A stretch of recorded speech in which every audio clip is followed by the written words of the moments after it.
What up, Zent? How you doing, man? Mafio Bill was on. How you doing, man? Welcome. Hey, how's the audio? Is the audio better than it was, like an improvement at all? But I'm doing good, man. I'm doing good. Rode out another week at work doing this. I'm good.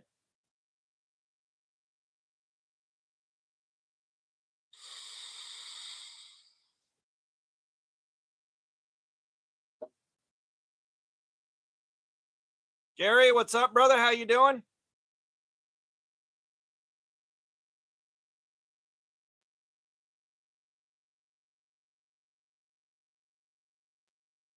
Yo, any luck on the audio, guys?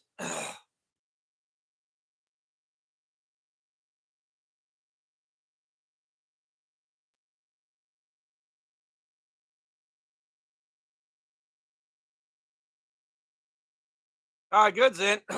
Get you that job. But yeah, I'm trying out a lav mic and seeing how that works. Like, I bought a lav mic to take into the garage so the echo wasn't so bad. And oh, nice. Lucas J Font, what's going on? How you doing?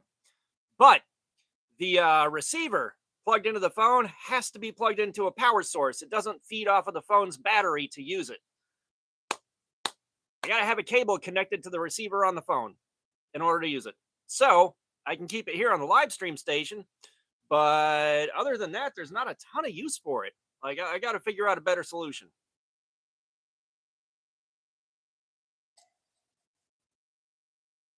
But yeah, we're gonna go in on the critical mini with the 3V, starting in about 11 minutes here. Let's take a look at our edge. Let's see how that's doing, so we can get that written down.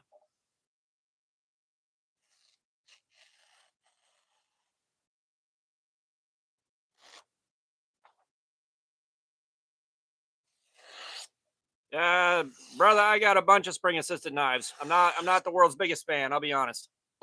I'm not the world's biggest fan of spring assist knives. It's just kind of a feature they don't need. Back in the day, they were probably really nice, but now, yeah, hit that like button for me, you guys. Let's get this thing kicked off.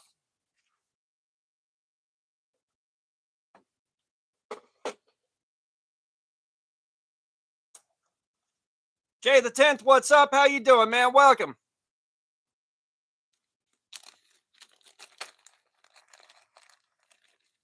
Yeah, this one's already got a custom 17-degree edge on it, so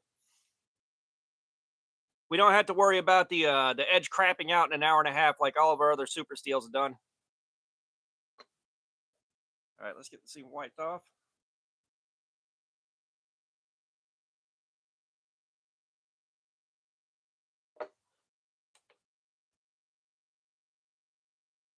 Yeah, everybody hit that like button if you're watching. Ooh, 111. Oh, we're starting off in a good spot. Oh, we're starting off in such a good spot. I like it. I like it. I like it.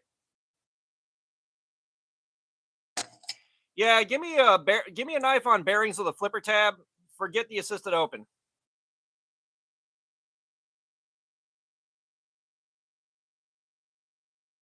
Jacob Humphreys, what's up? I'm doing good, man. I'm doing good. How about you?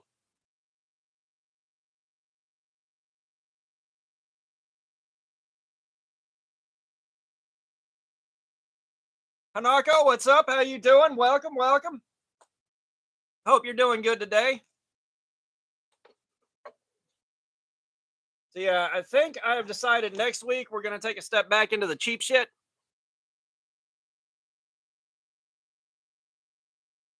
I'm gonna try to pronounce this right. Forgive me if I get it wrong. Yusuf Manor, what's up? How you doing? Welcome. I hope I got that right. But I think we're going in on this albatross that I got for $10 and carrying this for the next week and seeing how this does, because I do kind of want to test the D2 out. Yeah, like I watched reassembly on the Kershaw leak, and that didn't look too bad over on KO Knives' stream. But, that's looking at it, not actually doing it. But you guys that are new here, in 8 minutes, we're going to start doing edge retention testing on the Kaiser Critical Mini here in 3V steel. So kick back and enjoy it with us. But yeah, the last spring assist that I took apart was an SOG, and my God, that spring assist sucks. The spring assist on that one sucked. I'm glad I'm not going to try to put that back together, but whoo boy, that was sad. But anybody getting into anything interesting today?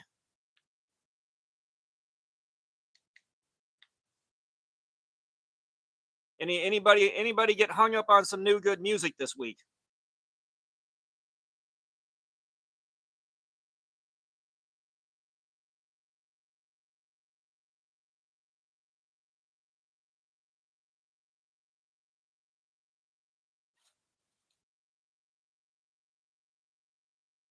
We're gonna try Alan Leesky. What's going on? How you doing? Welcome. I may or may not have got that right.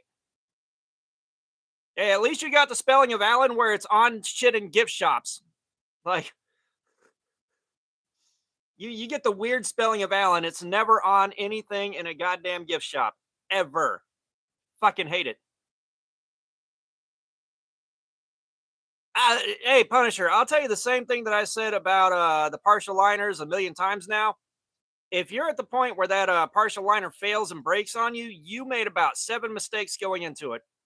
Hey, Amelia, what's going on? I'll put socks on for $2. It's right there. I'll put socks on for $2.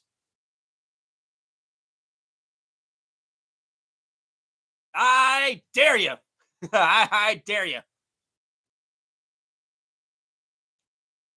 Oh, Lesker? Okay.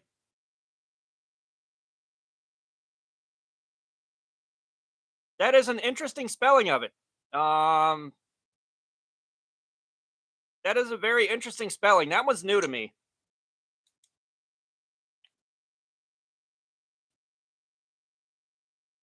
But at least I tried to pronounce it. I made an attempt. But yeah, 6 minutes here. 6 minutes. We're going to start playing with this thing.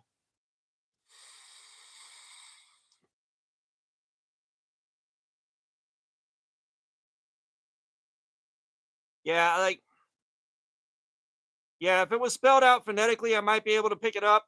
But I'm also looking at it from Southeastern American, like Southeastern American eyes, which the IE kind of throws it off because it can be pronounced Leisky, and that didn't quite seem right. Um, but you know, that's it's probably regional, and that's also a name that I've never seen before. So congratulations on that.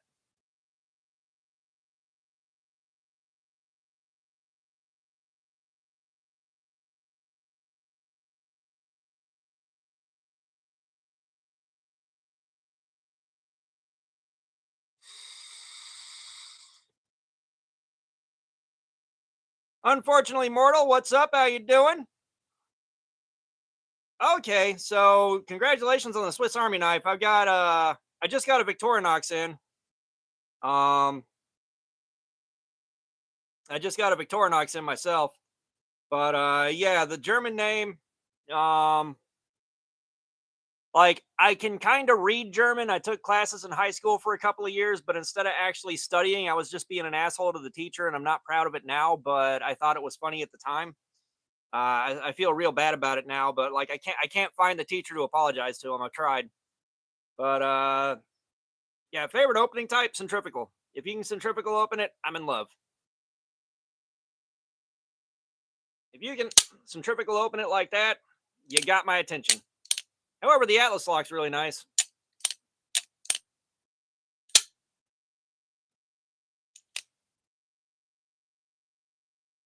Mizan, what's up? How you doing? Welcome. You guys hit that like button for me real quick. Give it 4 minutes here. We're going to start playing with this thing. We got some 3V on the table today. Mizan, I'm doing good, man. I'm doing good. I made it through a week at work. We're doing a live stream. I'm hanging out with you guys. I'm doing good. The Shark Lock's pretty cool. I'm not going to lie. I like the Shark Lock. It's about the same as the Atlas Lock. But yeah, I'm guessing you live over in the European Union if you're picking up 3 languages like that. Because like that's one thing in America, like it's a lot of extra work to pick up a second language unless you live in a multilingual household.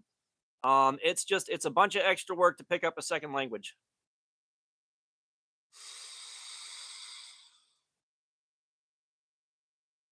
Ah, okay.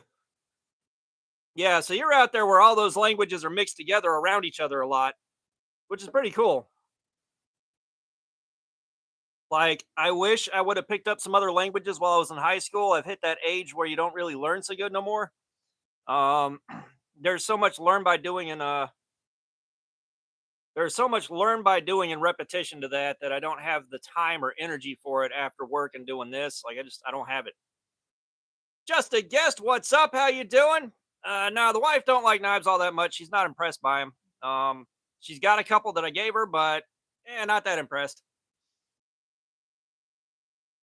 All right, 2 minutes, guys. T minus 2 minutes.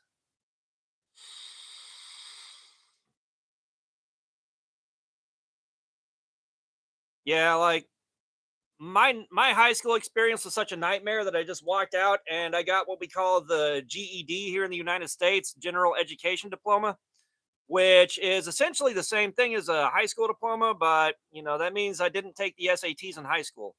When I was in middle school, I did really, really, really, really well on our standard testing, so I wound up taking the SAT then as kind of a practice run. But I wasn't in high school long enough to take the SATs. I realized that it wasn't going to get me better, so I just left, and I got my diploma later through a different means.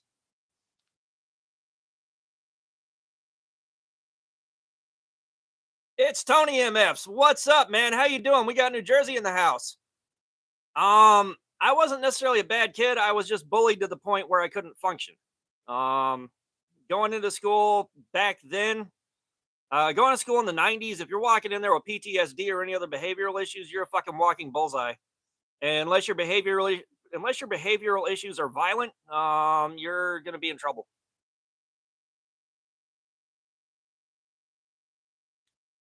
So like I walked in there with pretty profound PTSD and Brando, what's up? How you doing? It was bad. Like there aren't words to describe how bad it was. All right, time to get going. We got a partial panel here we can dice up. Um, Tony, it depends on what kind of content you're making. I'm doing a few videos a week, but the kind of channel that I have here is conducive to more than one post a week. Um, like my channel, it's conducive to post more than once a week, so I'll post 3 to 5 times a week, something like that, sometimes more. Um, but I'm trying to push content out there, pick up subs, do all those things. So like if you're doing like 30-40 minute videos, then probably doing more than one a week isn't the best idea in the world because people aren't going to have that kind of attention span. We've got the Kaiser Critical Mini in 3V. Killer Llamas, what's going on? How you doing, man? Welcome, brother. You want to pick a figure out? Feel free to pick one of the 8 figures out. Yeah, my problem is, again, with the kind of PTSD I was suffering, it fucks up your fight or flight response. So a lot of times it was just freeze up and panic. Like freeze up and panic instead of respond. I don't know if I'm totally over that yet because, now I'm like 6'4", 200 some odd pounds, and I look incredibly unapproachable. So I don't have problems anymore. I could have used that in high school. I really could have, but I was like one of the smallest, scrawniest kids there. And I didn't really have much in the way of friends that had my back. Not in that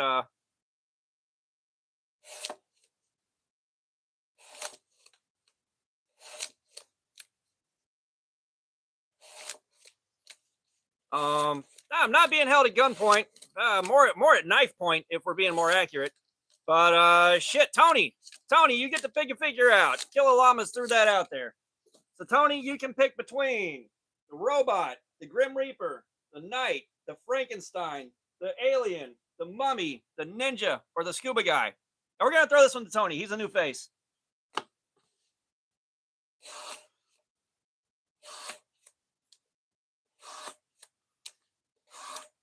But yeah, I try to throw some energy in my voice to help keep you guys entertained and keep things going. Because like me doing low energy stuff, it's a pretty bad crash out. Tony, pick a figure.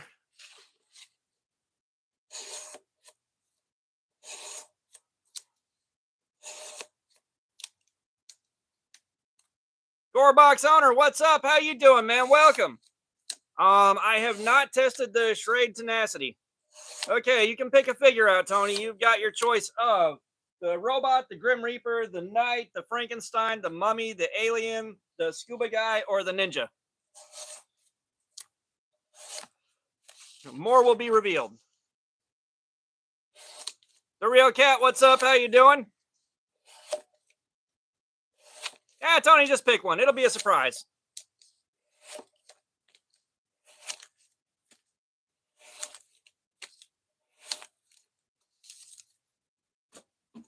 Well, this is kind of like where other guys have a bell on the table to say thank you for super chats. I do this. Drago, what's going on? How you doing, man? All right. Tony picked the Ninja.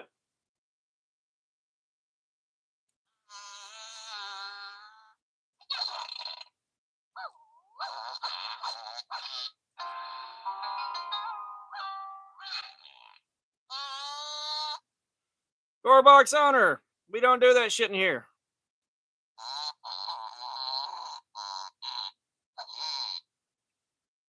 Thank you, Killallamas. Oh, Tony, it's the dumbest thing in the world, but people seem to like it.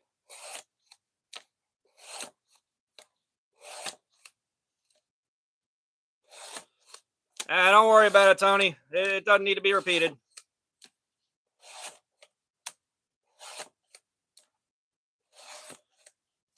Oh, I got you, Jacob. Yeah, I haven't tested a modern Shred out. I probably need to do that just to see how they stack up against everything else that's available now. Like I said, the Shreds that I have are really old. The Shreds that I have are really damn old.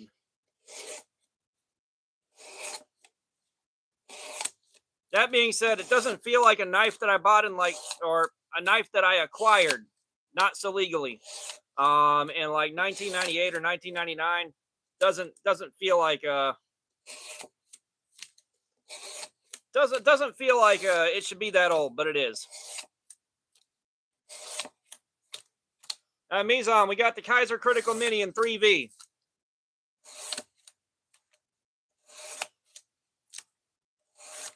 Like I said, if I deleted it, I'm not repeating it.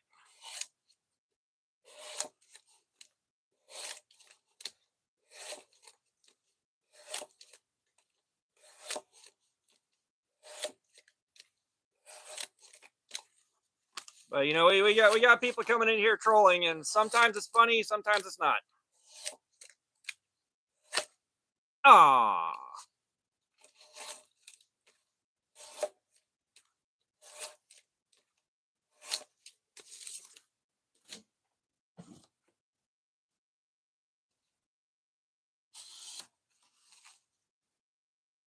I will say, having something that's cutting this nice and this effortlessly is wonderful.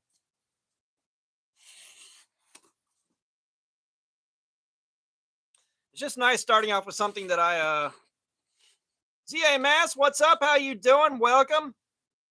D Potter, what's up? How you doing, man? Welcome, welcome.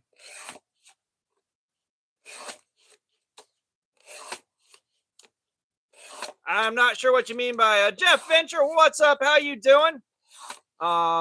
Z-Mass, ZA, let's see. We'll do Zamass.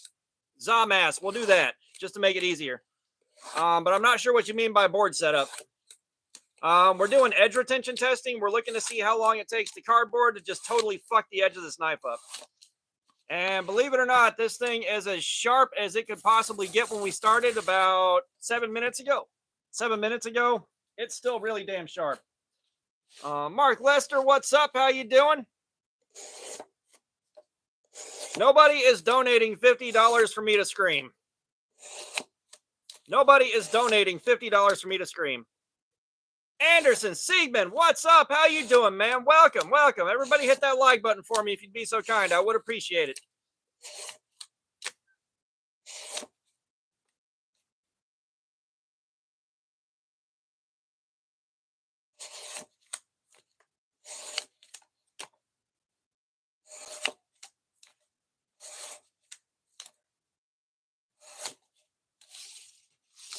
It's Tony. That's okay. You enjoy your intoxicated experience, my dude. That's again, Potter. Nobody's donating 500. Nobody's donating 500 for that. That would be hilarious, though. If someone donated 50 and I leaned in about 2 inches from the lav mic and just screamed as loud as I could. I wonder how bad that would be on y'all's end.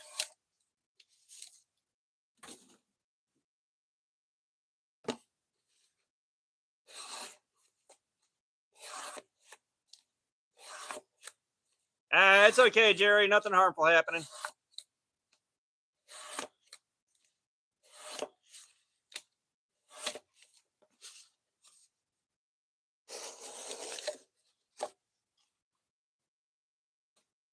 Rumpelstiltskin, what's going on? How you doing? I don't think any of us has that here, Rumpelstiltskin. Sorry, man. Barking up the wrong tree here. I think the most someone's ever donated in one go was like $70. 70. You know what's crazy is the kid that has the toilet around his neck with the turds on it that just sings nonsense nonstop. I saw someone donate like $300 to him the other day. I'm like, wow, I am clearly doing this wrong. Yeah, like those people were donating like $200-300. It's like, he might be a joke, man, but he's getting paid. Like, I am clearly not gaming the system right. Artur, what's up? How you doing, man? Welcome, brother.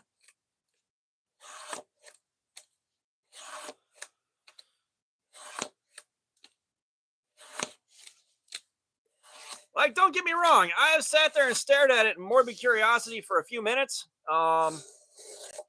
You know, as far as I'm concerned, all props to him for like figuring out something that far out of left field that makes money. I don't think he's mentally unstable, my dude. All right, Jerry, we'll see you in a little bit. But I don't think he's mentally unstable. I think he figured out how to game the system successfully, and he is reaping the rewards of it with at the cost of a little bit of humiliation. Like, I'm trying to figure out how he explains to people what he does. Joseph, what's up? It is not the factory edge. It's not the factory edge. I got this used, and the edge was pretty badly worn out, so I had to sharpen it. Which, let me tell you, 3V is not a lot of fun to sharpen on the work sharp.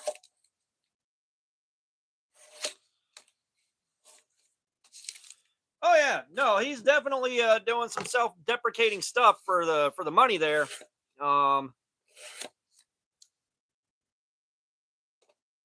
No, I have not picked up a Gerber Prybrid. I don't really buy Gerbers on purpose. They have not inspired much confidence with the ones I do have. But that's it. Like, I wonder, like, if he had to explain to his dad what he was doing to make money on YouTube, how would that conversation have gone? You know, how the hell did that have to go? Brando coming in with the check-in, man. Just became a member.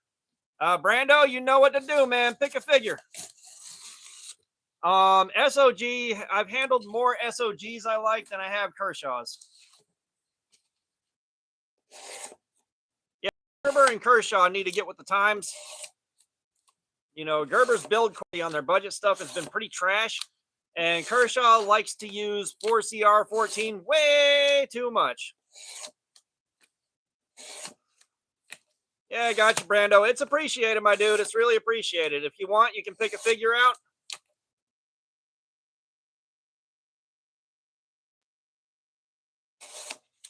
Tony, I don't see anybody folding about anything, dude. Someone just mentioned the trolls coming in. That's about all. That's about all you got out of that. All right, Brando, pick the Grim Reaper out.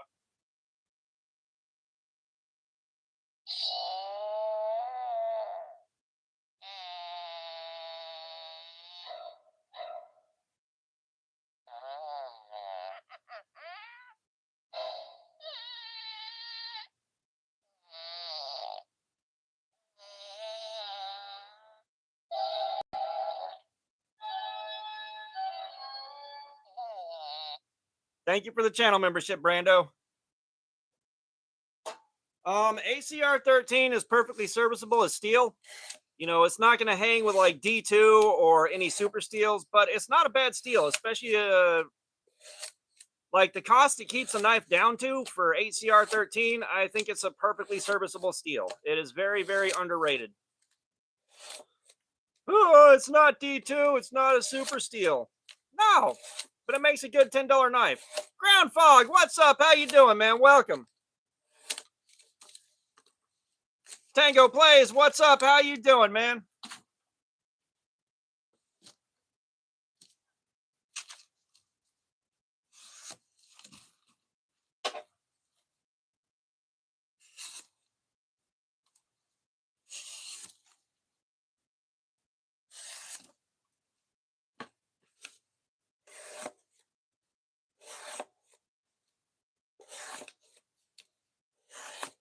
And again, it is so nice to be cutting with something I put an edge on myself.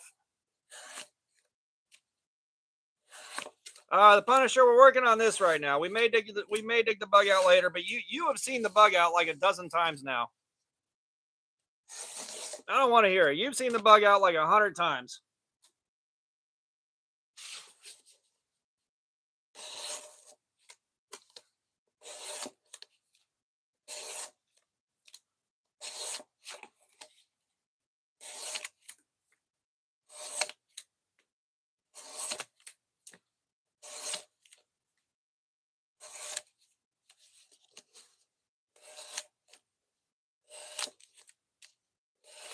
You want to see what it is? Look up the Benchmade Bug Out CF Elite.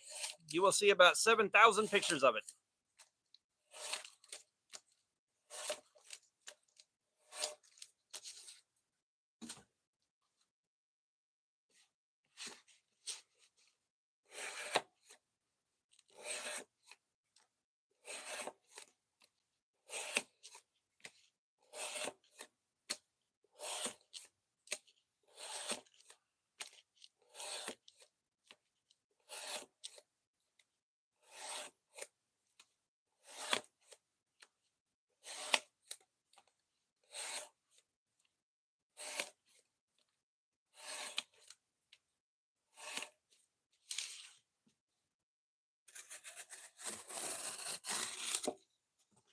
Yeah, you guys, I found the song that Daft Punk sampled for Robot Rock.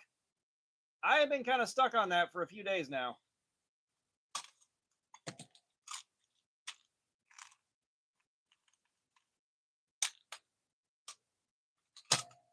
I've been stuck on that for a few days now.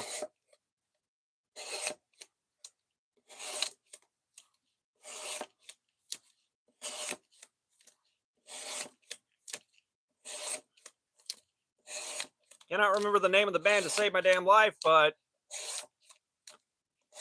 I went ahead and downloaded that shit as soon as I saw it. Not too shabby. Heather Thompson, what's up? How you doing? Welcome.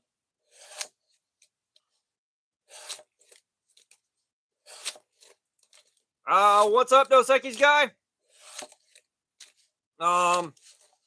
So I don't know how dull an Obsidian edge will get, or how quickly, because what you're gonna get is it's gonna chip out. I think it depends on what you're cutting.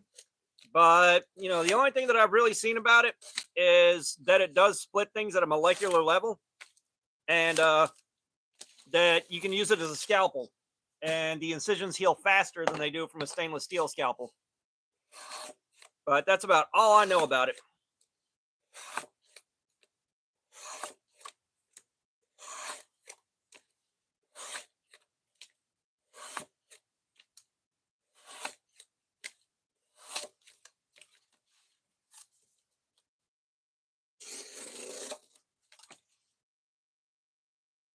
Potter, you trying to make me sad?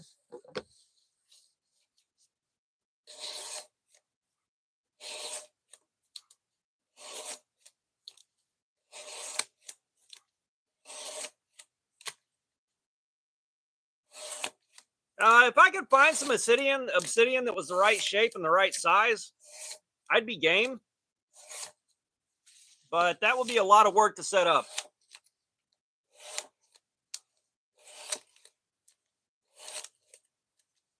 And I feel like the problem with obsidian is going to be that a piece that's the shape and the thickness that's good for doing this, the slightest lateral pressure on it this way and it's going to snap.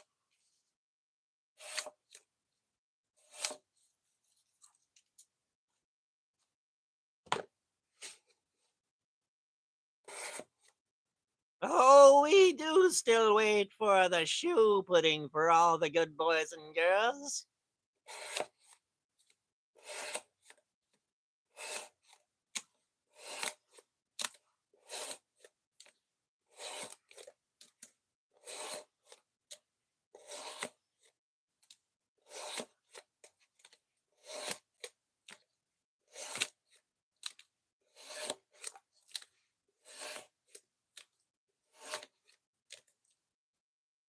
Plate Clips, what's up? How you doing, man? Welcome, welcome. How's it going?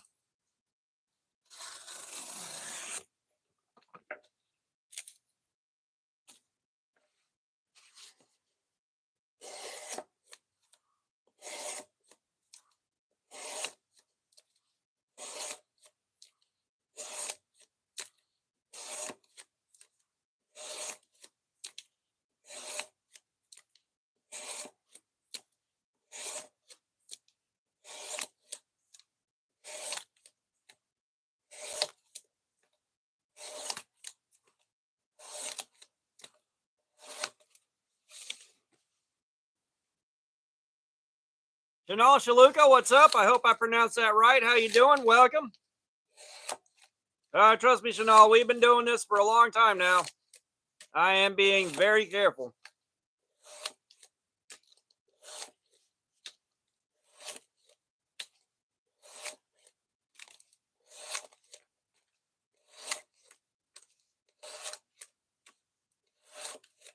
Speaking of which, did you guys see the last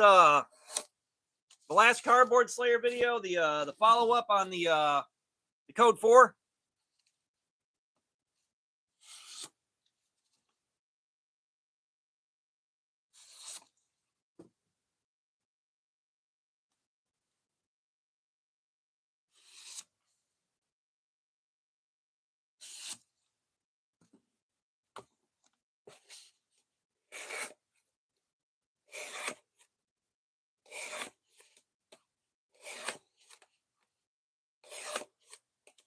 Ah, the spaghetti.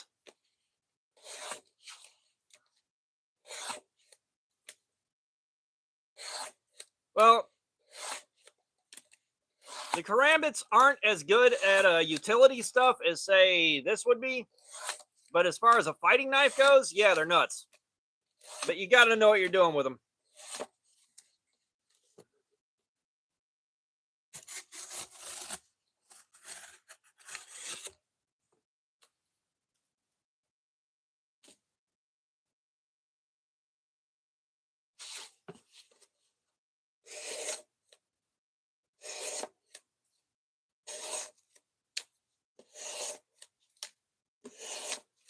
Tractor Gaming, what's up? How you doing? Welcome.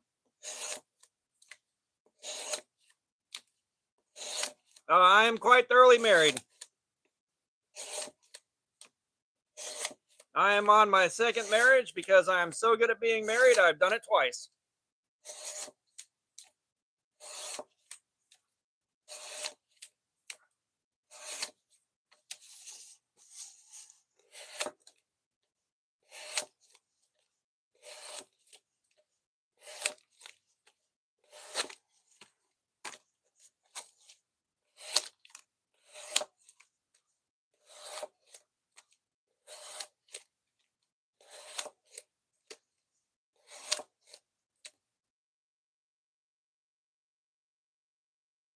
Hang on. I got to try to read this. Ben Bigglebingus Nutter. There we go. What's going on? How you doing, man? Welcome.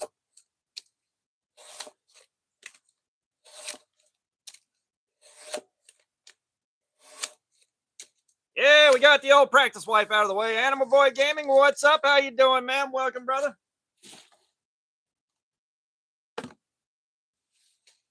Hey, that took a long time to try to read. I'm not going to lie. That text is small and my eyesight ain't as good as it used to be.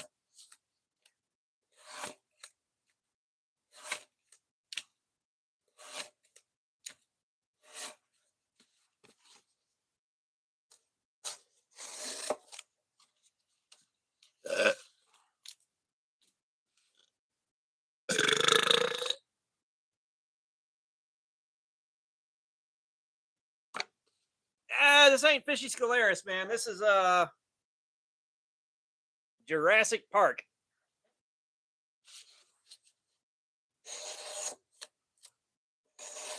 Yeah, 3 is fair, Jerry. 3 is fair.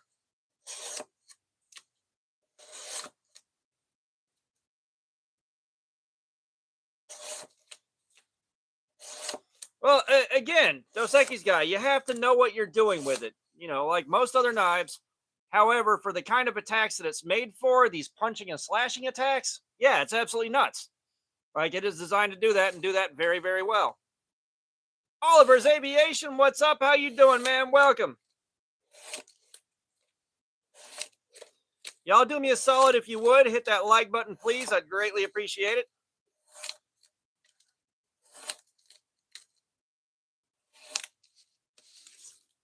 Ben, not sure what to tell you there, man. Maybe stop knowing that guy.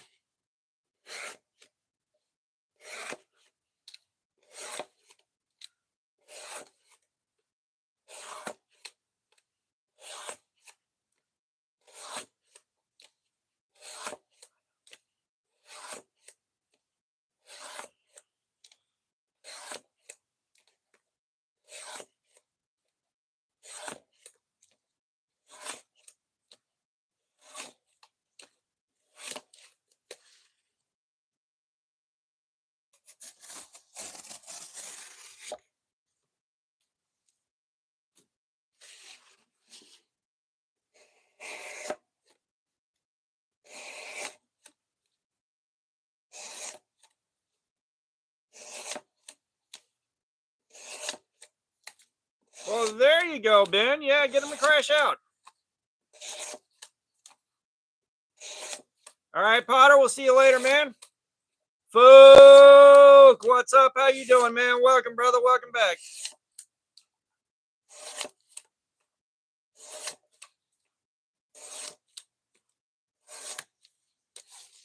CG, what's up? How you doing? Welcome.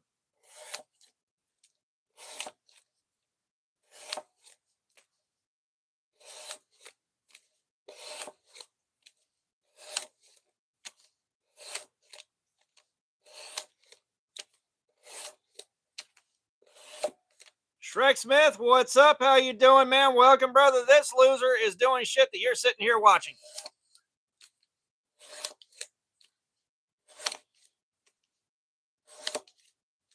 Yes, Tractor, you already said that.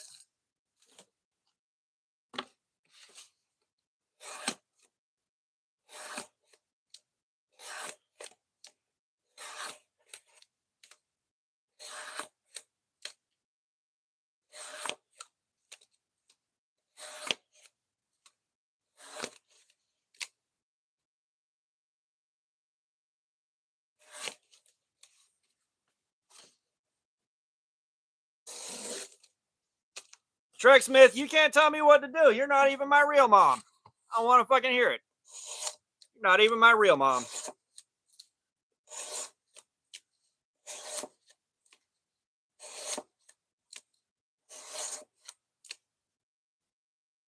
My dear Oliver, these are a sacrifice to the cardboard gods. We must harvest all the succulent cardboard meat that he may fill the shoes of the good boys and girls with pudding.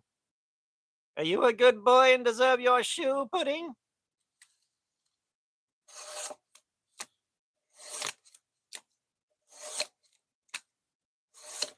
Hey, Woodinator's in here? Nice. What's up, hey, Woodinator?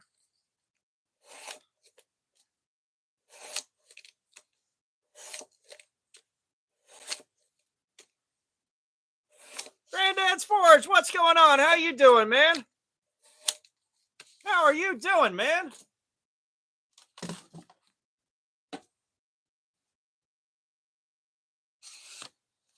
Oh, believe me, I got an underground cardboard fighting ring.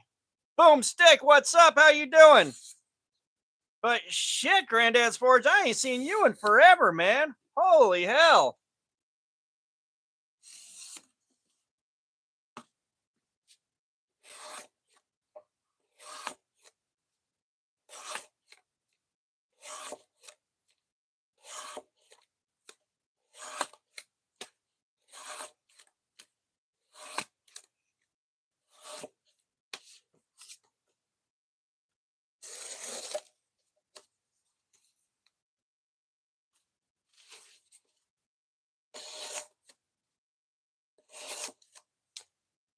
And I appreciate that, dude. Yeah, I'm surprised that I found a niche like the blacksmithing just didn't take off. But I'm kind of surprised this is taking off how it's doing. Yeah, planes are all right. Haven't been on one since 1984. Brando, we're missing Punisher.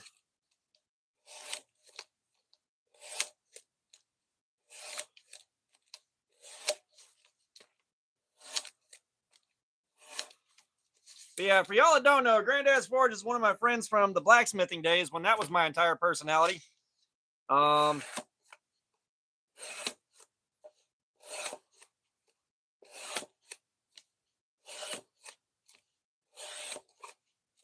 know what's funny is I use that 110 stick welder to weld that striking anvil together. And to this day, I don't know whether or not it'll take use. I don't know whether or not I can actually use it without the welds popping. I think I can. Like, I used it to stitch weld it together when like 9 passes. So the stuff that didn't stick should be covered by stuff that did. But I gotta try that out at some point. Lorena Corral, what's up? How you doing? Welcome. It's like I got the toys. At some point, I'm gonna pick it back up in the shop. Although probably not while it's still hot outside. Physically, I can't take being next to a forge when it's like 101 degrees outside. I just can't do it anymore. Hello, man. What's up? How you doing, man? Welcome, brother.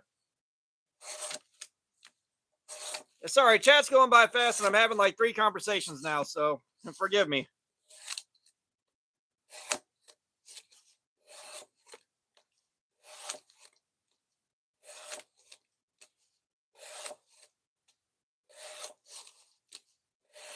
Yeah, I wouldn't mind some rain right now, but at least I'm not outside and I'm not at work today.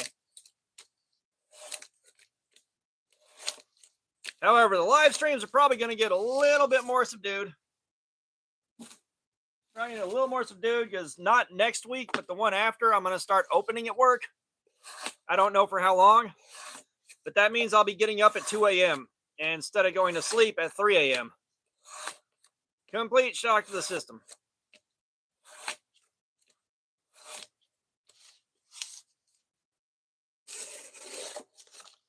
Yeah, it's like 80 some odd, like 87, 88 degrees outside right now in my neck of the woods, which ain't as bad as it gets, but that's still more than I want to deal with.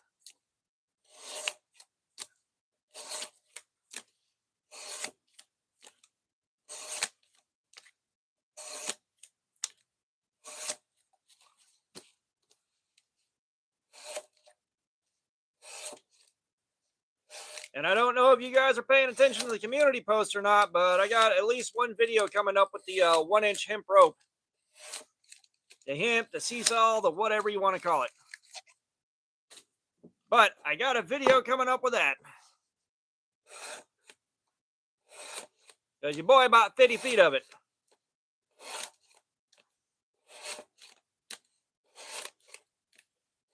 I just got to come up with a way to keep all that mess contained so that I'm not Wilderness Bushcraft, what's up? How you doing? Yeah, I got to figure out how to keep that mess contained so it doesn't wind up all over my floors and completely fucking shit up for a while in the house.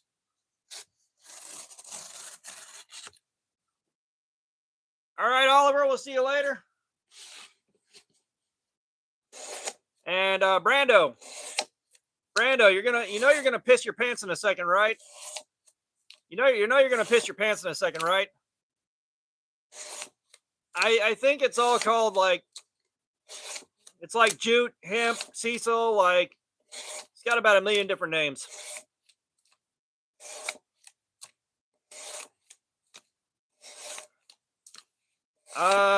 Knives Ranch is sending me something to check out. I reached back out to them and they finally responded, so I don't know what they're sending, but they're sending something.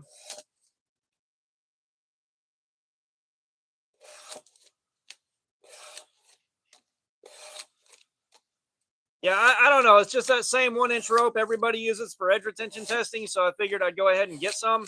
God, Illumin, you are not wrong. You are not wrong. That is a doozy.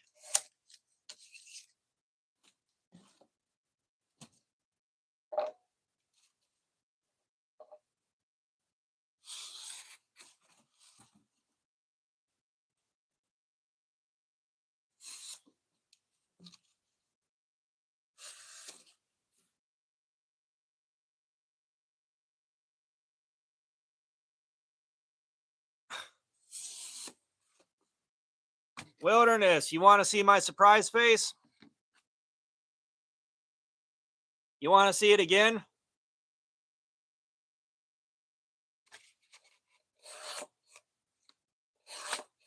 Like, hopefully you at least got some cool shit out of it.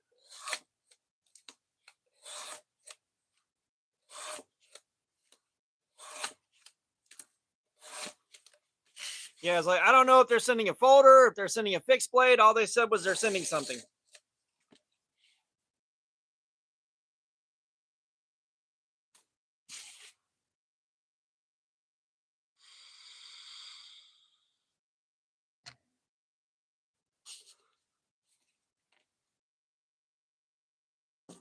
Yeah, my moratorium on spending got broken just a little bit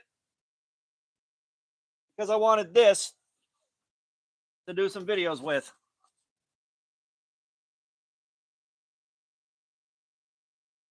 So we finally have it.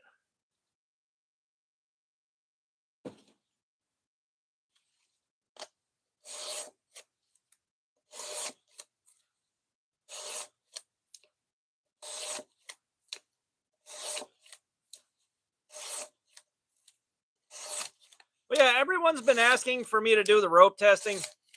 I haven't wanted to do that on a live stream because it goes way too fast. You know, I'm trying to get the. I don't feel like doing a 15-minute live stream and then being done with the knife. I'd rather do this and have it degrade in real time, and we can watch the edge degrade.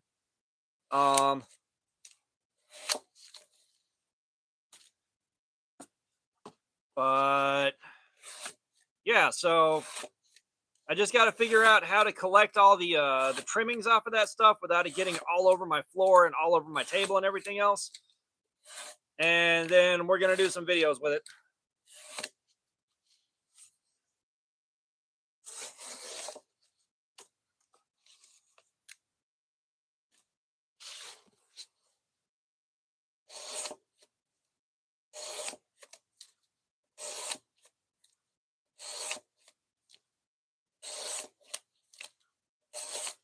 Y'all haven't hit that like button, please do. I'd greatly appreciate it. We're working on getting 100 down. Working on getting 100. Maybe it'll take less than 7 hours tonight. Maybe we'll get lucky.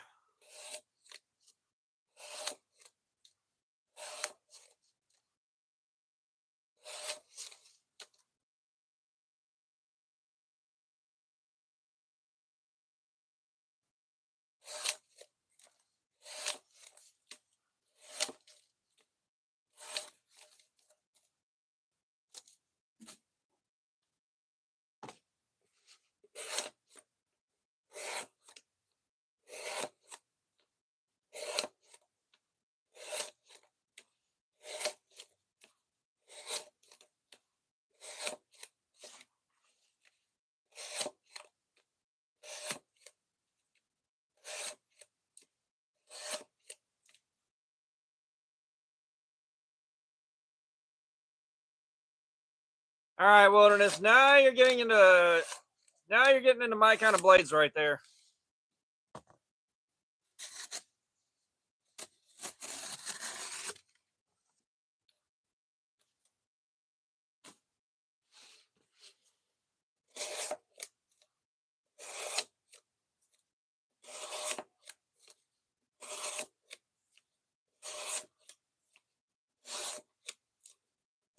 And yes, the shirts for Blade Show that I ordered on Amazon are here.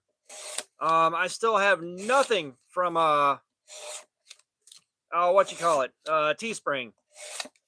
Like, I am very disappointed that I already linked them to my shop, but I figured there's no way they could fuck up this badly. Back in my head's like, yeah, this ain't gonna work. I didn't realize this was gonna be why.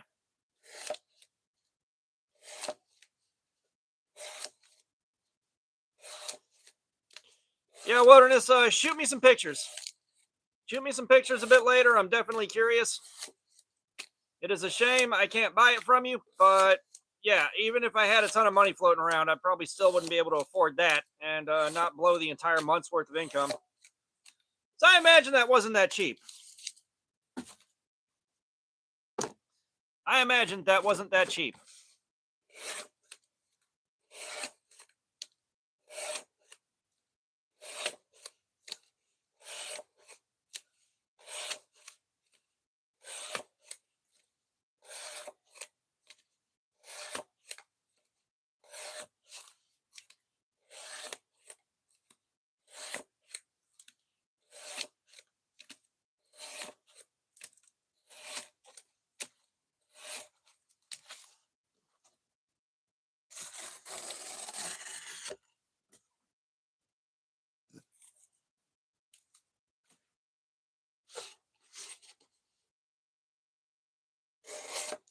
Yeah, hey, Woodinator, shoot me an email.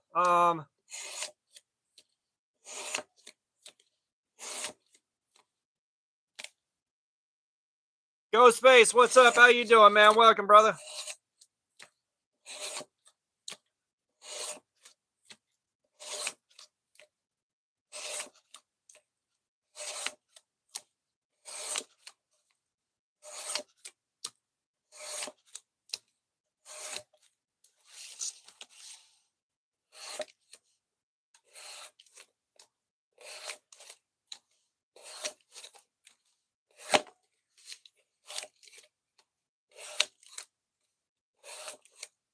Yeah, because like I'm just gonna close my Teespring thing out completely.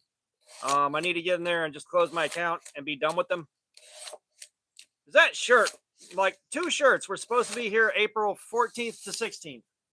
April 14th to 16th. In that window.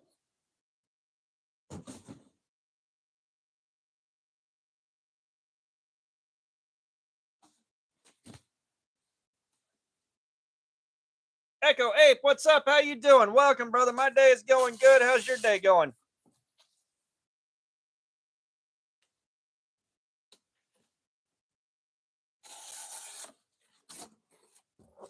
So when I say 3V, it's 3V.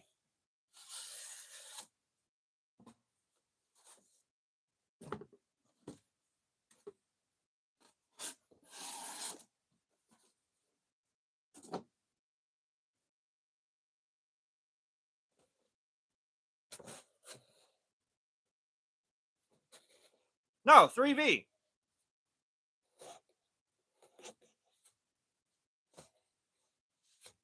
What's happening here? There we are.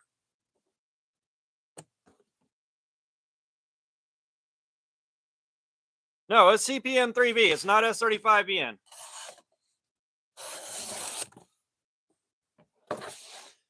Echo Ape, I'm a small YouTuber as well, man.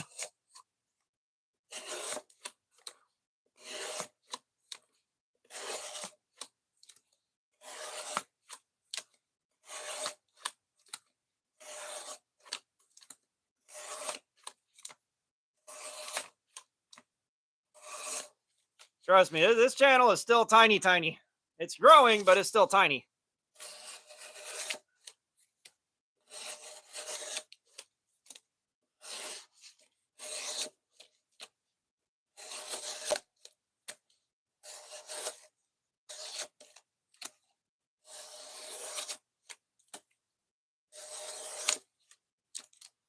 Echo Ape. We are doing edge retention testing. We're looking to see how long it takes the cardboard to fuck the edge of this knife all up, my dude. And I'm hanging out with you guys. Jerry, what under WTF, brother?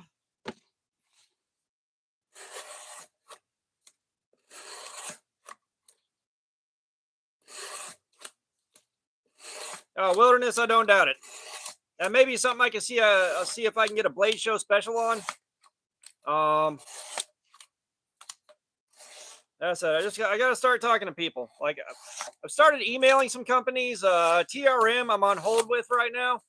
I shot them a message and I talked to them on Instagram, and they're supposed to be emailing me back. Like, I emailed them the link to the channel, all that.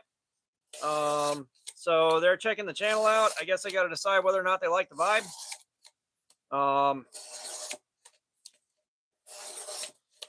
But you know, I got Workos. You know, I reached out to Workos and got them. I reached out to Knives Ranch. I got them.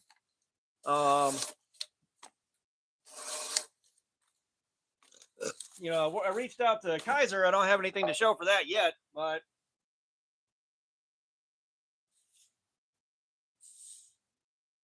the Vosteeds that I've had, I like quite a bit.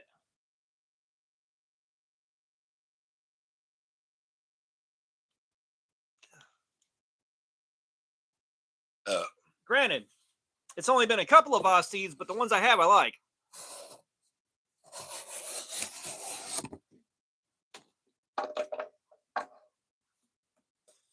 Yeah, that's it. It's one of those things. Like, I already know Wilderness is going to be pushing me hard to start talking to start talking to reps at Blade Show at the tables. And I got a feeling what I'm going to get is, yeah, shoot us an email that I won't get a response from.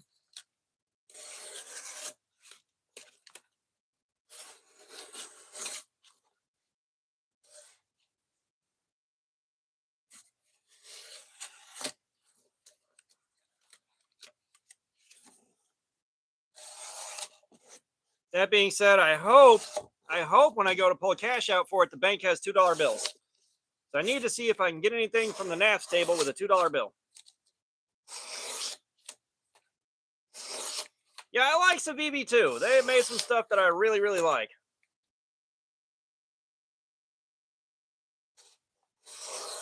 Well, like, I know before Blade Show last year, the Vosteed Faceballs group was fucking nuts.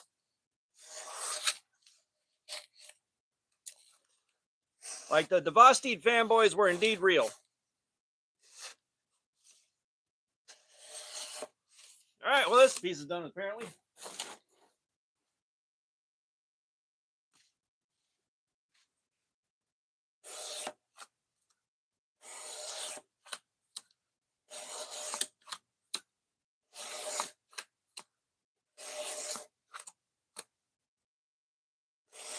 All right, Fook. Yeah, hopefully you enjoyed the video, man. Like, that shit caught me off guard. Like, that shit really, really caught me off guard.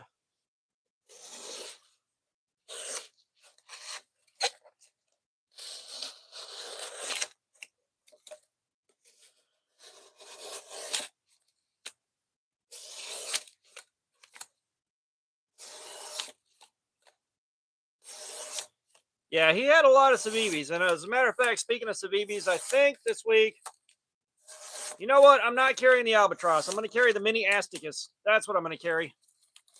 That's what I'm going to carry. Still sitting in here? Yes. I thought I was going to carry the cheap Albatross, but nah, this week we're doing the Mini Asticus. I really want to carry this thing. And of course, we got a new steel on that to test out too, that 10CR18.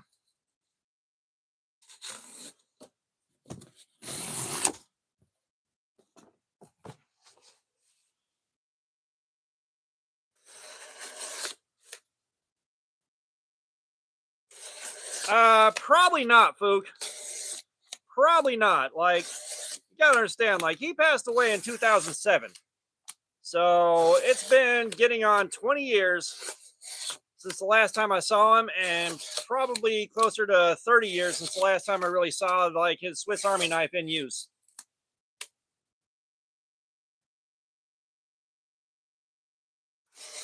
Damn, Lucas. Yeah, Jerry, I'm digging that thing too.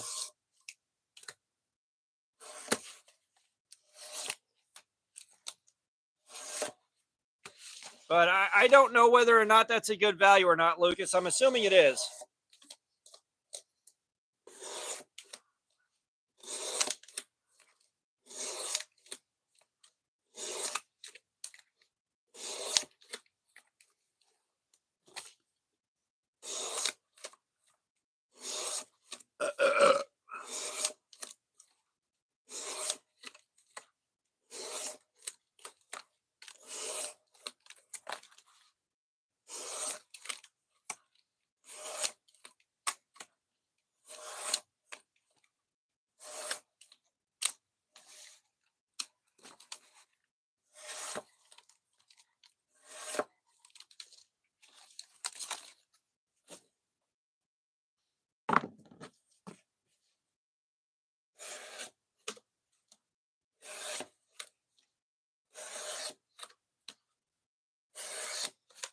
Gotcha, Lucas. Yeah, not a bad score. At some point, if I can get the channel to grow big enough and get these live streams to take off a bit harder, we might be able to start doing stuff like that on the regular here. Because I'd love to have some resin bonded stones to check out, and some much nicer sharpening stones to check out, do reviews on. Learn how to do a much higher end freehand sharpening job than I can with what I got right now. It's just the money ain't there right now.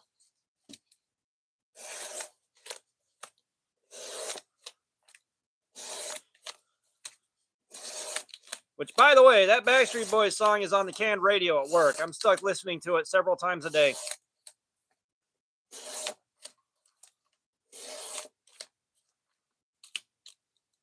Natty, what's going on? How you doing? We got the Kaiser Critical Mini in 3V.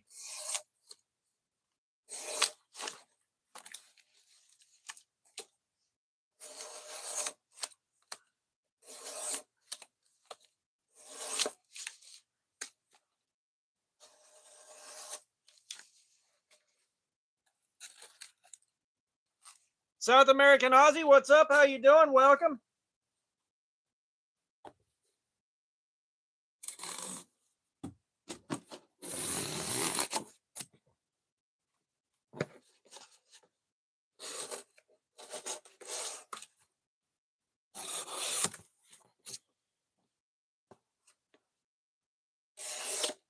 Brando, I am not a big Backstreet Boys fan.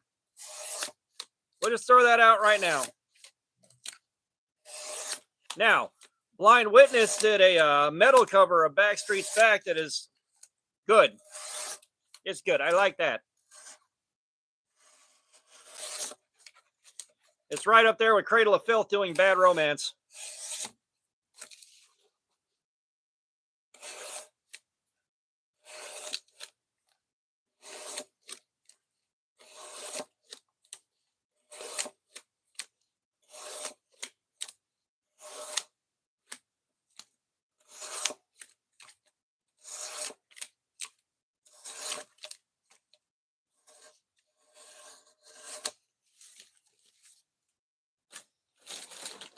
So, Natty, did he guess Critical Mini, or what did he guess?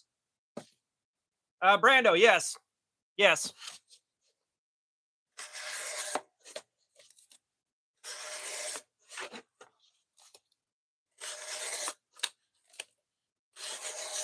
It's just the sheer silliness of Cradle of Filth covering that song is what sells me on it.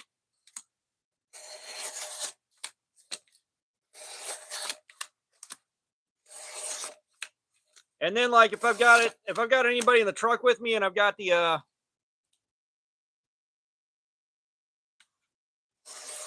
and I've got the phone just going You know, I got my playlist just going without touching it, and that starts up. Everyone looks at me like, "What the fuck, dude?" Oh, okay, now I get it. Yeah, Natty, I had to sharpen this one. I got it used, so we got 17 degrees per side with a nice fat bevel on it. Really fat, highly polished bevel on it. So we're having fun with this and just thrashing it.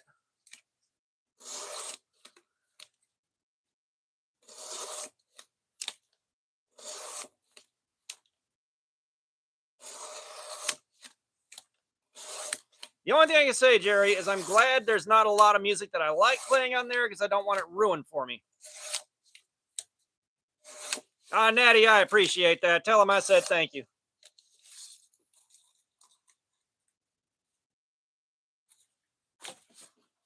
Hey, I think Animal Boy's having a stroke. Brantley D, what's up? How you doing? Welcome. We're making vegan French fries. If you want some. But no, we're doing edge retention testing. We're looking to see how long it takes the cardboard to just totally fuck the edge of this knife up. And I'm hanging out with you guys while we do it. Yeah, on our edge sharpness tester, we popped a 111 on this thing, which is a very low number for me. So we're going to check in about 5 minutes here and see how much it's degraded over the last hour.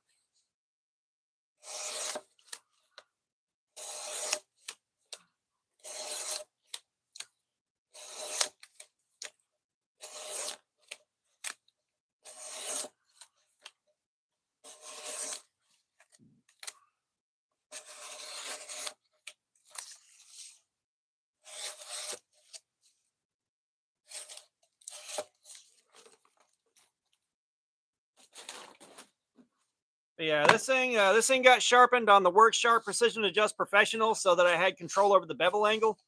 For the new faces here, anything above a CR series steel will get sharpened 17 degrees per side with the same, a very similar fat bevel on it.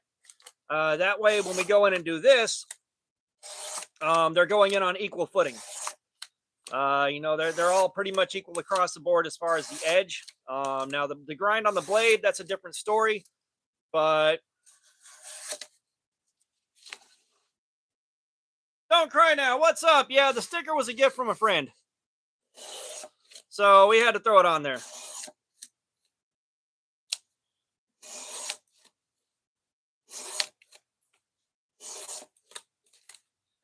Well, no aluminum 3V is actually a steel. I have not played Fallout. That just came from a friend, so I was like, you know what? I'll slap it on the table. The thing I'm waiting on right now is Borderlands 4. Waiting on Borderlands 4. I really want to check that out. I like the Borderlands series.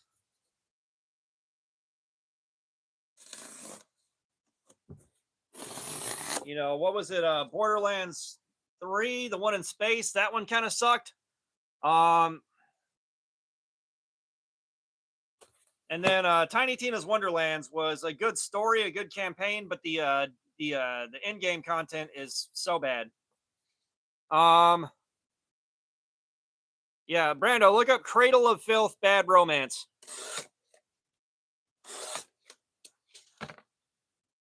Matter of fact, I'll look it up too.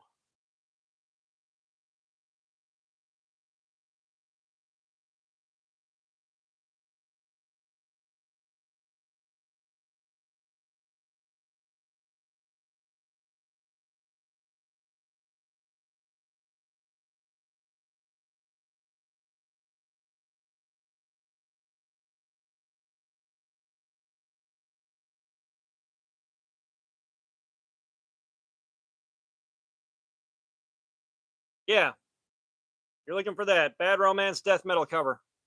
That'll be the song for you.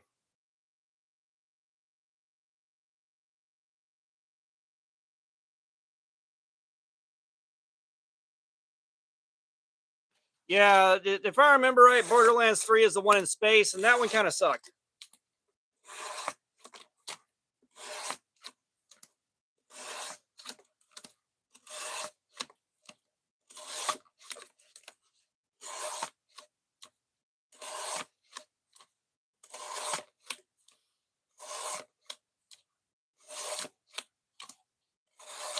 Because I think I got Borderlands 1, 2, and 3 with all the DLC included for like $12 a few years back.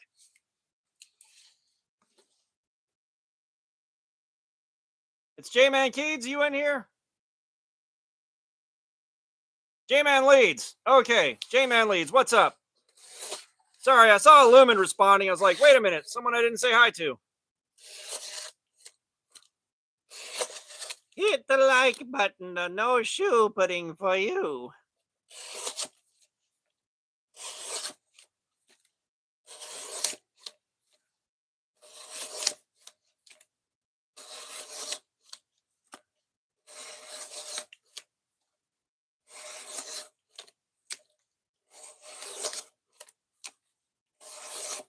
I gotta tell you, I really wish the copyright strike thing wasn't an issue on YouTube, because I'd love to have background music going, but hit the like button or I'll put sand in your eyes and make you eat a bowl of spiders.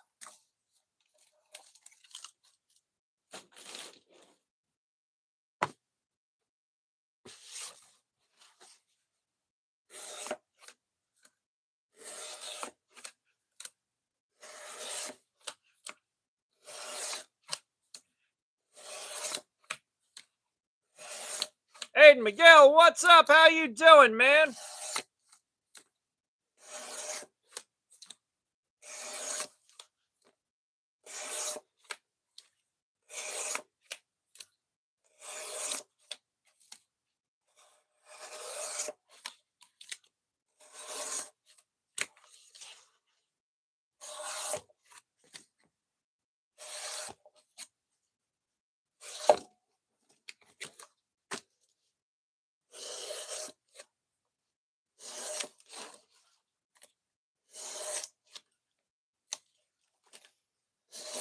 Aiden, my week was a week that had both length and girth. It was just challenging all week, but we got through it and I didn't get overwhelmed, so I'll take the dub.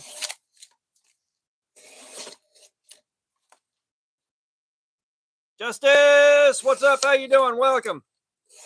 Welcome. Y'all hit that like button for me if you haven't yet, please. Please.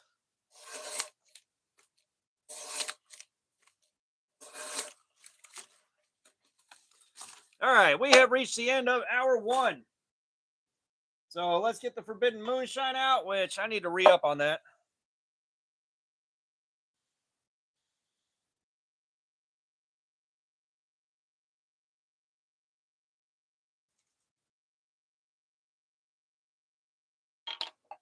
Because we got a whole lot of tape residue on this bad boy.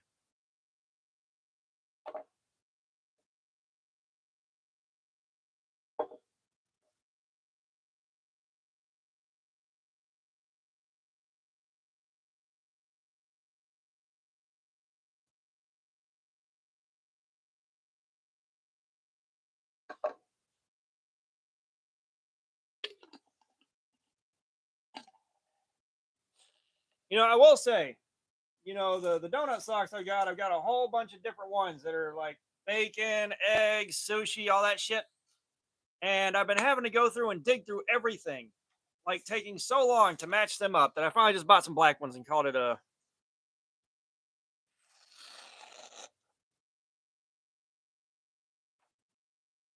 All right, we got a bigger snag than anticipated right there. Where is the marker? There is the marker. You should hear Blind Witnesses cover a Backstreet's Back.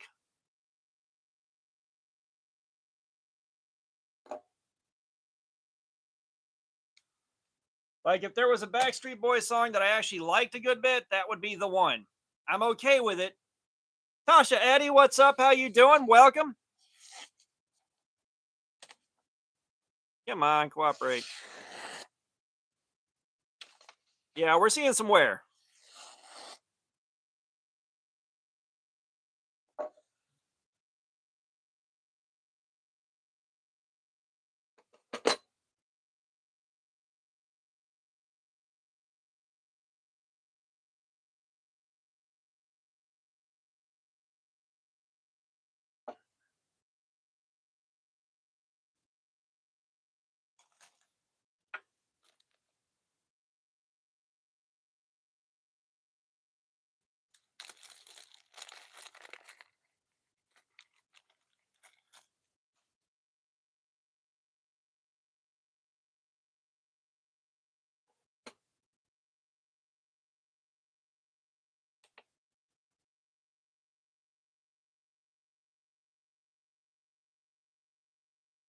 All right.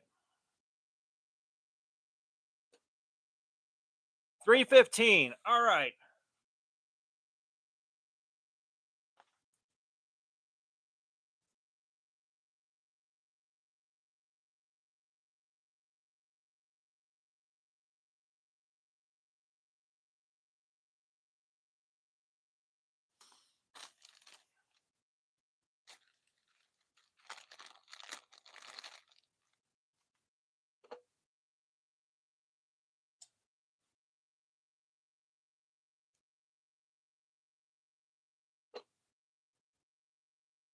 All right. Let's test the spot a little farther back here.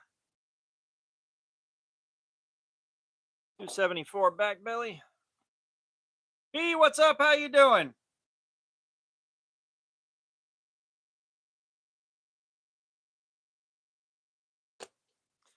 All right, so this bodes fairly well. It looks like we may get like a 4 hour run out of this, maybe a little bit longer. Because we gone from 111 to 315 in the bad spot and 274 in a less used area, which this may be right on par with good D2 so far. Like good D2.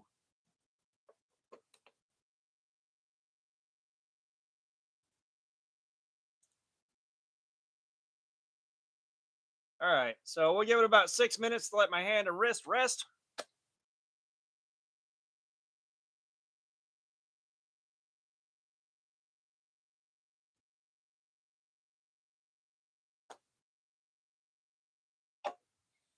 Yeah, it's weird. Like,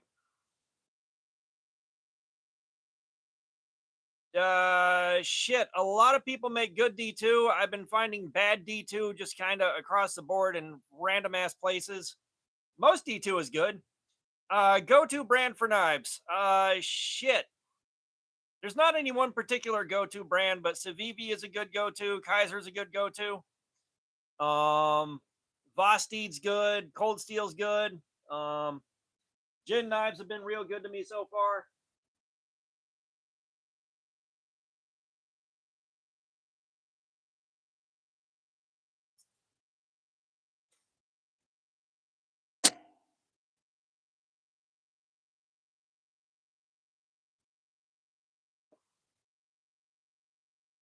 I do love some Cold Steel. Like one of my all-time favorite knives in the collection is the Mayhem right here. Like if just for scale on the Mayhem.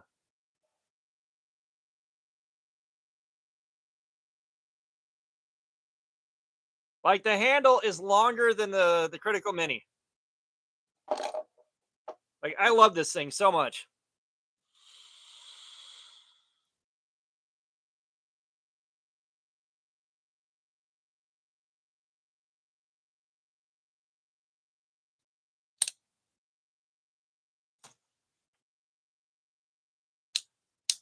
You know, we just carried the Code 4 last week, and I do absolutely love this thing.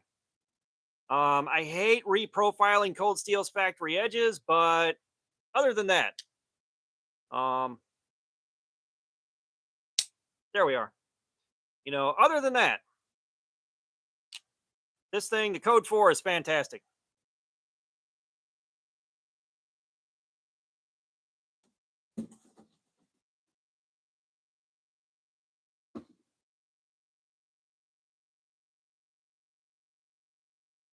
All right, guys, a moment of distraction.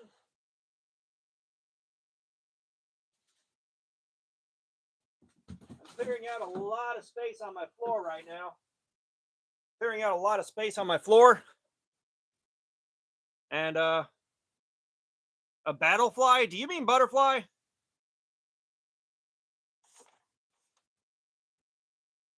I'm gonna assume you mean butterfly. We're gonna put that on the bingo card. Where's my free space? Free space.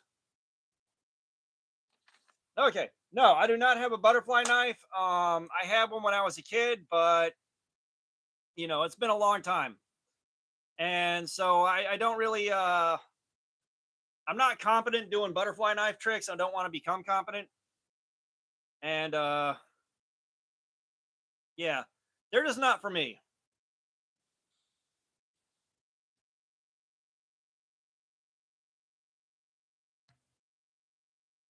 Shit. None of my pleasures are guilty, my dude. Um,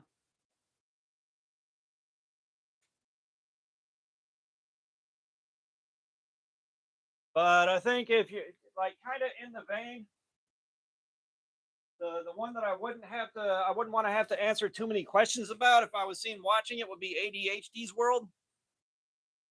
The guy is stupid annoying, but it's just fun watching the cheap shit that he gets, especially when he starts buying swords and knives and shit. I'm like, bro, that thing is complete garbage, but you're gonna say it's awesome. Okay, you're gonna give it some fairly softball testing, and you're gonna say it's awesome. All right, JD, what's up? How are you doing, man? Give me a second. I'll be right back.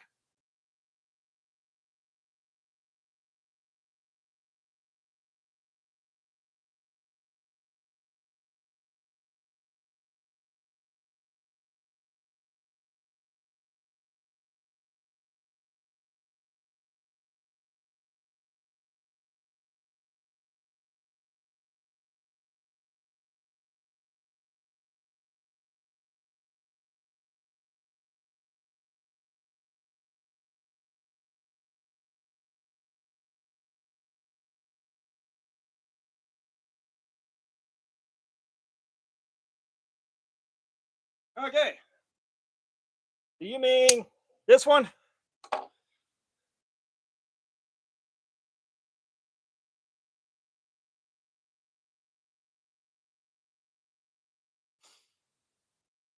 Yeah, I do like this thing. It's just a lot of fun. This thing is just a lot of fun, and it can centrifugal open, which is just an added bonus. This thing centrifugal opens really well. Yeah, I really like this thing. It's not designed for much practical, but man, it's fun. All right, let's get back into it.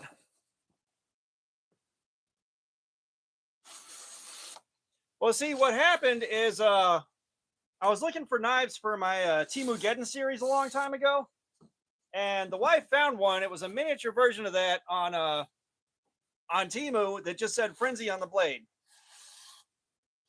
It didn't look remotely familiar, so I was like, I'm kind of sure that's not a clone, and I bought it. And then somebody popped up in the comments, and they're like, nah, that's a clone of a Cold Steel Frenzy. So I go and look up the Frenzy, and oh my god, I have to own it.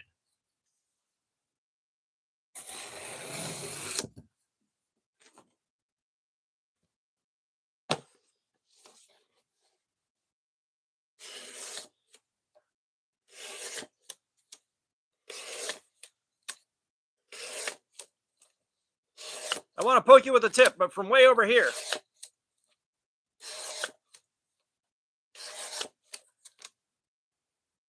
Alien Cat. Yeah, I got a couple of old timers.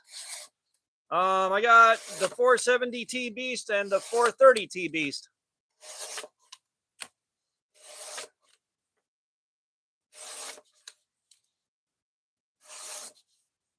Oh, that XL Sheepdog is the shit, though. Okay, where are they?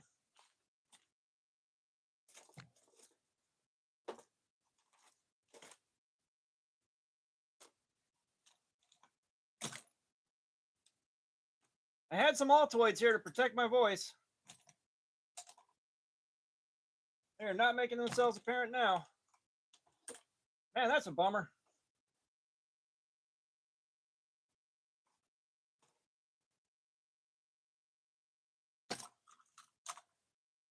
That is a big owl bummer.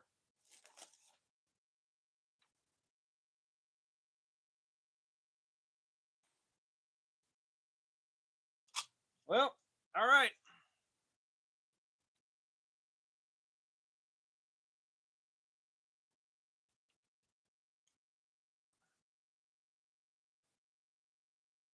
You know, I don't really do shout outs very often, but I'll say hi to Celeste.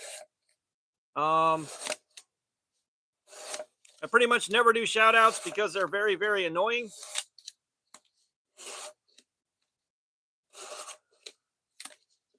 Yeah, I've got a Schrade Golden Spike. It's a vintage Golden Spike.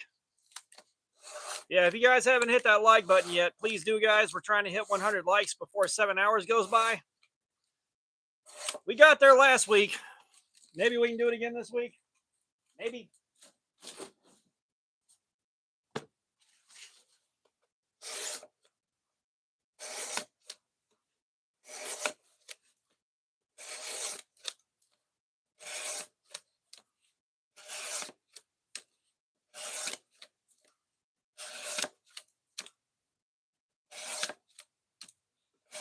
Joseph, I am at somewhere around 300 knives in the collection right now.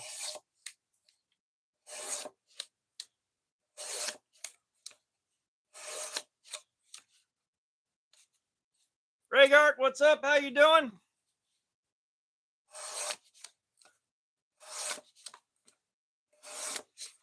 Yeah, well, Joseph, that's the thing that happens when you're doing a channel like this and you're reviewing these things and you got to have a new one every week to carry.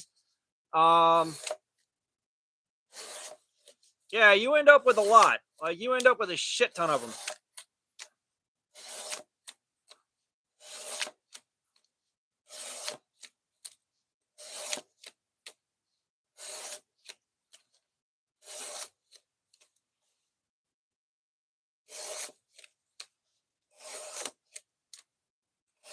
Yeah, Brando, it's probably been a few months. Like, you've seen how often new shit comes in. Carnage, knife sharpening, what's up? How you doing, man? Joseph, they are in 3 separate piles, basically. I just throw them in piles. But yeah, Carnage, I bought most of the stuff that I have on the channel myself. I don't very often get companies send me stuff in for review.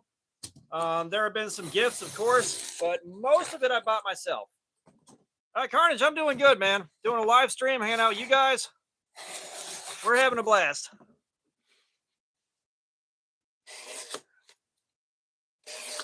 Now, Carnage, just got to ask a question. How mad do you get at the sight of the Work Sharp Precision Adjust?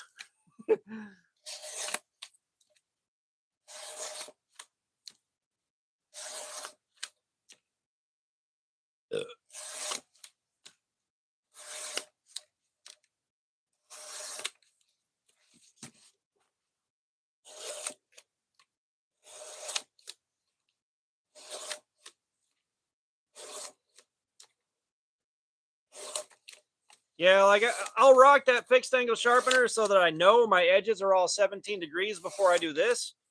That and the only hand sharpening equipment I got, the only freehand stuff, is a 4-sided block from Harbor Freight that costs $7. So, Joseph, no, they are not organized in any way. But yeah, watch Outdoors 55. Every time he says hair whittling, do a shot. You'll die.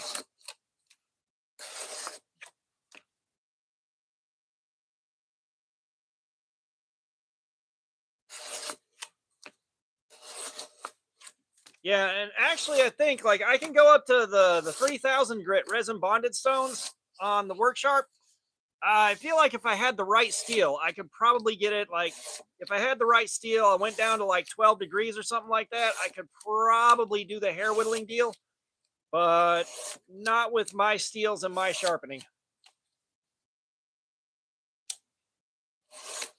Yeah, I've got the Precision Adjust, I got the Precision Adjust Elite, the Precision Adjust Professional, and I've got the first generation Kin Onion belt grinder.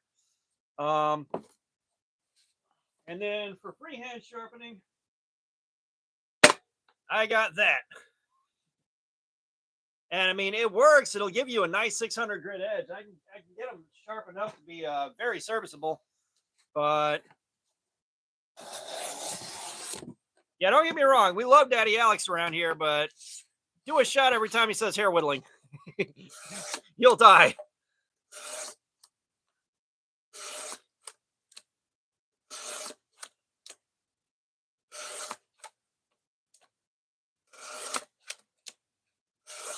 Oh, I know. When I can't get a knife to pop around 120 on the edge sharpness tester, I'm like, what did I do wrong here? Something went wrong. Even though not all steels are capable of doing that.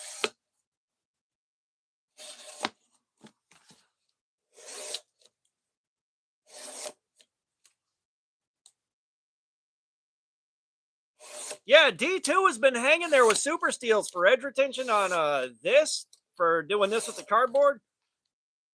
D2 has been hanging with the super steals. Like, it's D2 with a good heat treatment's no fucking joke. Now, that being said, I've gotten a lot of bad D2 recently, so I'm not happy about that. It's got me questioning everything I think I know.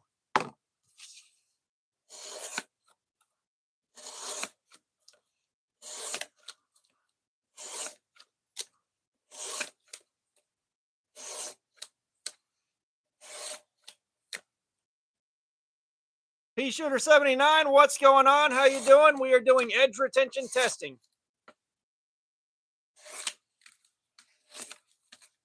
We're looking to see how long it takes the cardboard to just totally fuck the edge of this knife up.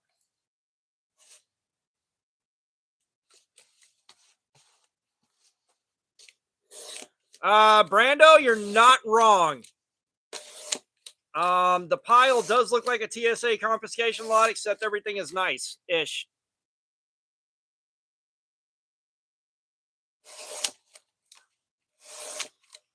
Yeah, when I go to Blade Show, I'm going to talk to Worksharp about, like, picking up the, I want to pick up their 3-sided stone and the guided field sharpener. But I kind of want to talk to them and see if they're willing to work with the channel. I don't know if they got requirements for channel size or, you know, consistent view counts or what, but kind of hoping they'd be willing to work with me. Joseph, get you a knife roll or one of them fancy Pelican cases.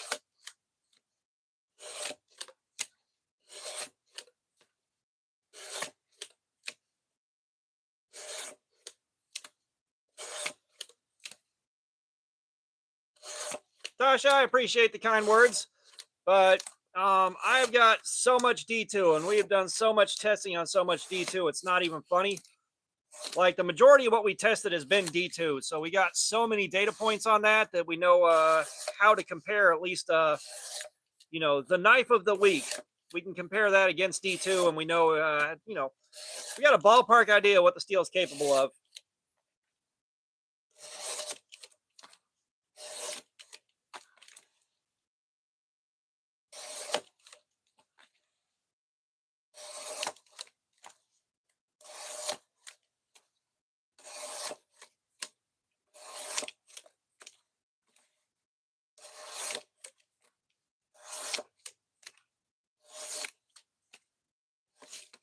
Yeah, like the graveyard from live streams past.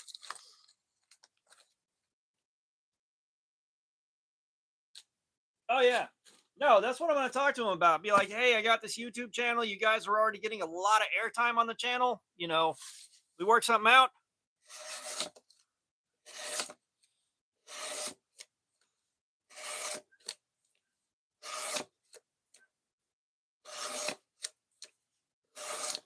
Yeah, I mean, D2 is pretty much the king of the budget steals right now. You know, I'm kind of waiting for D2 to start replacing HCR13 and then S35VN to step down and replace D2, which, you know, looking at the current landscape, I thought we might be looking at that starting to happen, but we aren't. You know, I thought the Ozark Trail D2 might have kicked something into gear, but man, the quality on that shit being so trash after that very first batch they released, it's really hurting D2's image quite a bit.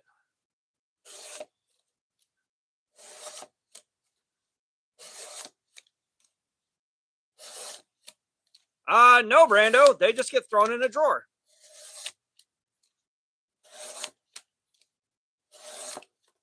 Like, there's a drawer that's got the nicer knives in it. There's a drawer that's got the stuff that I don't feel like I carried a long time ago and don't feel like beating on. There's a box that has all the knives I haven't carried yet. And then the graveyard is, you know, you guys have seen the graveyard. It is a box slammed full of what looks like a TSA confiscation lot.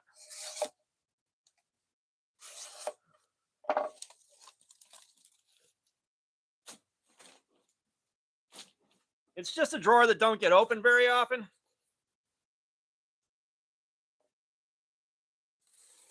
Oh, Foog. Not Ethan, Grow.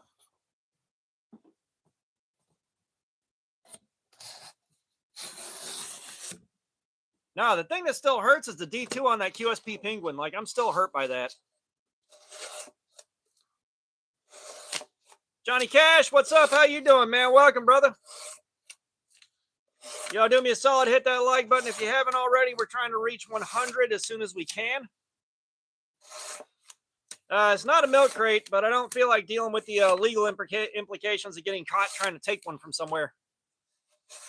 It's not like it's that serious of a crime, but I don't feel like pushing my luck because I'm not about to go down for something that stupid.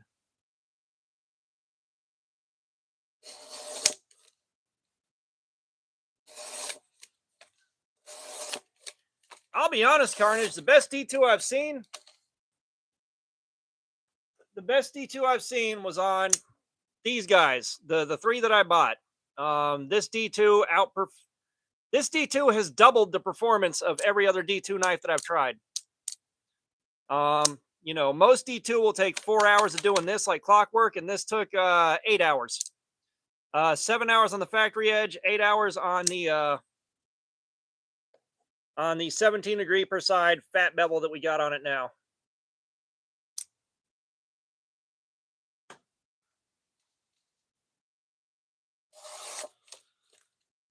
I don't know what the deal is, but that's from the very first batch they dropped before they hit YouTube, before there were any videos on YouTube about them. And then after that, the next run they released was trash. Trash. I do not have any KHUs, man. That is one I have never heard of.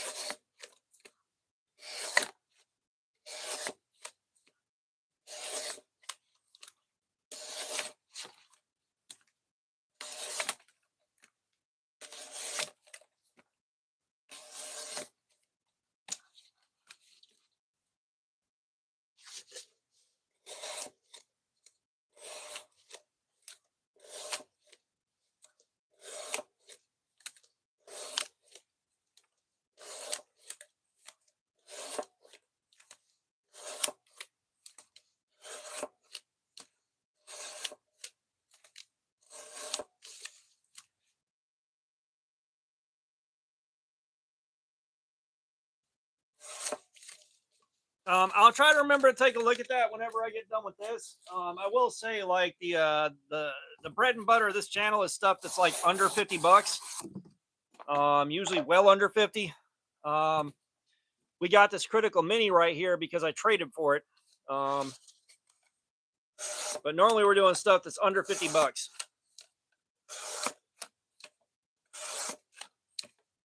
However, I like testing new super steels when I get a chance, or at least new to me super steels. Okay, cool.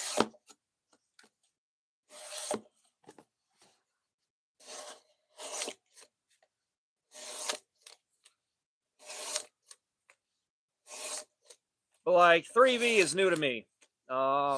This is the first time we've tested 3V like this. So definitely really curious to see how it holds up. All right, Fook, we'll see you in a bit. How's Punisher?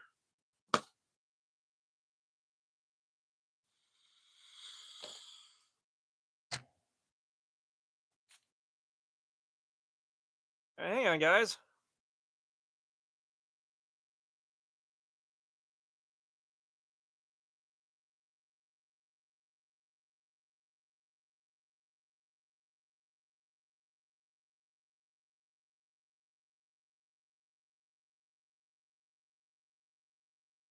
Well, damn, does KHU have folding knives?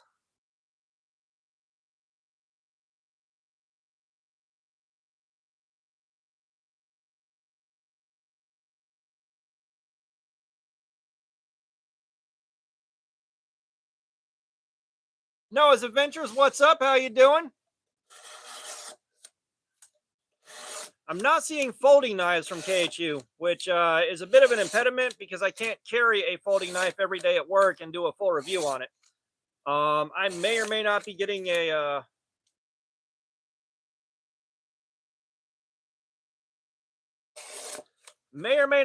fixed blade from Knives Ranch to check out, and I'm gonna have to figure out how to really do. Travis Rose, what is up, dude? How are you doing, man? But yeah, I'm gonna have to figure out how to test a fixed blade properly and give it a thorough review.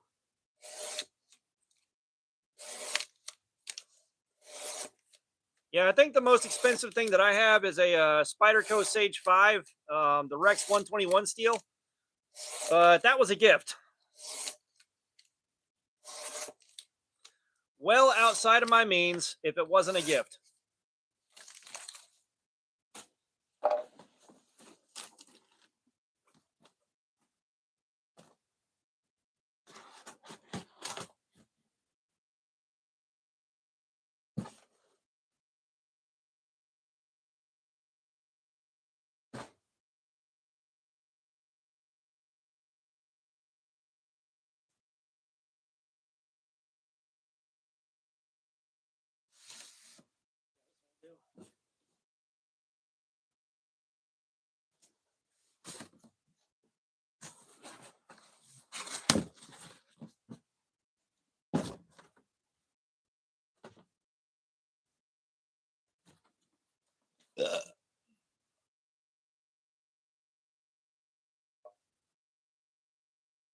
Yeah, my wife got me a Rambo First Blood Part 2 prop replica knife that was autographed by Sylvester Stallone. That thing, that thing sits in a place of honor. But Lucifer's tight ass, what's up, man? How are you doing? But yeah, HX Outdoors, the one that I carried and tested did good. My only gripe about it was the HRC on the D2 was a little bit soft, but they didn't try to advertise it as harder than it is. So, you know, I can't be too mad at that.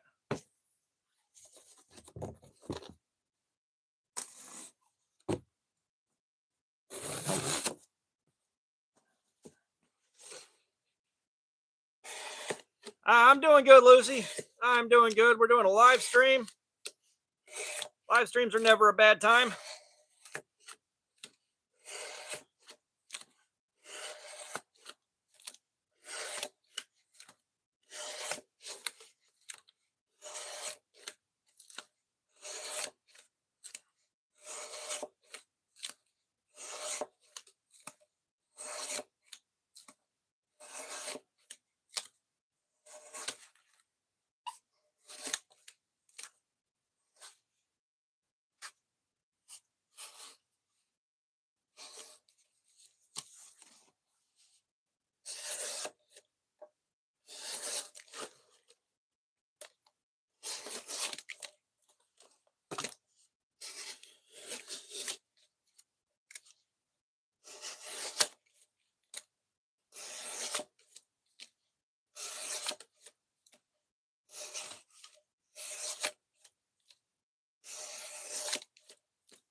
But anyone got anything interesting while it's quiet?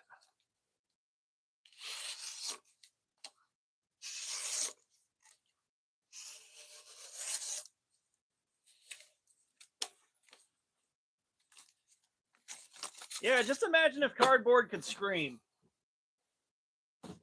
Just imagine how much more fun these live streams would be if cardboard could scream.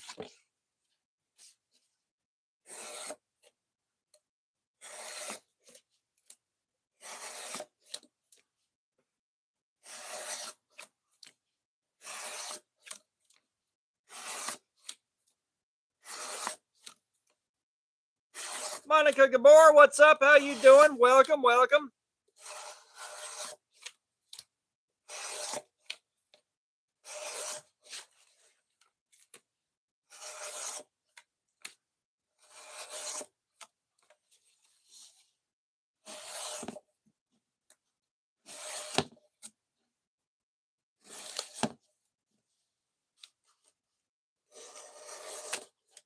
Gotcha. Yeah, I never played Oblivion.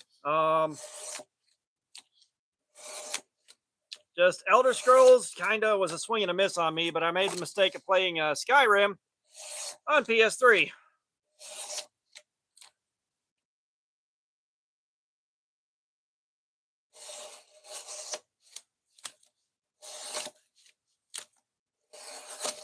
He saw the sun in the middle of the night. Yeah, I'm at a loss too.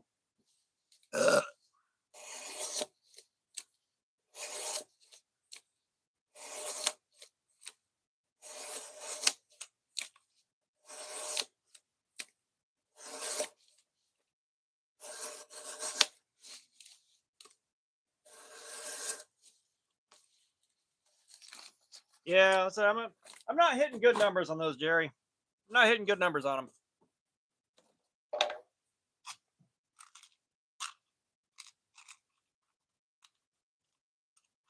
Where the hell my good Altoids go?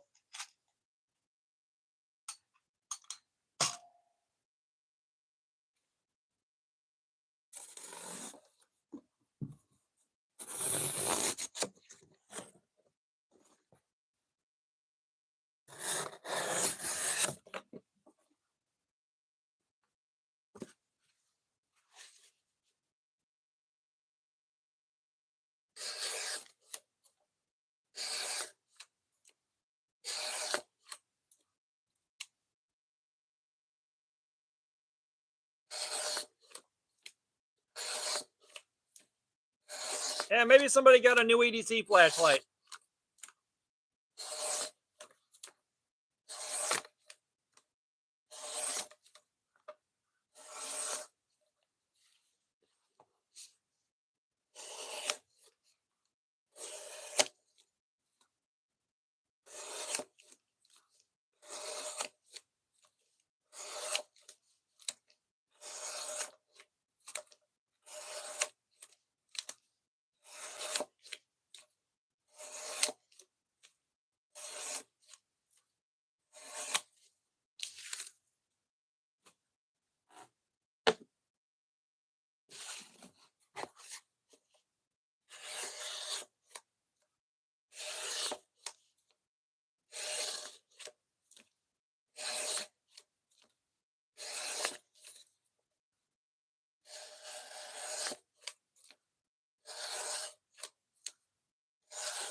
Well, Lucy, you got me. I'm at a loss.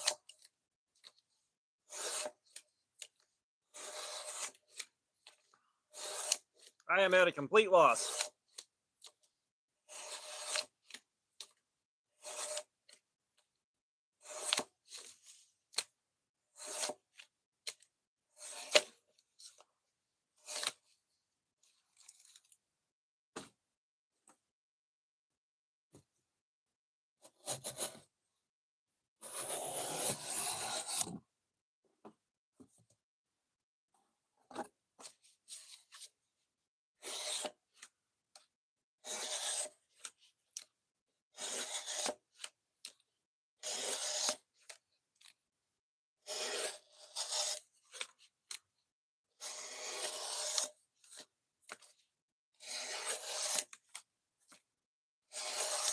Man, Courage the Cowardly Dog was so good.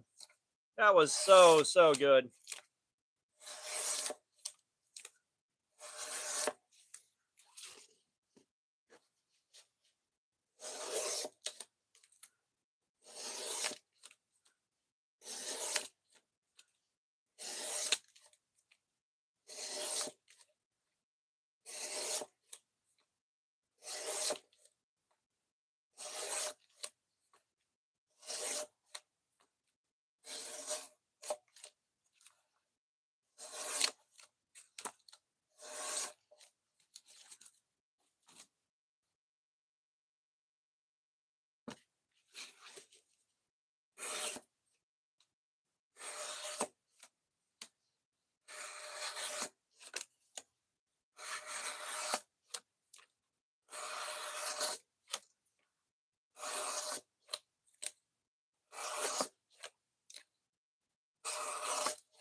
Yeah, part of me is a little bit disappointed I didn't get to watch Courage the Cowardly Dog while I was really, really damn high.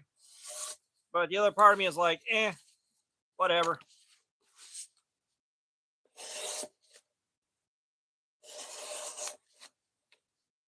It is what it is.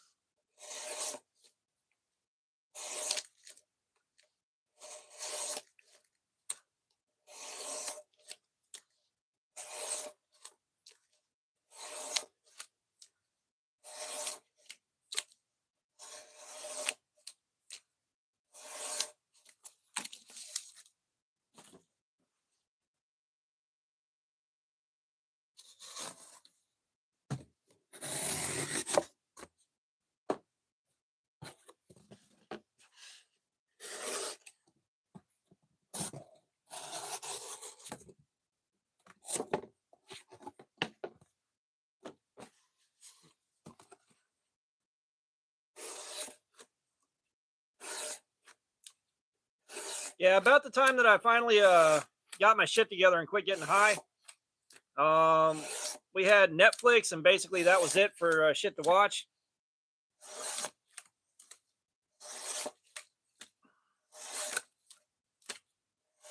So, like, I really didn't have a lot of that as an option.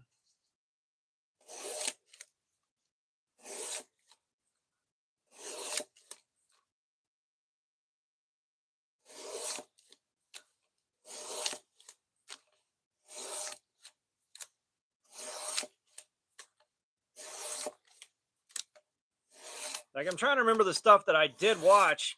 But at that point in time, I had small kids in the house, so it was a lot of like when I first started, right? I was in a house where we didn't have any TV.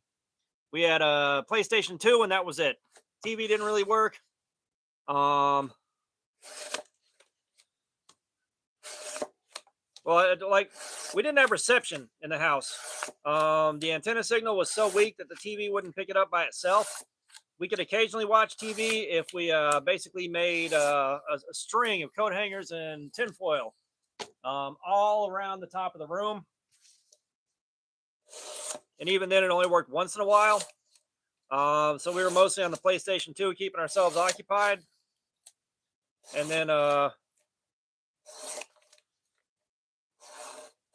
kind of after that point, I had kids floating around. So, they kind of took priority on the TV. And again, I was just kind of zoned out on video games.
One thing that was really interesting with that TV is there was something cracked in the back of the TV that was kind of fucking around with the seal on the vacuum. I'm not sure how it still worked, but every so often you'd hear this loud pop, and the TV would just stop working for about an hour. You turn it back on, and it's fine again, and it could go for days, and then really loud electrical sounding pop, and it was back out again. It was the weirdest thing.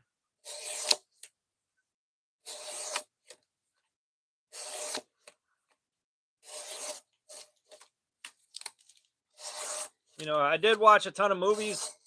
Like I bought DVDs kind of incessantly. So like I watched a ton of fucking movies. When I got clean, I slept somewhere around 20 minutes a night for a little over 60 days in a row.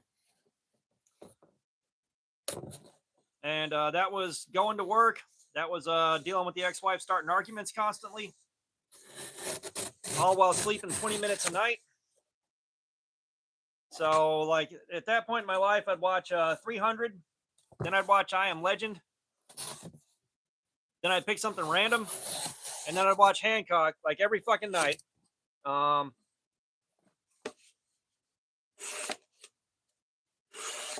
then go to work off a 20-minute nap.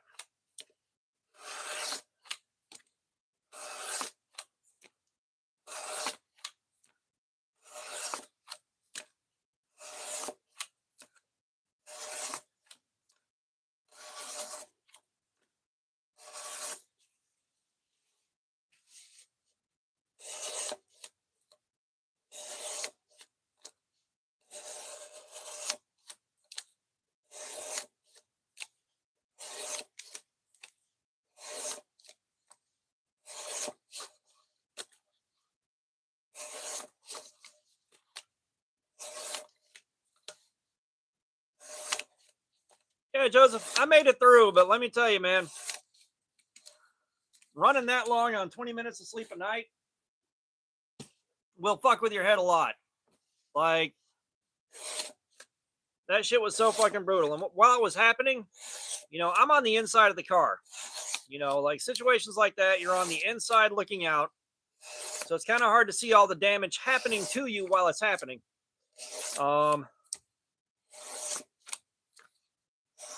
You know, looking back at it, being completely detached, like, I know I made it through it, but it's like, I'm not sure I would expect somebody else to make it through it, if that makes sense. Like, I wouldn't look at somebody else and say, yeah, I expect you to make it through that.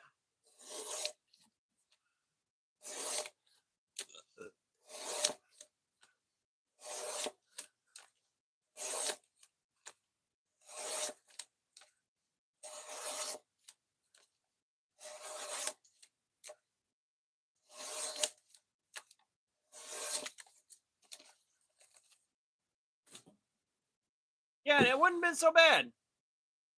It wouldn't have been so bad, but like, the ex-wife recreationally started arguments. Like, that's all she fucking did with her free time, was start fucking arguments. And like, she got so predictable that I gave each argument a number. And I told her, it's like, you do realize this is the exact same argument that you started 3 days ago, nearly word for word identical. This is all we've done is go in the exact same circles. I've numbered this one 384. We are having argument number 384 right now.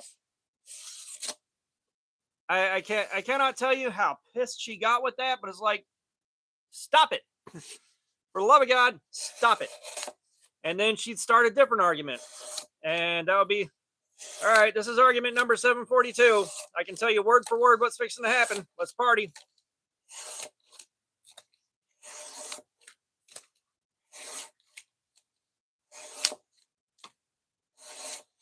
So yeah, like that was a special kind of hell.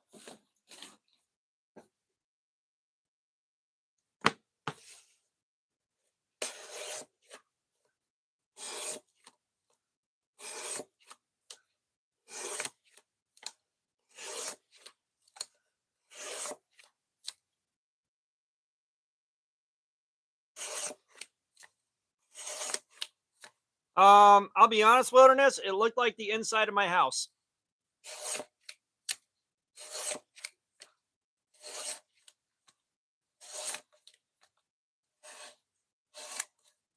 You know, like I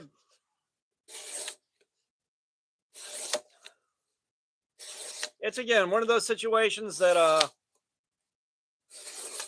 you know, I wouldn't look at that situation and look at somebody else and say, yeah, I expect you to come out of that. But somehow I made it out.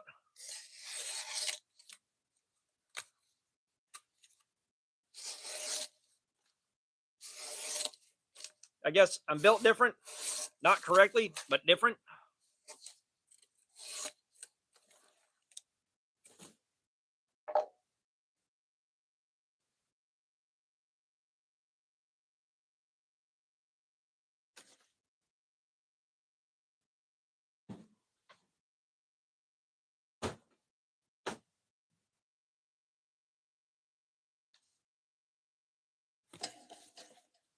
I'm opening up more and more space here.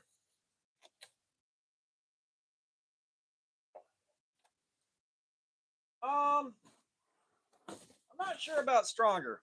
However, I actively seek out peace. Like, I actively seek out peace. I actively seek out quiet. You know, I tend to avoid conflict if at all possible. You know, if you're going to walk away feeling like you're a bigger man because I didn't really engage in a fight with you, I don't give a shit. You know, if that's what it takes for you to make you feel good about yourself, have at it, boo boo. I am largely unbothered. But I also know when I let my temper get involved and I get into it with somebody, it gets real loud real fast because all that anger comes out.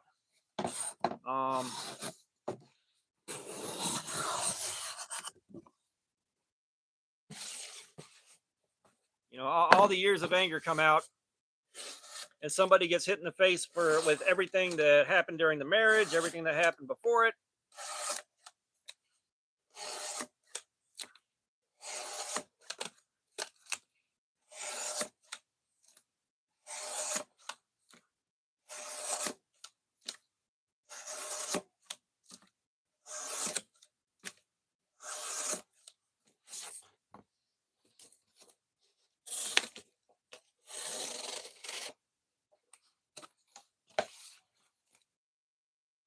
Kieran, what's up? How you doing, man? Welcome.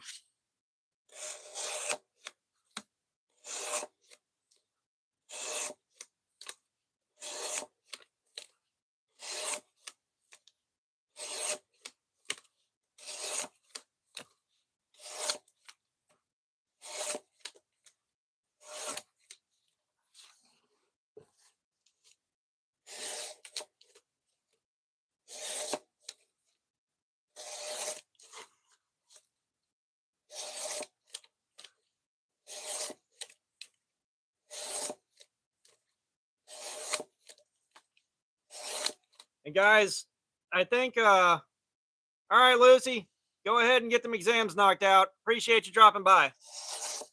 Maybe we'll see you a bit later tonight.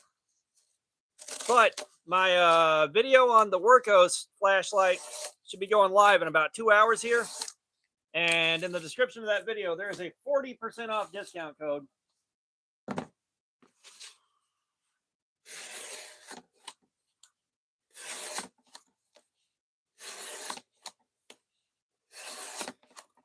Which is a little bit of shameless self-promotion, but if you are interested in something like that, check it out.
The edge isn't really slowing down much, Joseph. That's it. Just hang around. You'll know when problems are starting to show up. Trust me, it will be incredibly obvious.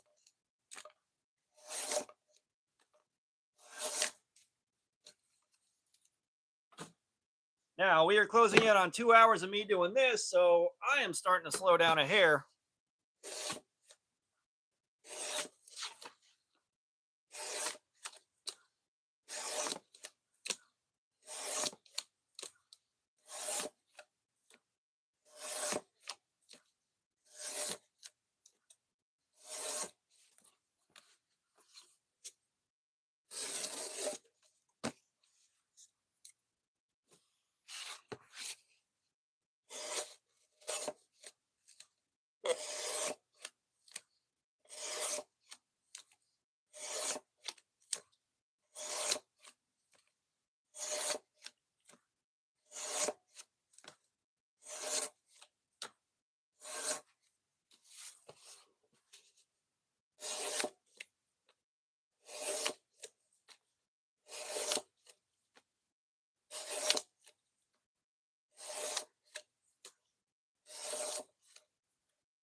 Aw, big brain. Nice try.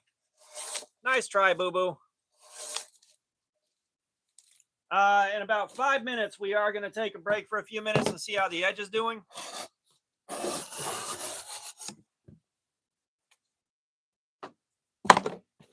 just got to wrap up this hour.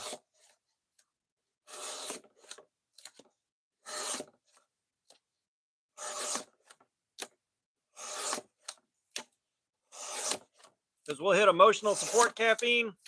We'll check the edge. I'll take about 10-15 minutes.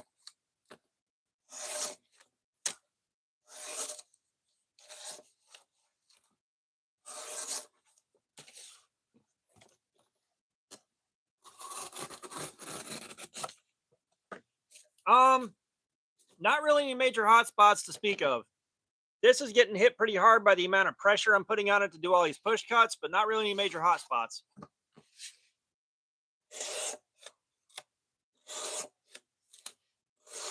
The hot spots will probably show up in another hour here.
Brando's back.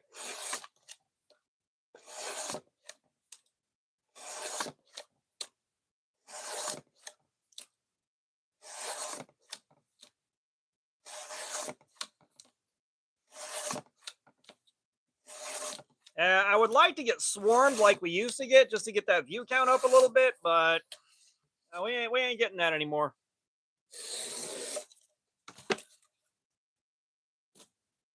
I miss those high concurrents.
Evil Twin, what's up? How you doing, man?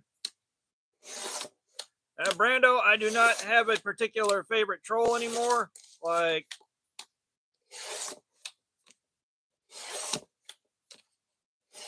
I just like them helping keep chat rate up and keep the view count going, but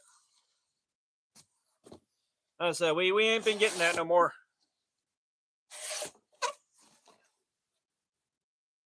Stacy Jean, yeah, like a ton of other cool knives. Like, what's up though? How you doing?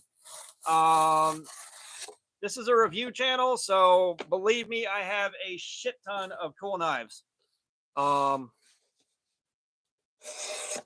If you really want to see what all I've done so far, like, you can go back through the videos on the channel and kind of get a look at a lot of different stuff. Hey, Evil Twin, I'm doing good. You know, I'm doing good. Got through the week at work, doing a live stream. I'm doing all right. But Stacy, I do have a couple of cool ones sitting next to me because we were looking at cold steels a few minutes ago. So once I finish off this panel right here and we go into my break, I'll show them to you.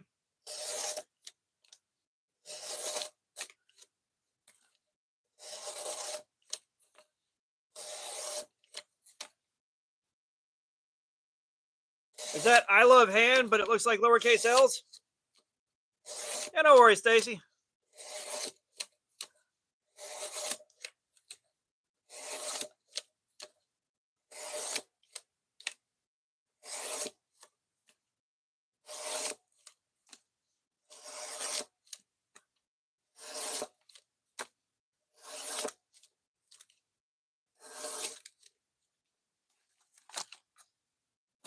All right. I love how that starts to feel after a couple of hours. Okay, so we'll take a look at the cold steels real fast that I have over here. You know, and of course, one of my favorites is going to be the Mayhem. I love my cold steel Mayhem. Let's try to get the whole thing on the screen. There we go. I went and got the Frenzy out for one of the guys watching the channel right there. And then in something more sanely sized, come on, there we are. We got the code 4 right here.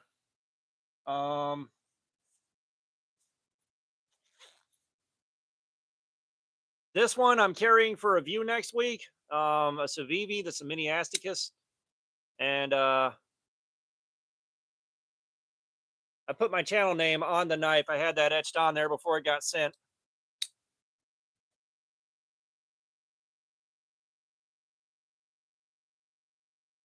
Anything else interesting sitting right next to me? Another one that I've been taking a look at recently that I've been kind of messing with is the O-Knife Sentry L1. That's one that I really like a lot. I haven't gotten to carry it in a long time.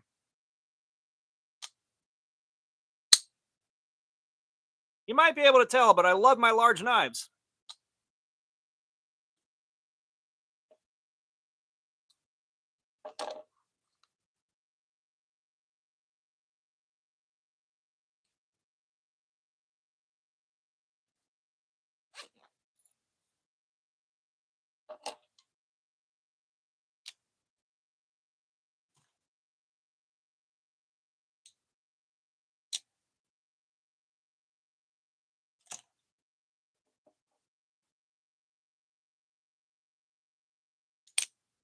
Aleska Vaticunas, what's up? How you doing?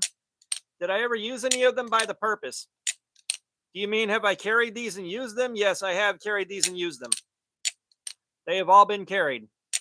New games I'm excited for, really right now, it's just Borderlands 4 that has my attention. You know, I just got it started back up on Fortnite, so I should be getting some of that in tomorrow with a coworker.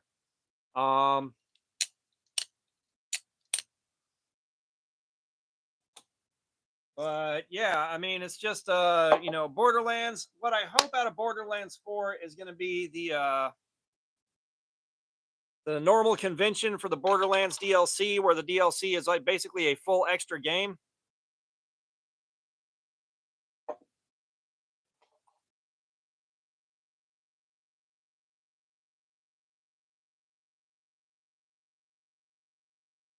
Oh, believe me, that Mayhem, that giant one, I saved up for a few months to buy that one.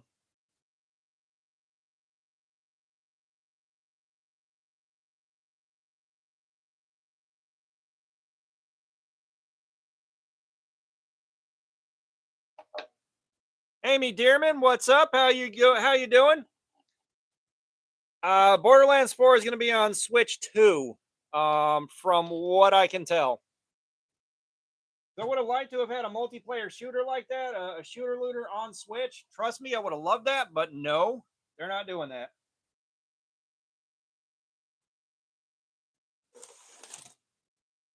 Okay.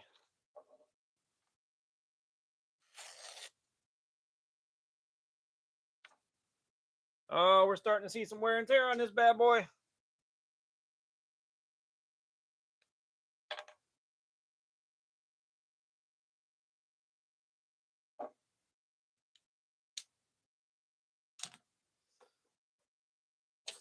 Let's get ready to kiss some test clips goodbye. Amy, I'm doing good. You know, we're doing a live stream. I'm hanging out with you guys. We're having a great time right now. And of course, I got my emotional support caffeine right here.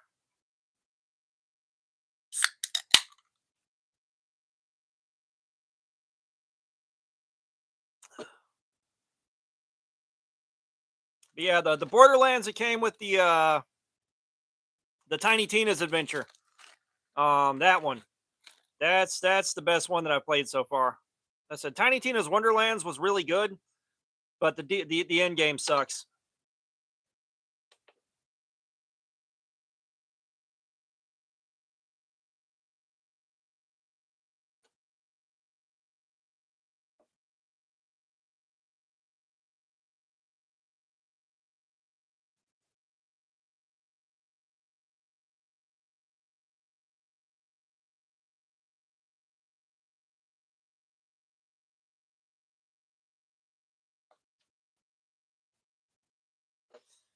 He's like, if Tiny Tina's Wonderlands had stuck with the Borderlands DLC convention, you know, it would have been something truly special.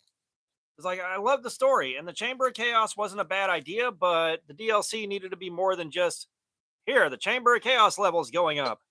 Here's a shittier Chamber of Chaos for your paid DLC.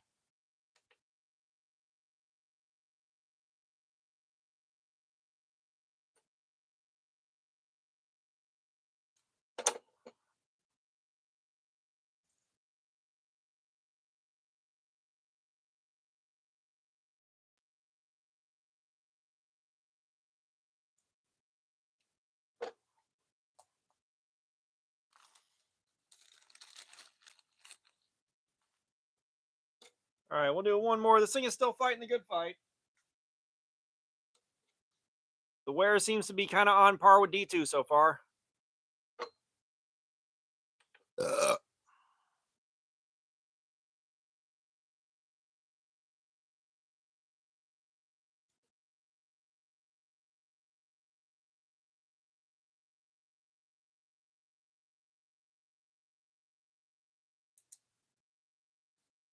Okay, so we got our numbers off of that. The 458 is definitely worn. It's got some wear to it, but it's still fighting the good fight. So we're going to give it about, I don't know, we'll give it about 10, 15 minutes here. We'll start back up again. I'm going to let my hand rest.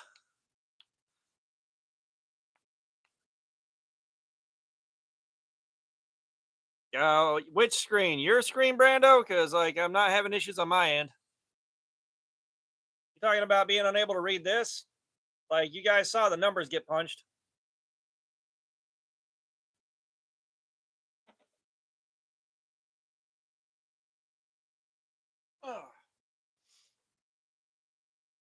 Oh, gotcha. No, that's why I write everything down. The screen, like the lighting's got to be just right for you to see it on camera. The way that LCD and this camera work together is not great.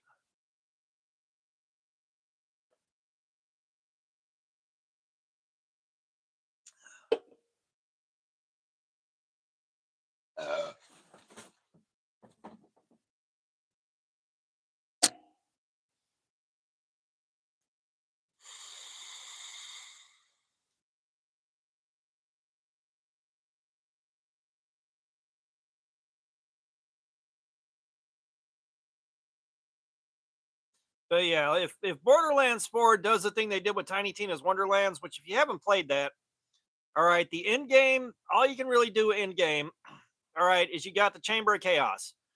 You do random encounter, mini boss, random encounter, mini boss, random encounter, mini boss, and then random encounter, boss. Okay, and all you can do is crank the difficulty of that up, and then it spits out higher and higher or stronger and stronger weapons. The problem is there's nothing to do with those stronger weapons. There's no PvP suite. There's nothing to do with them outside of go back in on a harder version of the Chamber of Chaos, and it's the same thing. The DLC, instead of being like the full extra game you normally get from Borderlands, is a smaller, shittier version of the Chamber of Chaos that might drop a nice weapon. It could drop a nice weapon, but it's seriously a watered down, crappier version of the Chamber of Chaos with some real easy puzzles you got to solve while you're going through. There's no substance to it whatsoever, and it sucks because like I love the campaign. Like there's not often where I get super invested in a campaign and I really get like an emotional level of satisfaction out of the end of a game. It's just I had the fun with the part that mattered, killing things and shooting things, but that was Tiny Tina's Wonderlands. Because like the whole thing was Borderlands, it was a shooter looter, and it had a D&D theme going on, which I absolutely loved to death. Um, I enjoyed the hell out of playing it, but it's just there's nothing to do once the campaign ends of any consequence. Like the Chamber of Chaos can be fun if you got a few people in there, but once you get past a certain point, you got to run these weird meta builds that are either a pain in the ass to play or a pain in the ass to build. And with those things, I never understand what I'm looking at or how to play them. So I can put that meta build together. It's just not going to be that much fun for me, and I'm not going to know exactly how to play it. And like I stumbled across the best gun in the game and really got a lot of joy out of it. And then they nerfed the piss out of it, which I was not happy to see. It got nerfed within an inch of its life, and they took that away from me. And then they beefed it back up again, but it was nowhere near as good as the first time you found it.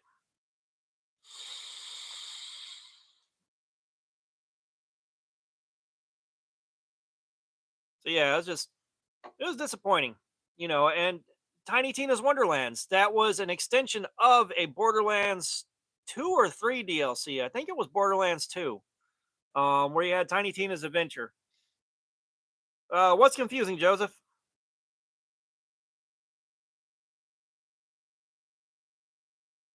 What's the confusing part? But, it just, oh, it was disappointing.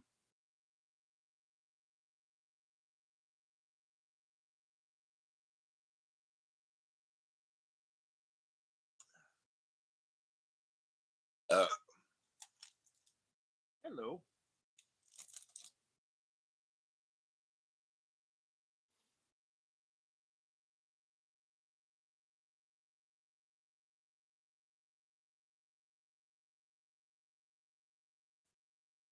Oh, gotcha. No, we were talking about Borderlands and the Borderlands DLC, and the issue that I've got with the Tiny Tina's Wonderlands is a Borderlands game. It's an offshoot or a spinoff, and they just totally fucked everybody on the end game. They totally fucked everybody on the DLC. It's just disappointing. It's just really disappointing.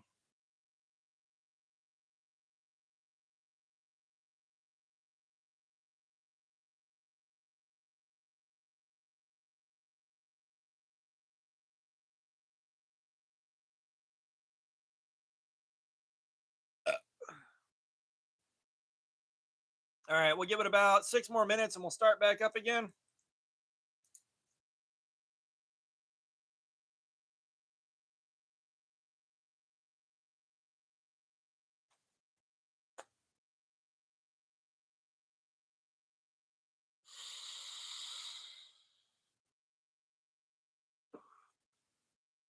Yeah, so I'm hoping Borderlands 4, because like I've got a PS5. I've got no problems running Borderlands 4. That's going to be no issue whatsoever. So I should be able to enjoy that quite a bit. I don't know if I'll have other people that are playing that I can run with, but I'm gonna have fun with that. Um, and like I said, tomorrow is gonna be one of those few times where I set aside time for gaming. I'm gonna try to get one of my coworkers to run with me on a Fortnite. We'll see how that goes. There's always that chance that he's gonna flake on me, which I don't want to see happen, but it's entirely possible.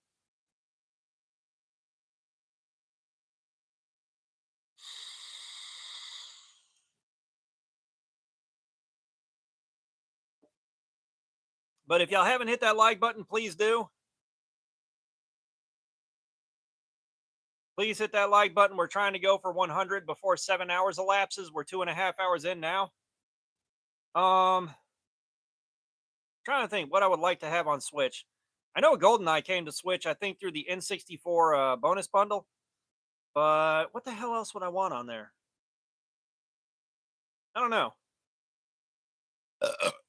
Because right now the Switch is just a life support system for Diablo 3. Like I've been picking up Diablo 3 and running every so often, but I'm kind of running into that same problem where you kind of only have two activities in game. Um, but at least when the seasons roll through, you got an altar of rights that you can build out, and you get various accomplishments in the game, and it lets you beef up your abilities. But that's it's still kind of the same problem. It's you're doing the same thing again and again and again and again, which is nice when you want to kind of zone out and just basically dungeon crawl and loot. But right now I can't make myself focus for long enough to really get a whole lot more done until the end of the season.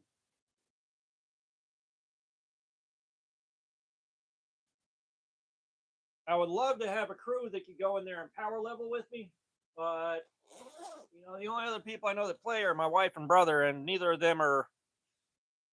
They're not the kind of players that are going to go in there and power level.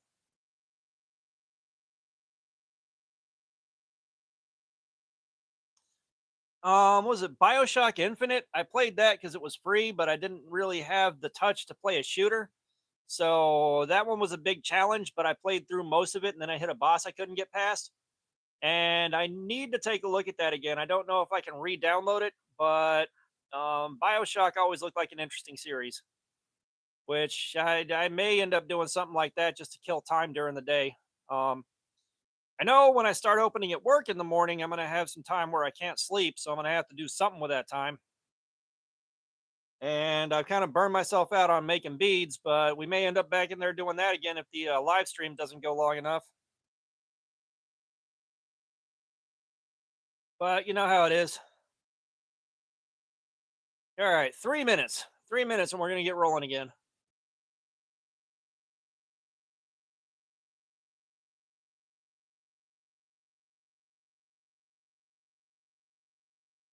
Yeah, like, and like I like the Bioshock Infinite because what was it? You were like in a theme park at one point where like an animatronic Abraham Lincoln came at you with chain guns.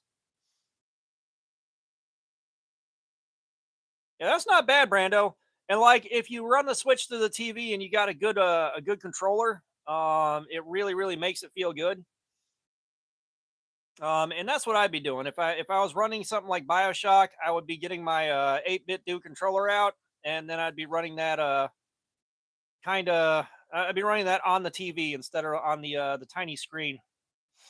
Like your draw distance still ain't going to be great, but at least it'll be better than trying to play on that tiny ass screen.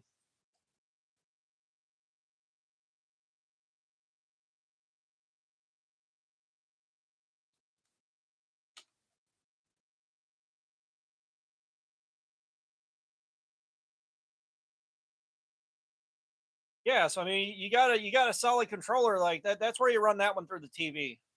That's where you run that through the TV.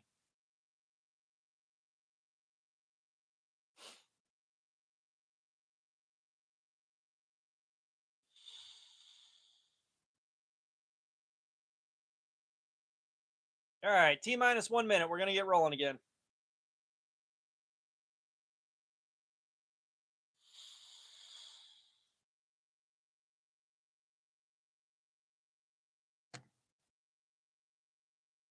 Yeah, you guys that are swinging through here, pop in the chat and say hi. Don't be shy.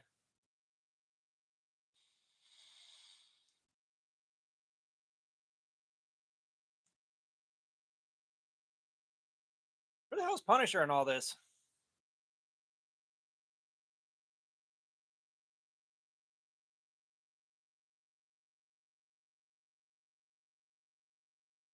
All right. We know what time it is, guys.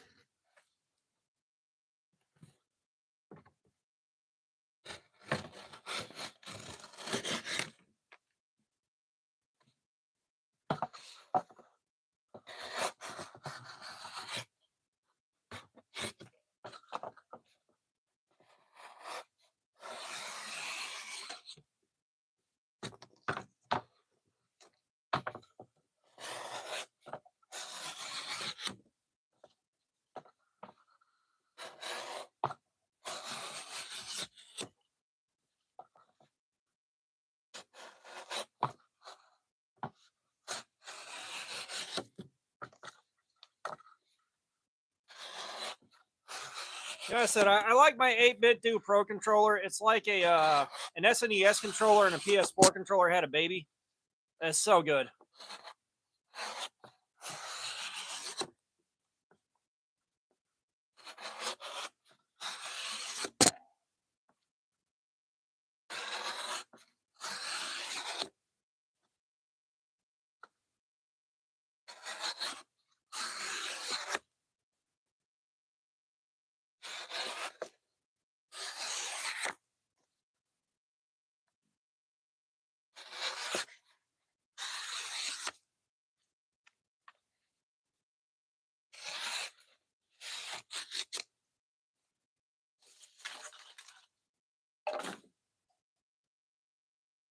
You know, one thing I hate is a buddy of mine hooked me up with his old Scuff controller, and those things are fairly high-end controllers. They're not cheap, and I thought I'd be able to shorten the throw on my trigger buttons so that when I press the trigger, it would happen faster and shoot faster.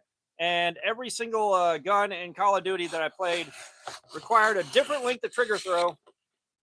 It was pepperoni.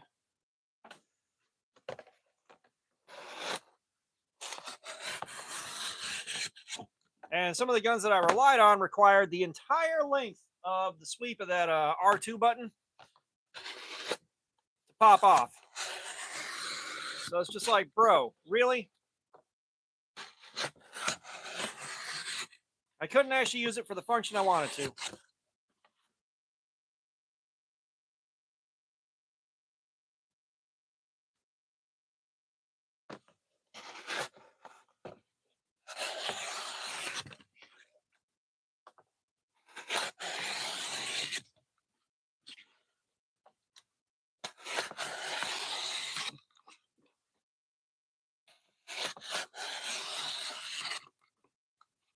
Lucas, what's going on? How you doing, man? Welcome. Aww. Poo.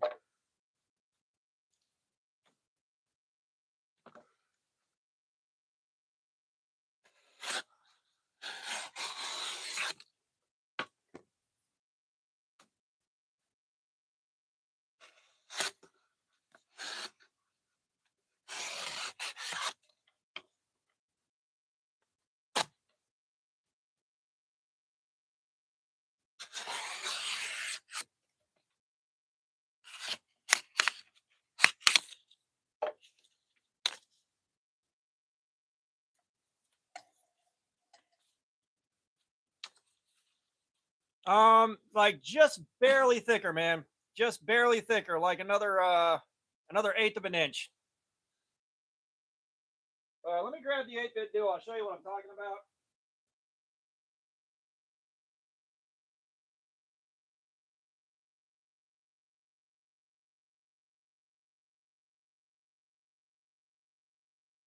So this thing is great, but my hands are a bit too small to really do L2 and R2 the way I need to on top of everything else. But this is fantastic, especially for retro gaming. My God, it's good. However, the daddy version of it, when I say it's like a Super Nintendo controller and a PS4 controller had a baby, Like this right here is phenomenal. And you got the paddles in here. So good.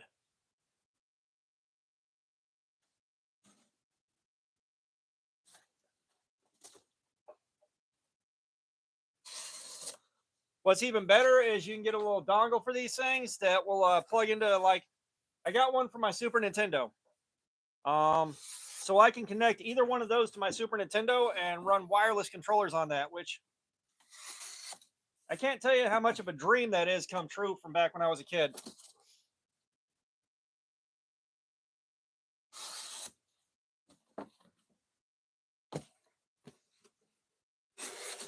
Shit, man, try playing Tony Hawk without a good D-pad. That shit's rough.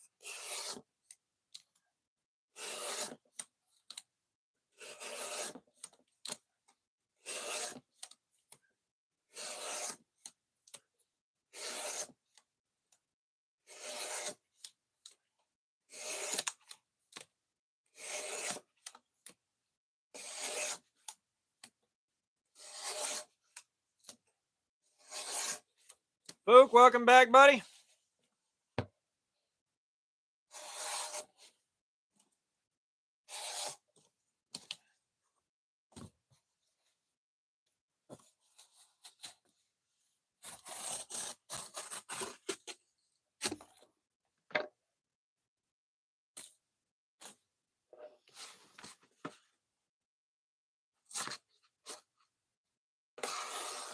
Yeah, KO, I hope you're doing good, man. KO, will you be live streaming tonight?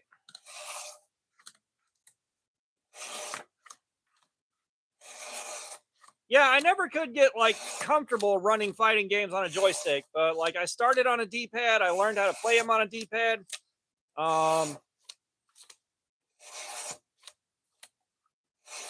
Could never get comfortable with them.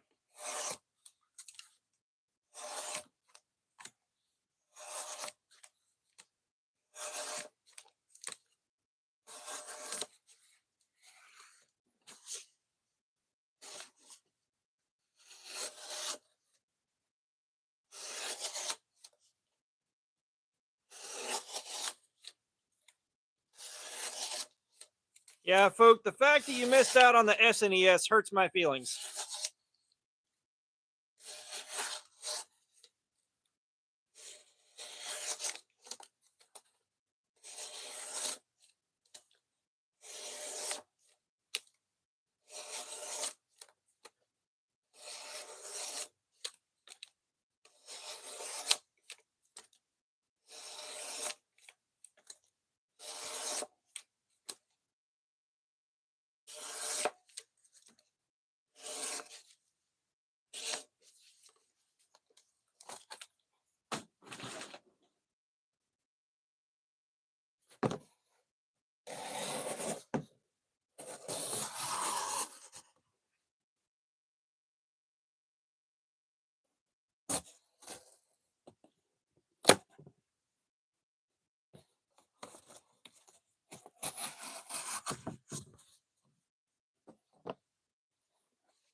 Oh, Killer Instinct is one of my all-time favorites.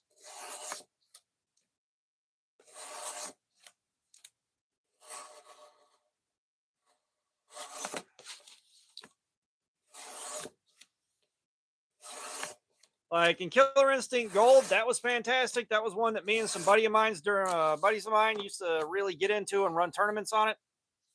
By tournaments, I mean you just play until you lost and then hand the controller off. Calipers. While we're sitting here,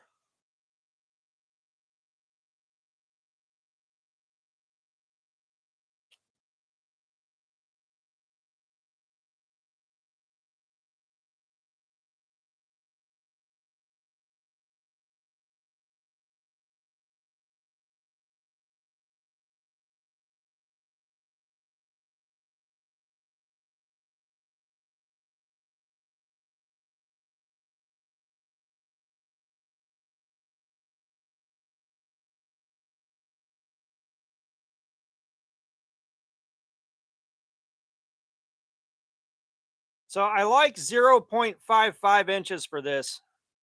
I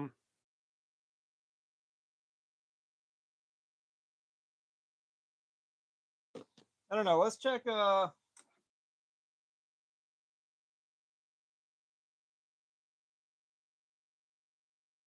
0.55. Yeah, that's what I'm saying. Just a hair over, like an eighth of an inch over. 5/8 of an inch.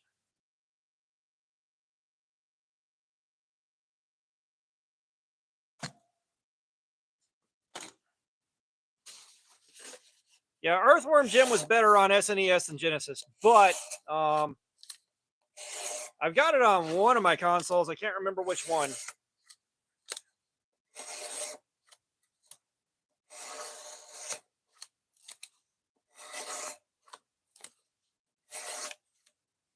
So if you want to play something with an unfair level of difficulty, Ninja Turtles Tournament Fighters, man, that game, the computer will fuck your shit up like so bad.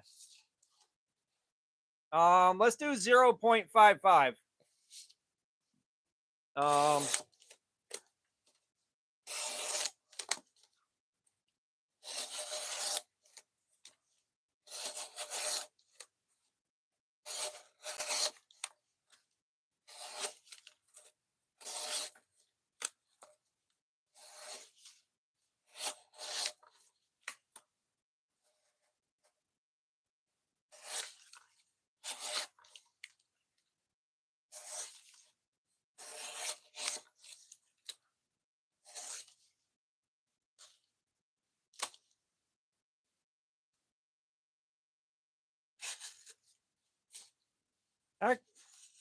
I mean, if we got to thicken the liners up a little bit, that'll make a stronger lock, which I'm not against that.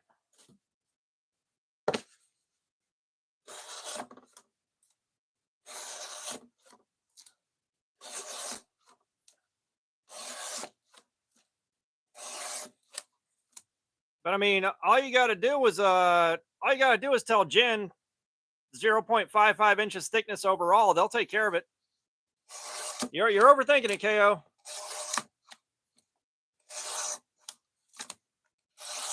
Just throw it in our group chat on Instagram. Just let them know the final thickness is 0.55 inches. They know how to make it happen. And it'll be way faster and way easier than you trying to do it yourself on Tinkercad.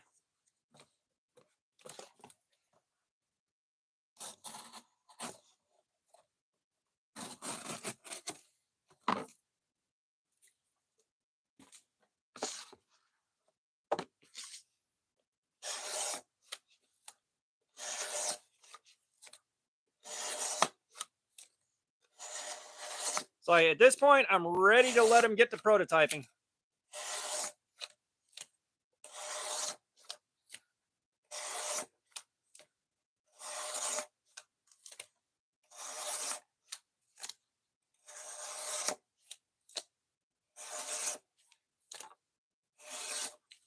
Yeah, I said just toss it up in the group chat on Instagram. Let me be in the loop on that, and we can go from there.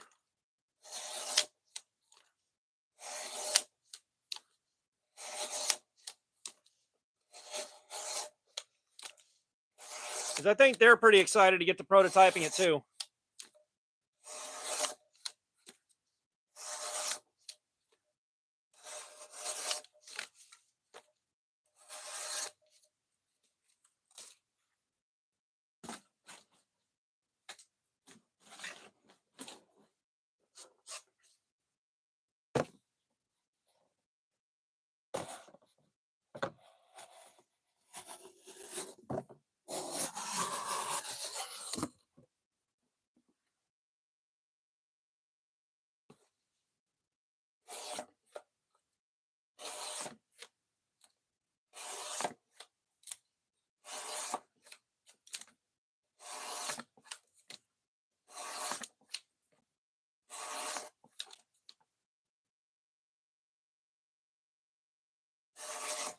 Yeah, I'm not surprised. I think I saw some complaints about having to remap everything because they just left it on the original settings.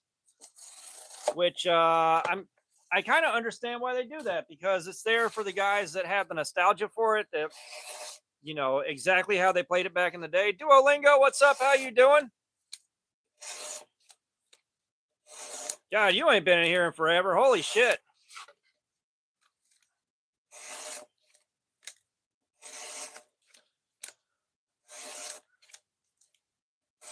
But I will say a lot of guys that have gone back and played GoldenEye, well,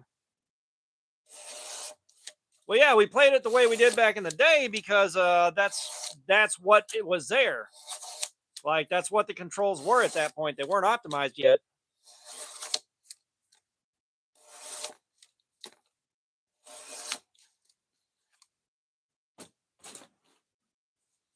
And of course, without having a second joystick on the or a second stick on the N64 controller, you had to really make a lot of compromises.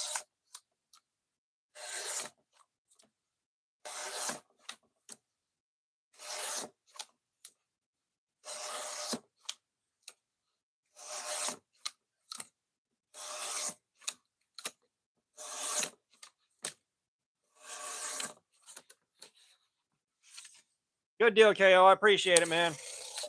And don't worry, KO. Next time I'm in there, garage casting resin, we're gonna work on some black, purple, and gold. Do you want more of an? I'll tell you what. I'll just make it and see what you think. I know I've got several different varieties of gold resin. I think I know which direction I'm gonna go.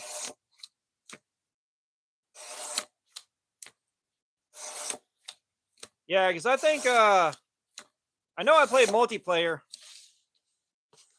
and I wasn't very good, and I wasn't as good as my crew at it, but that was scary.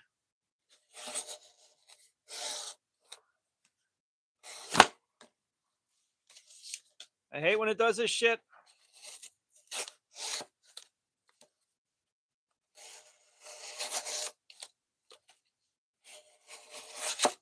But if I remember right, our thing was just sneaking up on each other with the proximity mines.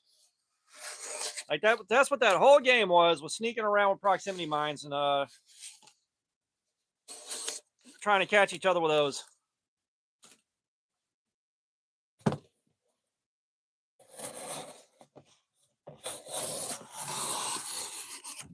I mean, KO, they're Mardi Gras colors. You already know they work pretty good together. Chris Hansen, what's up? How you doing, man? Welcome, welcome. There's no way on God's green earth you can tell somebody you met Chris Hansen.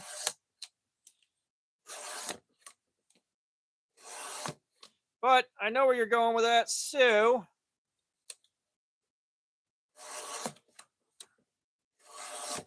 it's a shame you misspelled wrist. Try again, little buddy.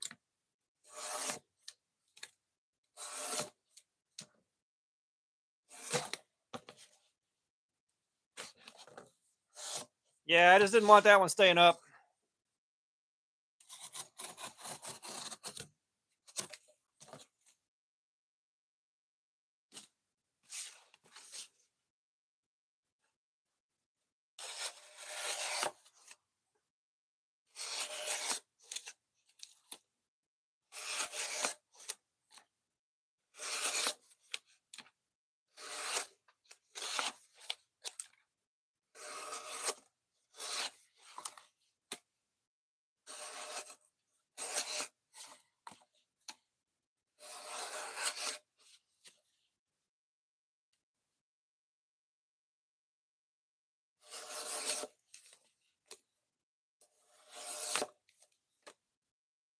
Yeah, and I mean, I think that's the thing is GoldenEye needs to be updated to modern controls.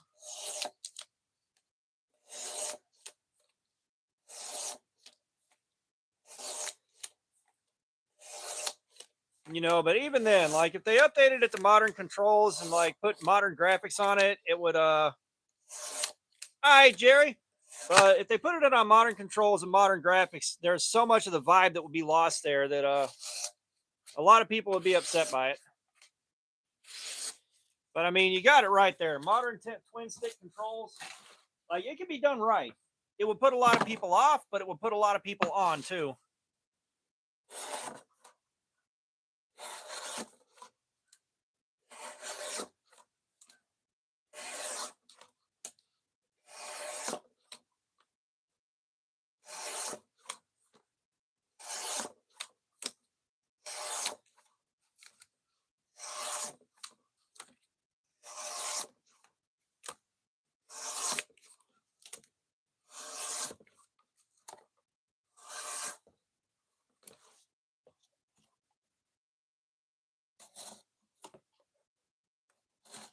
But I mean, being able to do GoldenEye multiplayer online would be some shit right there.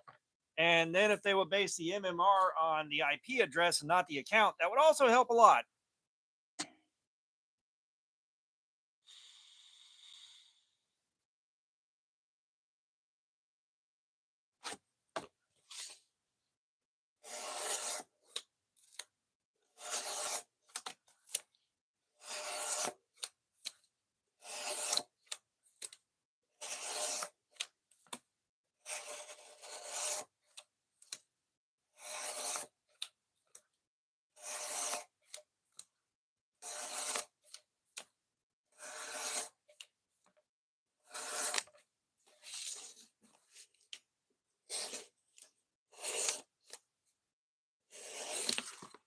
You know, it's weird, and this is the bad neighborhood I grew up in speaking.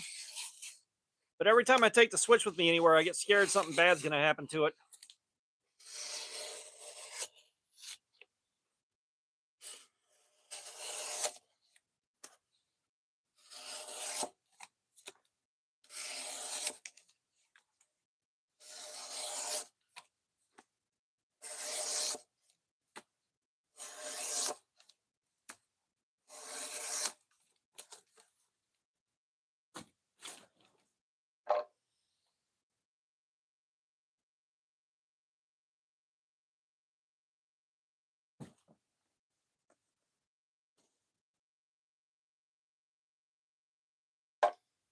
Maximilian, what's up? Blade Show, I believe, is June 7th through the 9th. It's that Friday, Saturday, Sunday. And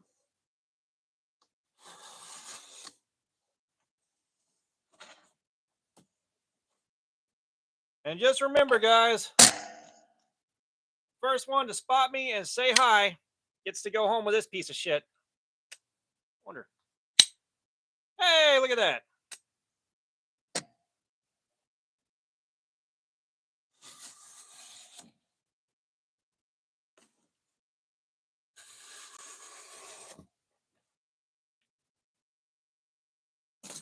Kool-Aid, what's up? How you doing, man? Welcome. Y'all hit that like button real quick for me if you would. I would greatly appreciate it. Come on.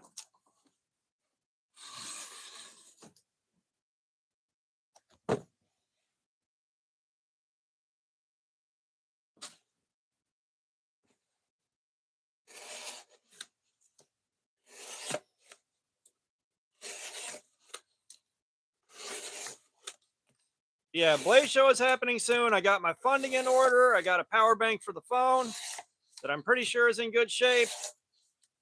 Got my shirts made.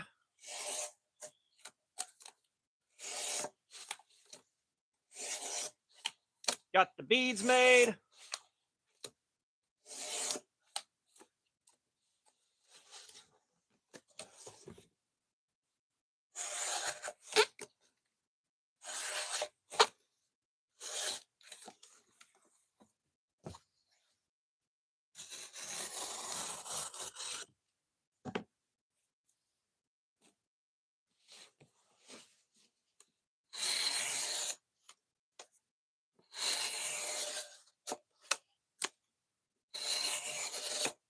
Yeah, those of y'all that are just coming in, we were talking about what it would be like modernizing GoldenEye.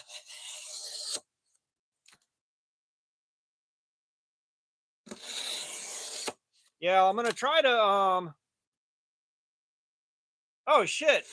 I remember reading about Base Wars. But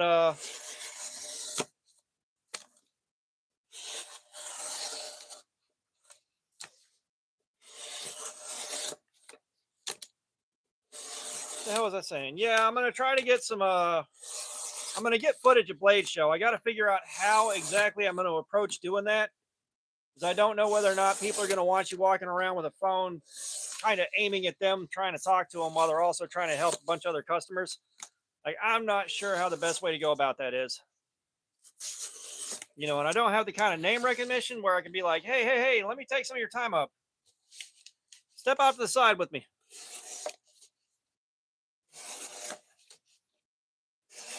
Maybe by next year.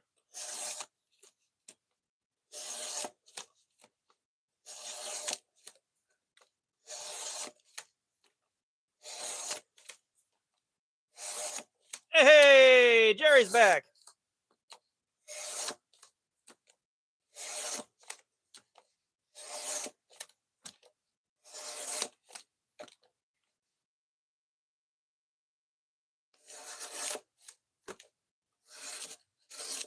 Right? All I know is like it's gonna take me for fucking ever.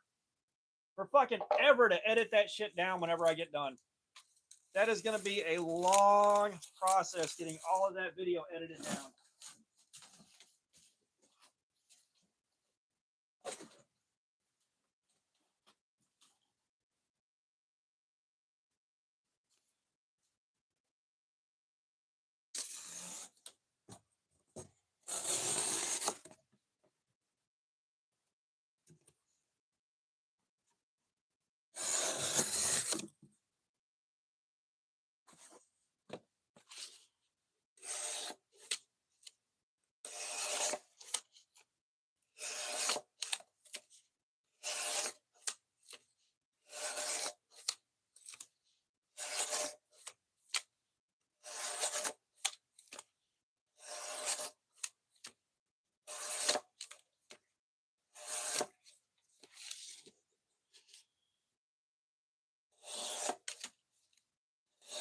I'm pretty sure Google Glass has been completely 100% abandoned at this point. I believe that has been completely and totally abandoned and is now pretty much defunct technology. No, wait. No, wait. No, wait. No, wait. You're still advertising it. Never mind. Never mind. At least there's a version of it. They got Chris Hemsworth doing that thing.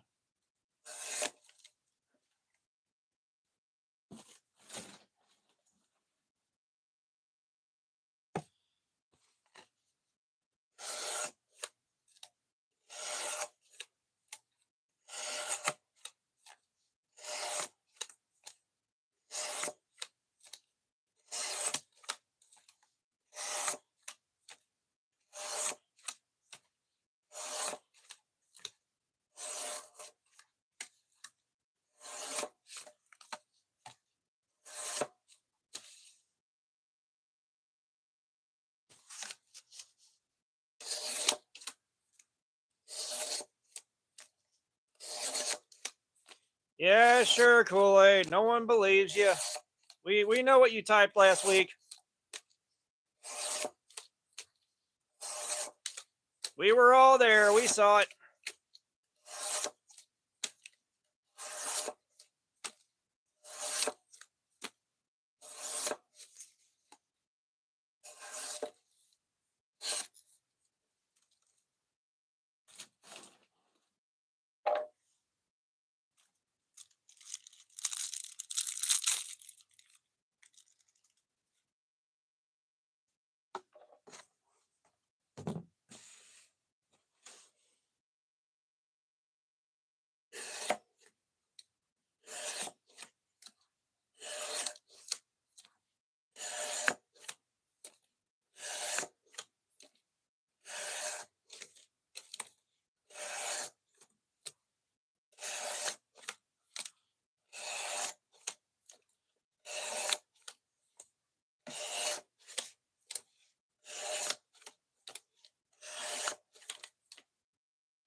Josh Allen, what's up? How you doing, man?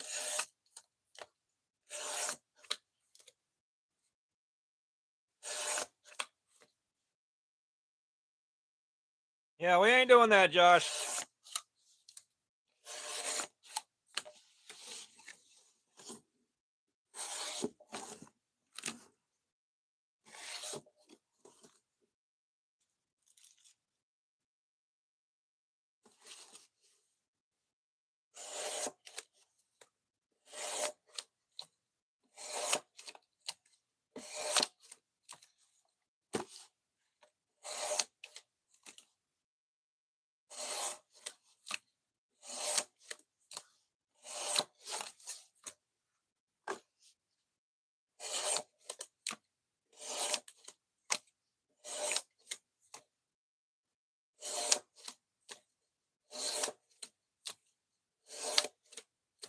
Okay, we got the Kaiser Critical Mini in 3V tonight.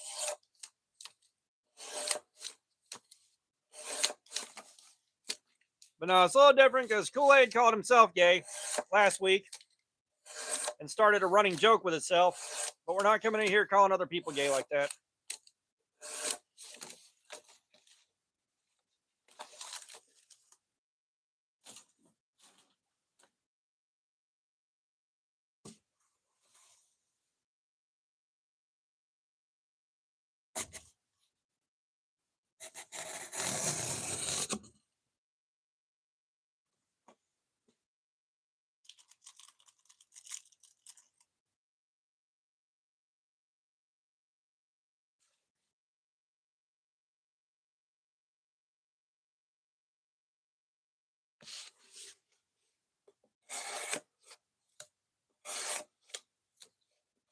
Yeah, some random guy took your phone while you were holding it that you don't know and just started typing shit.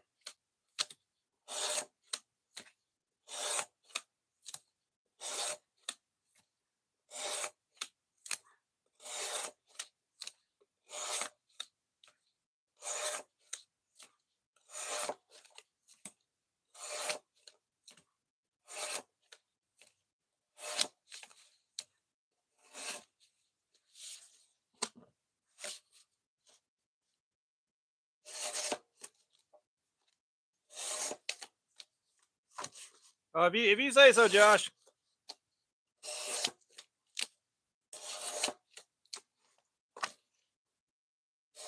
Like, I haven't watched any Jurassic Park besides the first one. And I remember seeing that the day it came out.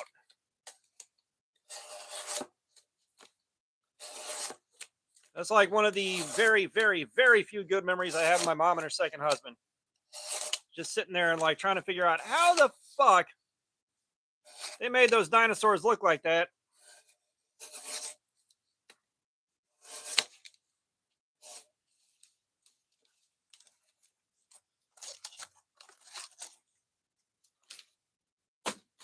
Yeah, but he's saying some random guy did that.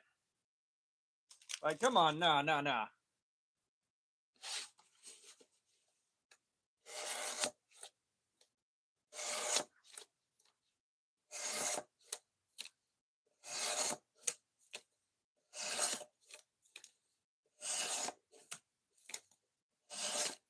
Crab with a knife, what up?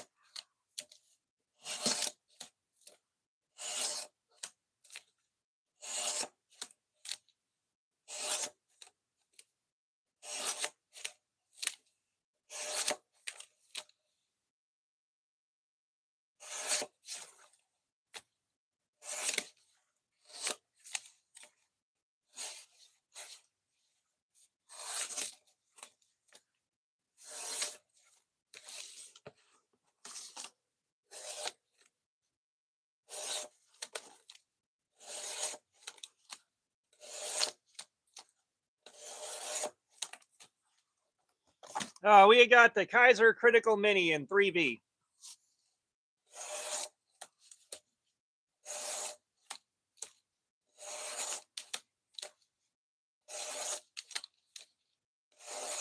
Toes Trucking, what's up? How you doing, man? Welcome, brother.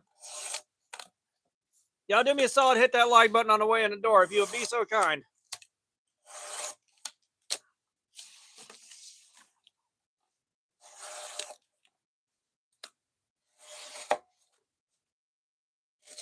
Damn, Toes, what's the matter, man? What's the matter?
Hey, beautiful.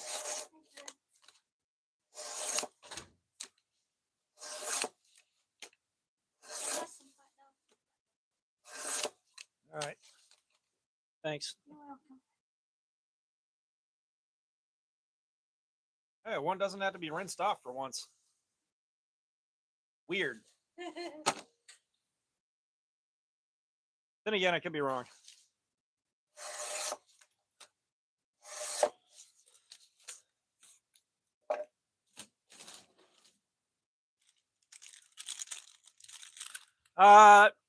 No, we got a flat grind. We got a flat grind into the swedge up top here.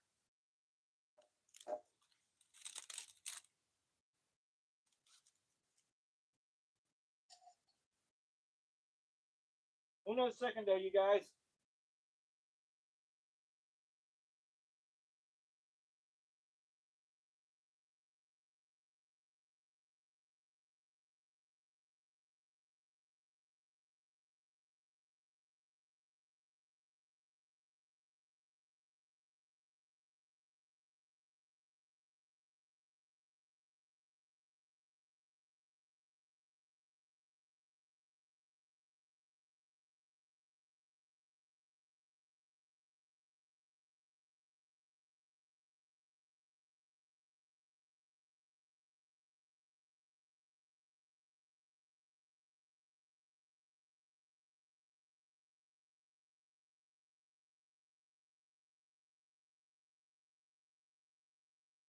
Sorry, you get these half gallons of tea, and like every single one of them is covered in tea that leaked from somewhere. And they're always sticky as shit. So you got to rinse them off every time.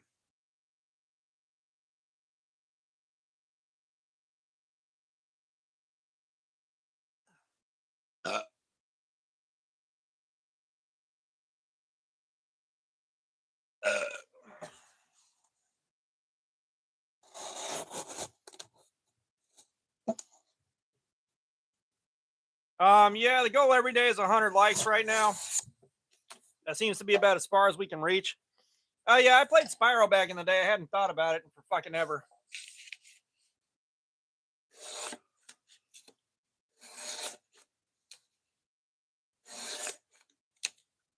Evil twin, you watch your filthy pirate whore mouth. That tea is a gift from the baby Jesus himself. I don't want to fucking hear it.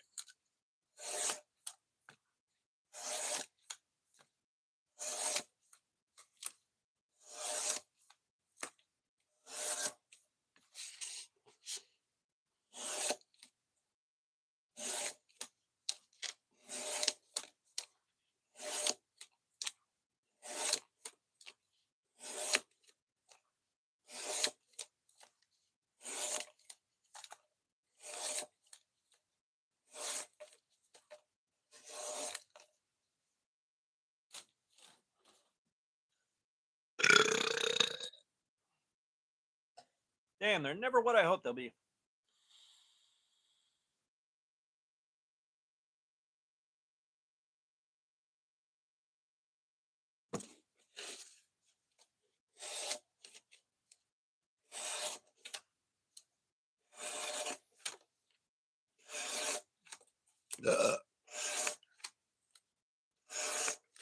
Yeah, one of my friends had it on, I think, PS1. And we got down with that for a while. I think it's one of those games I never fucking finished, but I enjoyed just kind of relaxing with it.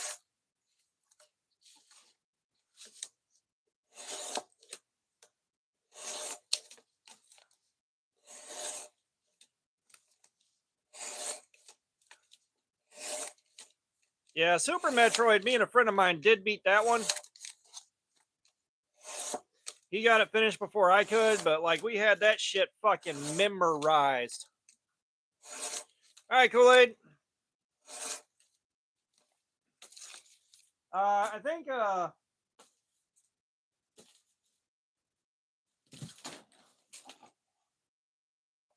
think Spyro is kind of open world. Like it's open world, but not like you'd recognize an open world game today.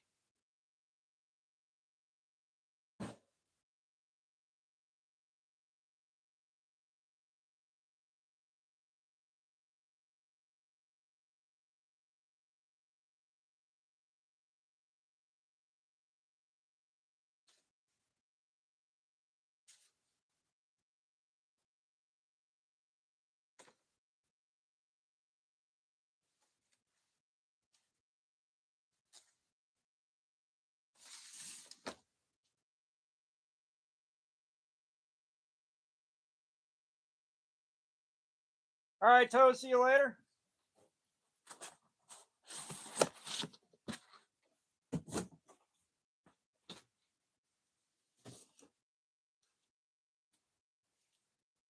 Yeah, like you go back to games that were an open-ish world back then, and it's like there is so little fucking going on here. Holy shit.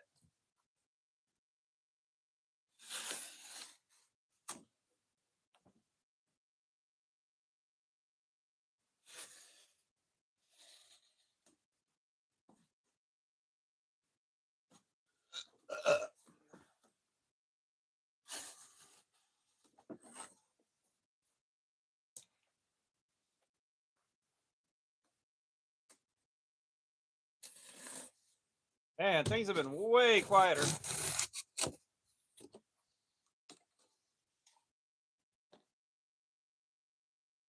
Travis, I think you hit the nail on the head there. You know, I said it would have been considered sort of open world back then, but 3D platform is probably a lot better way to put it.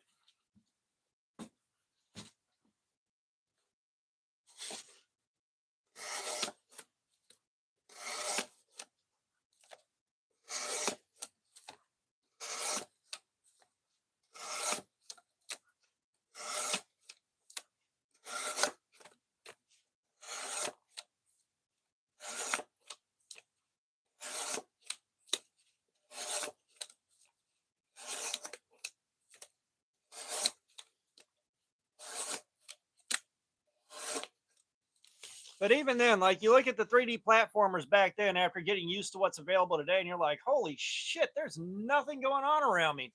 Damn.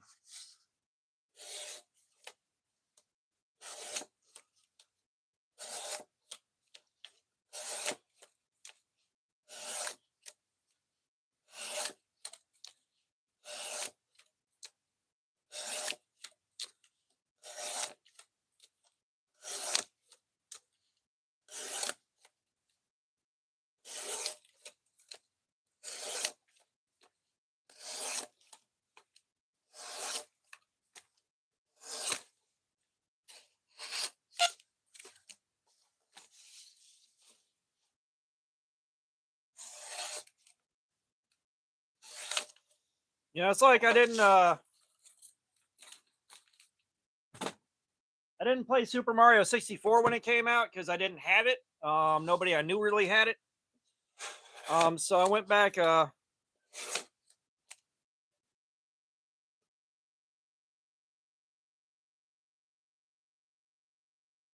know, I went back to it, and when it came out on a Switch and that 3-pack, and it's just like the world is so fucking small. Like, holy shit, this is small. But the seesaw rope I got, I'm planning on doing some videos with it later on down the road. Partly because I want to see how much faster it destroys an edge than, say, cardboard does. And I got an idea. I got an idea to condense a lot of this edge retention testing down into like one video between a bunch of steels. As that's what it's going to be. The seesaw rope Grand Prix. We're going in and we're going just a bunch of steels head to head to head to head. As long as the edges get worn out fast enough. And just see, like, do 3CR, 8CR, D2. You know, we got the Magna Cut, we got the 3V, we got the S35VN. You know, kind of run through a whole bunch of them back to back to back, and then that is kind of a there's a direct comparison that you can see all in the same video.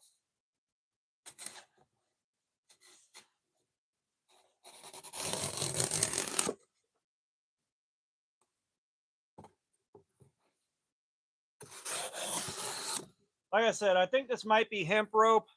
Let's check the Amazon listing real quick.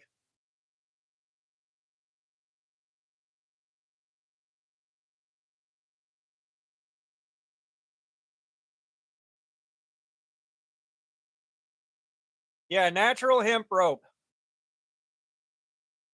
Twisted manila rope, thick jute rope.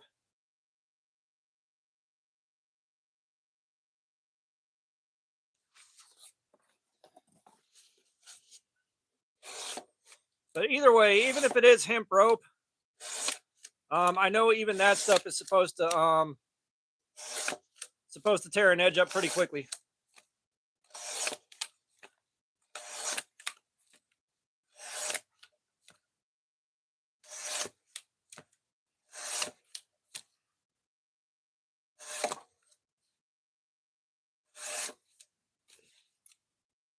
Yeah, well, I mean, it's still like I was able to pick up that roll for like $30, and I figure it's still gonna probably wear an edge out a lot faster than cardboard will. And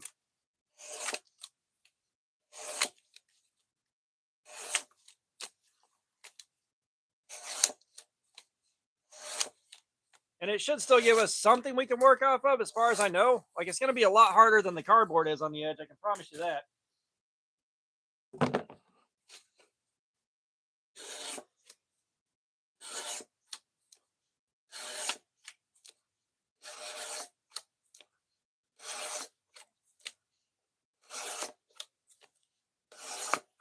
Kool-Aid's back. Back again. Kool-Aid's back. Tell some men.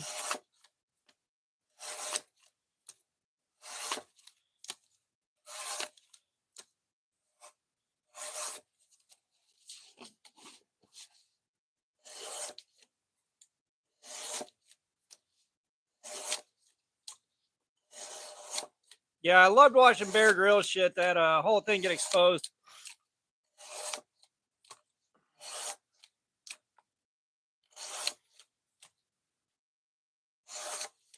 Yeah, like I said, it was what I could buy. It was what I could buy. You know, like affordably. Like I said, I'm pretty sure it's still going to be way tougher on an edge than cardboard is. You know, Cannon, what's up? How you doing, man? I'm doing good. I'm doing good. You know, as long as I'm upfront about the fact that it's hemp rope when we start doing the testing, that should cover it and make sure everybody knows, like, that's what this is.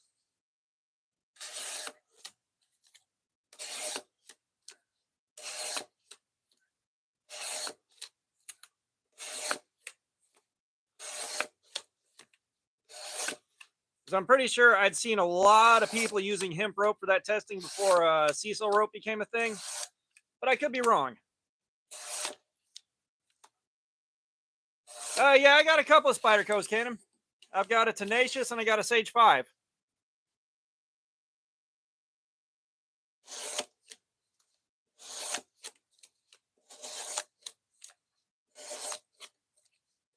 You know, one thing I got to do is I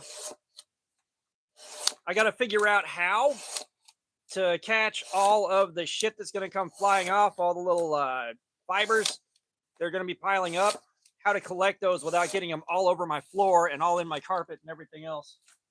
You know, the cardboard's bad enough, but at least that's easy enough to vacuum up and get it taken care of.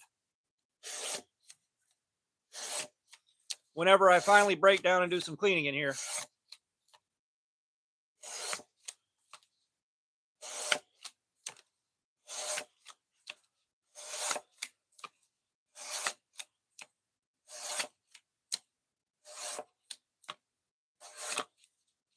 It's like, what is it? I've seen Cedric and Ada use hemp rope or Cecil rope that was about as big around as a pencil.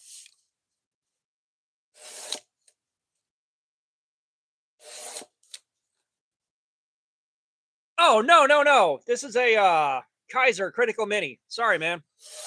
There was some confusion. It's a Kaiser Critical Mini in 3V.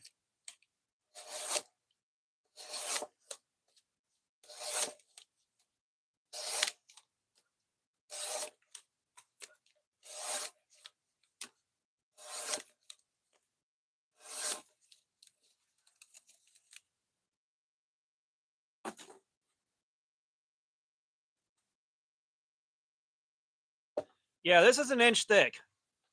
Like, that is an inch thick. This is some of the big boy stuff. And it feels pretty grotty. So I feel like this is going to be some good testing.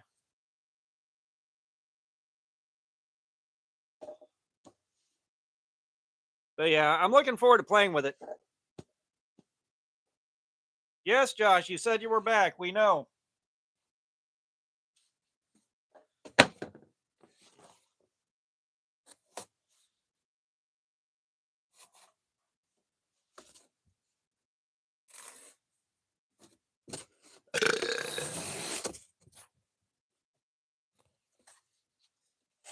But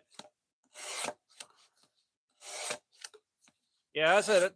I figured that was going to be a good way to go about doing that. Because I really, if I'm going to do that, I need the edge to wear out fast on those.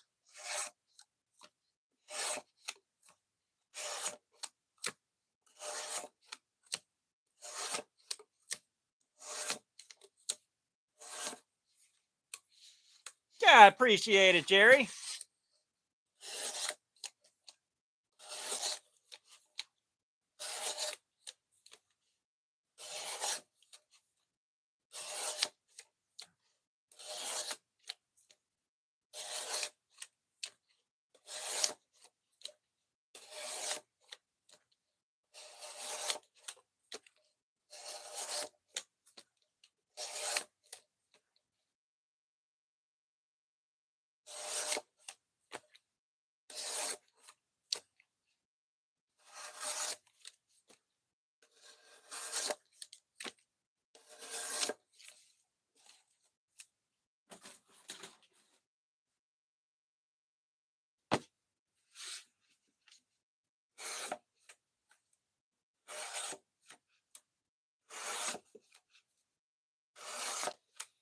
Yeah, I love how entertainment purposes only is just such an easy cop out for passing along bad information.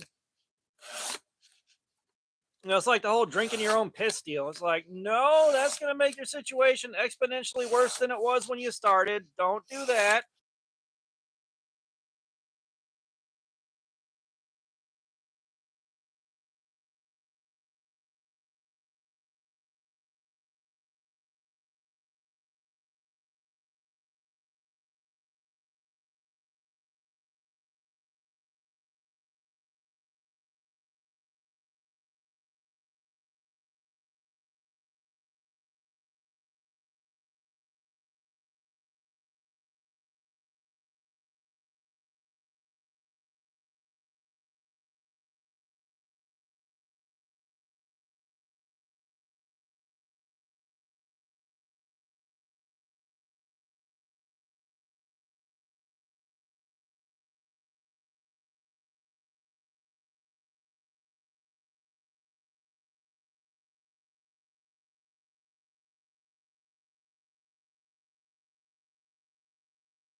All right, sound should have come back. Looks like my lav mic just died.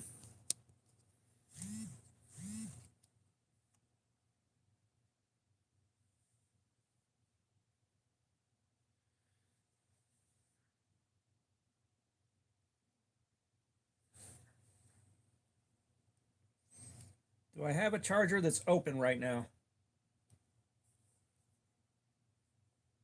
I don't. All right, well, no worries. No, I had a lav mic hooked up. A lav mic hooked up to see if the sound quality was better than it's been being. Just try to make the live stream sound a little bit nicer.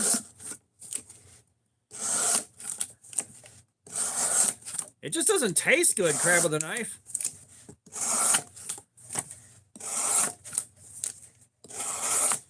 But yeah, so I found out the lav mic only works if the part that you plug into the phone, the receiver for the mic, is connected to power. Why it doesn't use the battery off of the phone, I will never understand. But that eliminates 90% of why I bought it. There's not much I can do about that. It's like an $11 purchase, so even if it only works for the live streams and makes them sound a little better, I can work with it.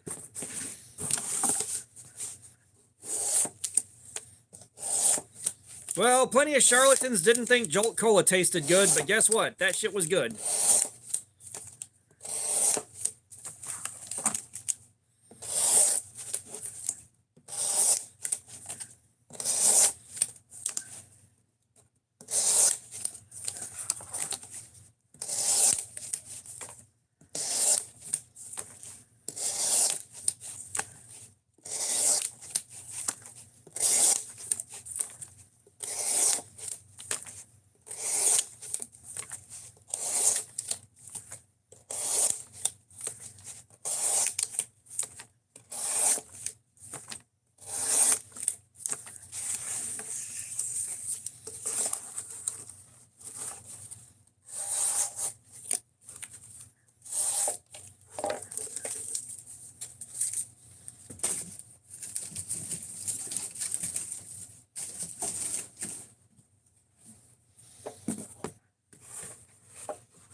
Jolt was definitely discontinued, and then they tried to bring it back, but they brought it back in the dumbest way possible, so it got discontinued again because it wasn't making any money. Siggy, what's up? How you doing? When they brought it back in like some of the most complicated cans to manufacture and ran the price up too high. If they would have just brought it back in like Arizona cans for $1, they would have been fine. But no, they had to do the funky tall cans with the weird lid on them. They cost too much money to make, so they ran themselves back out of business again. I think, and I could be wrong, but I think that whoever was making it, I forget which company, I think they were just trying to basically make some and sell it so that they could keep the rights to it for longer.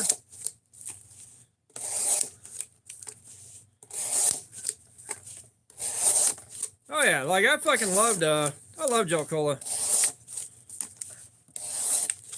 That's again one of those things, if I could time travel, I'd go back and I'd buy several.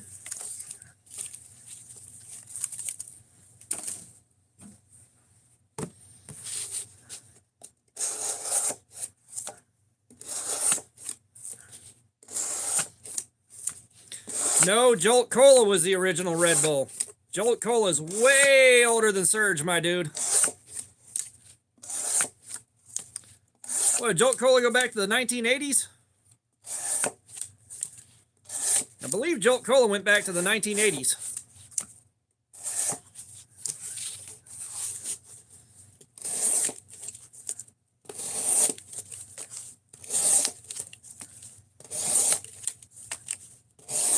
Oh yeah, Surge was great. I can't believe they brought that back, and then they brought Surge back, and then they're like, nah, fuck it, you don't get to have it anymore. Like, fuck you guys. Yeah.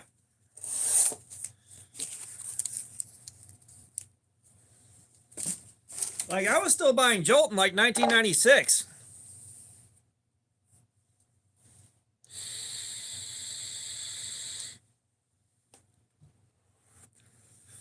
Which Mountain Dew was made originally as a mixer for corn liquor. And then people liked it by itself, so they're like, all right, cool.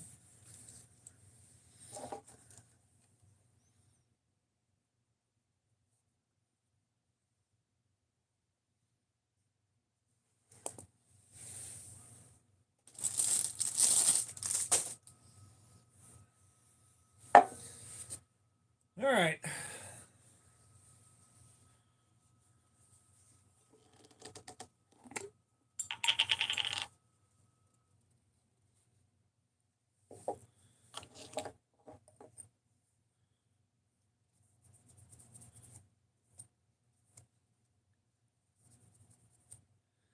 Yeah, like I was mad when Surge got discontinued the first time, but I think I was more mad when it got discontinued the second time after being able to be bought for such a short period of time.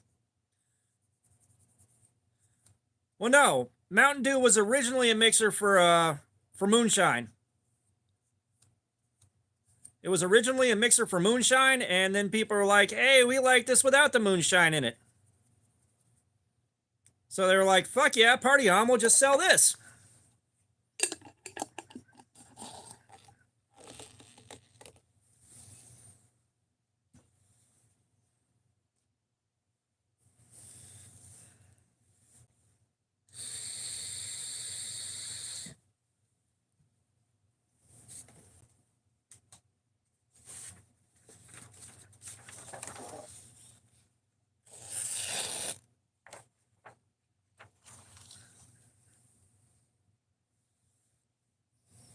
Oh, I'm sure somebody out there likes Mountain Dew and whiskey. I guarantee you somebody out there does.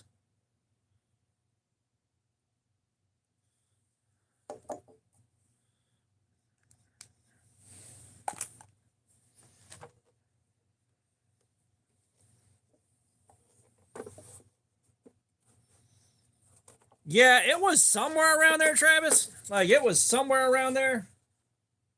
Believe me, I am still highly incensed about it.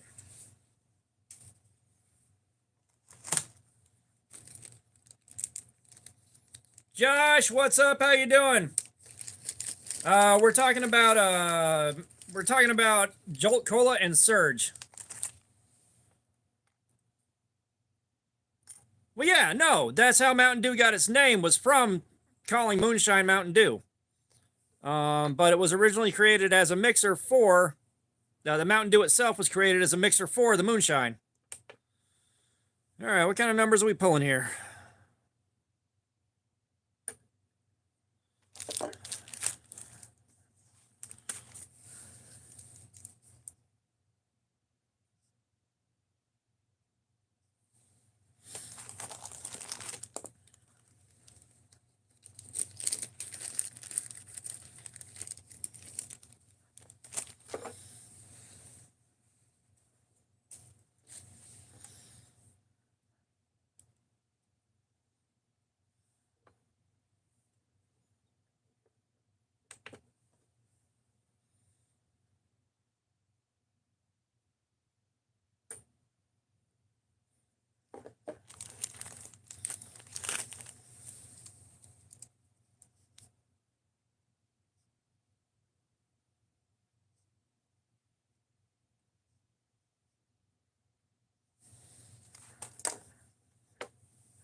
That's also where Mountain Dew's old ad campaigns with the hillbillies was, because of that connection.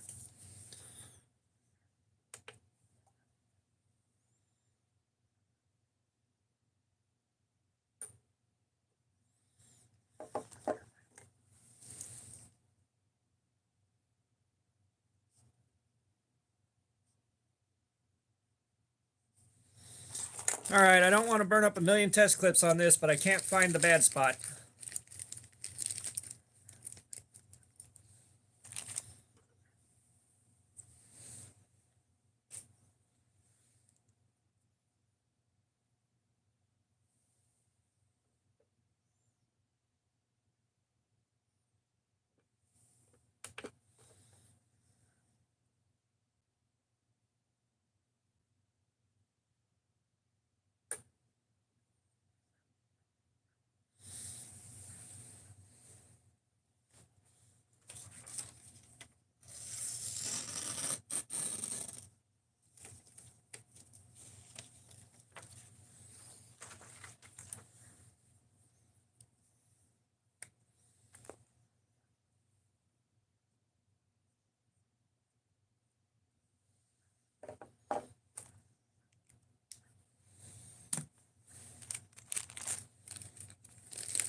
Yeah, I remember when they re-released it as Vault, and Vault was like really close, but just not the same.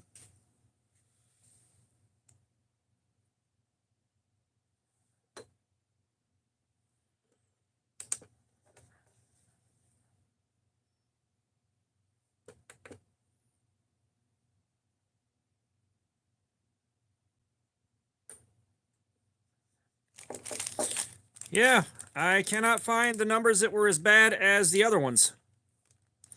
Okay. Punisher, what's up? How you doing, man? How's your mom doing?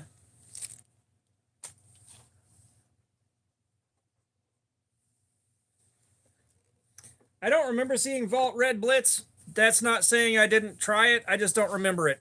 If I saw it, I tried it. Okay.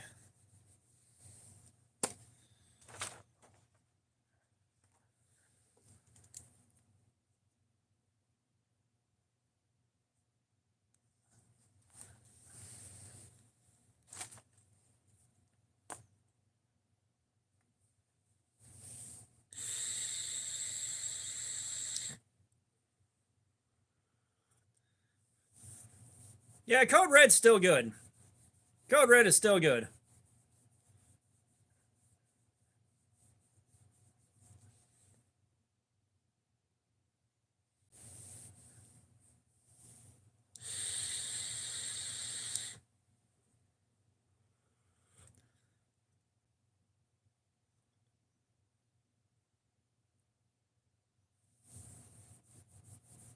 Fook, doesn't making Code Red sugar-free defeat the purpose?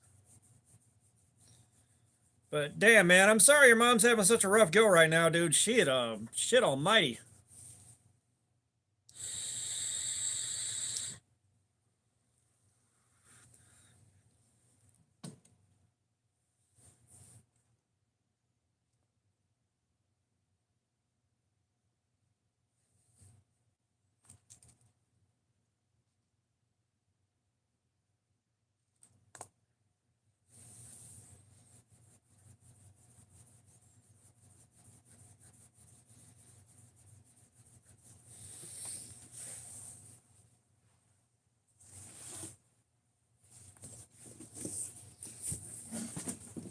Yeah, that's where a good cherry flavored Monster Zero would come in clutch.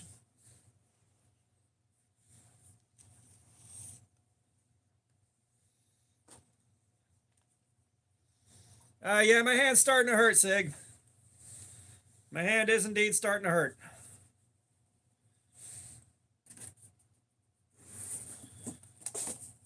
All right. My God, just not what I hoped it'd be.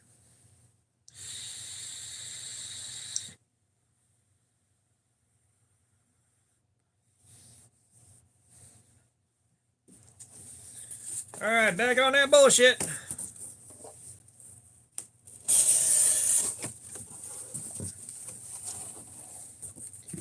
Yeah, if you hadn't hit that like button, please do. Yeah, I wouldn't even give that a 5, Jerry.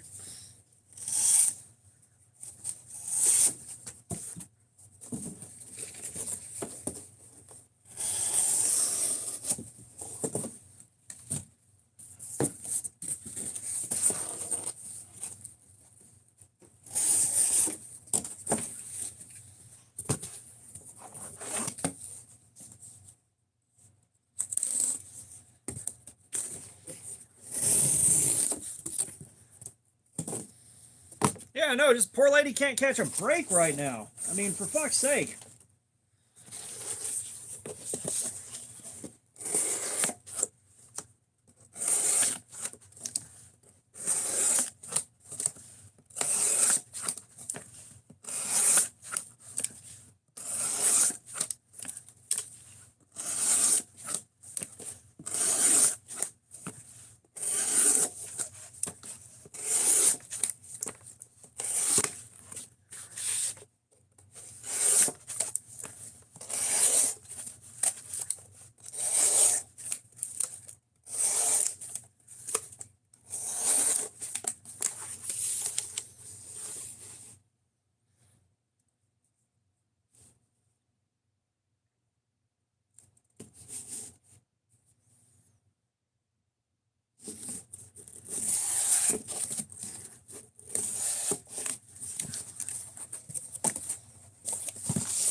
But where is it? Where is it?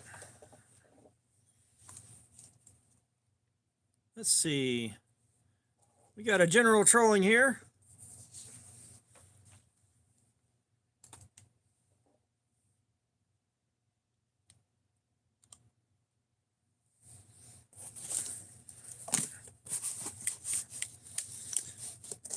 We haven't hit religious spam yet, Brando.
Favorite pop? Yeah, there's a whole bunch of them, man. Like I said, my range of taste has gotten a little bit diverse. It just depends on what I'm in the mood for and when I'm in the mood for it.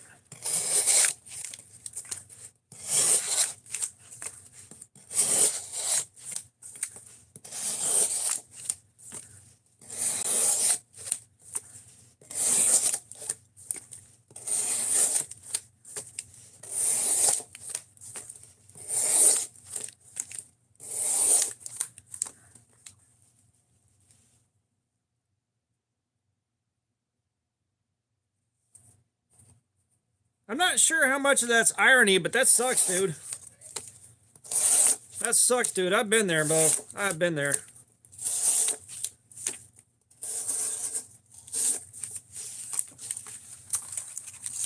Jones, after they changed their Crow's eating Cheetos. What's up? How you doing? But no, ever since Jones changed what they were doing, it used to be really good, and it just doesn't taste right. Like when they started labeling it cane sugar, it stopped tasting right.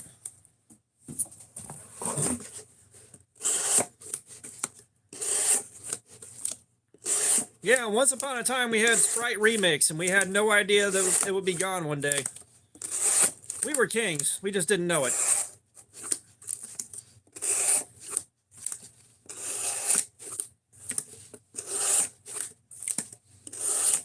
It's a Sprite with a cherry lime in it, I think.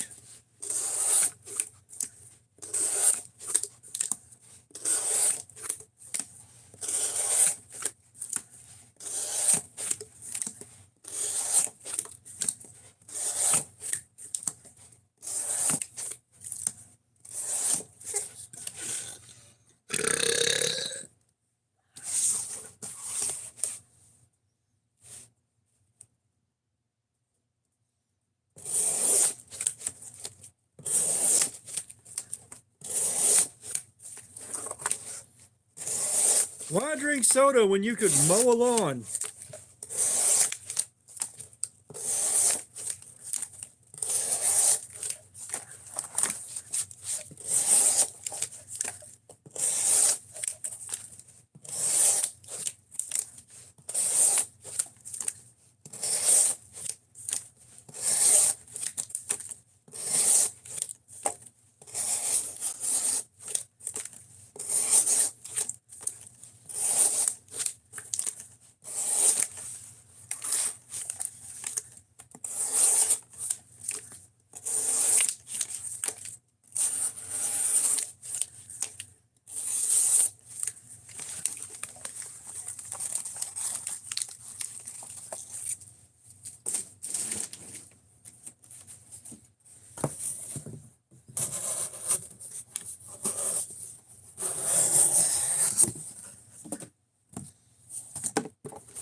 Siggy, we got a bingo card with all the most common annoying shit people come in here with. It's been a slow night. Normally we fill it up pretty fast, but it's been a real slow night. Like I said, I'd love the traffic to be what it used to be a long time ago, but we ain't seeing that right now. I would share what's on the bingo card. However, we have people that will come in there and fuck it up for everybody about 30 seconds after they see it. So the bingo card is just me to myself.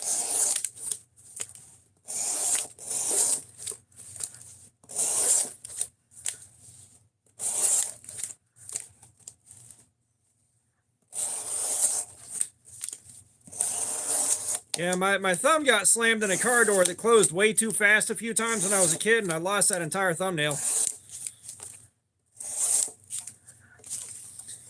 But we're talking about one of the old land yachts with a door that weighed 7 million pounds.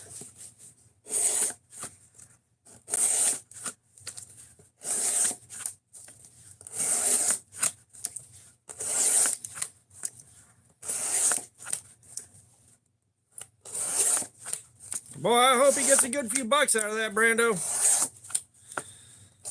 But in about 20 minutes here, my video should be going live on the Workhorse flashlight, which if you're interested in picking up something like that, there's a 40% off discount code in the description on that. So keep an eye on that.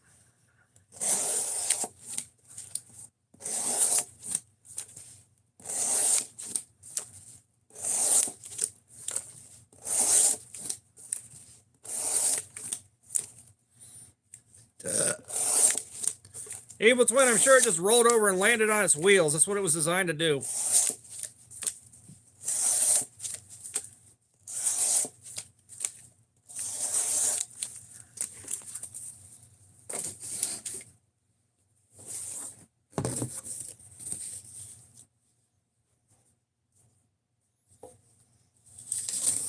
And a manual transmission is not that hard to learn. It's just you got to make it past the part where it's like completely mystifying. You know, once you demystify driving a manual, it's all good. The thing that I don't like is getting stuck in traffic driving a manual. I know how to drive a manual, and I've driven the shit out of manuals, but I infinitely prefer automatics, especially for driving in town.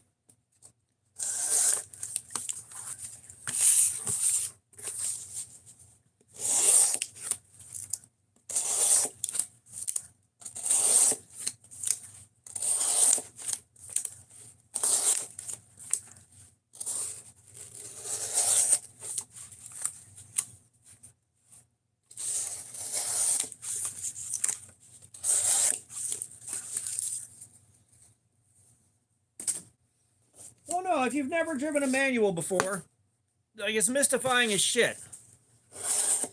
You know, it seems like some kind of weird black magic, but it's not that hard to do. It's not that hard to figure out. You'll shave some life off your clutch learning, but you know, it's like the ex-wife. She would demand that I teach her how to drive a manual. And then she'd do the exact same thing, which was the opposite of what I asked her to do while I was trying to teach her. And then she'd get fucking pissed off at me like it was my fault. And it's like, you keep doing the exact same thing, which is the opposite of what I'm asking you to do. Like, that's why you're not getting results. You're not listening, and you're doing the exact same thing again and again and again. So finally, I just parked the car on a hill and left her in there and walked away. I was like, all right, you'll figure it out. Bye.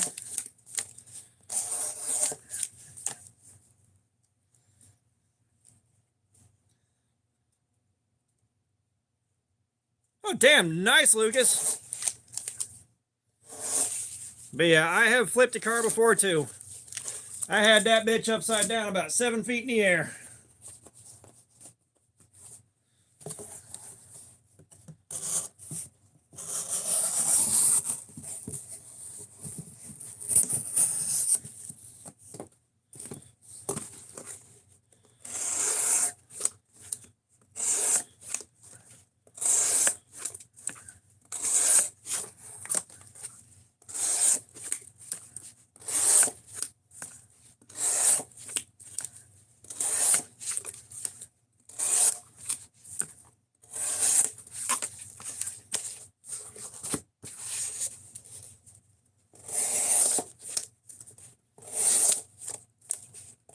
Yeah, it's just, you know, automatics are so many orders of magnitude easier to deal with in traffic. Like, I no longer want to drive a manual, like, because I drove manuals because I was forced to. That's what I had. But at the end of the day, unless I'm trying to do some performance driving or some shit, give me a fucking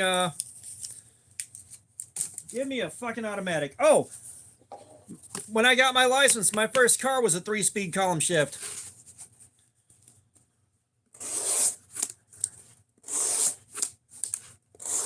And I gotta tell you, when you're out there really fucking partying in a vehicle, 3-speed column shift is a lot of fun.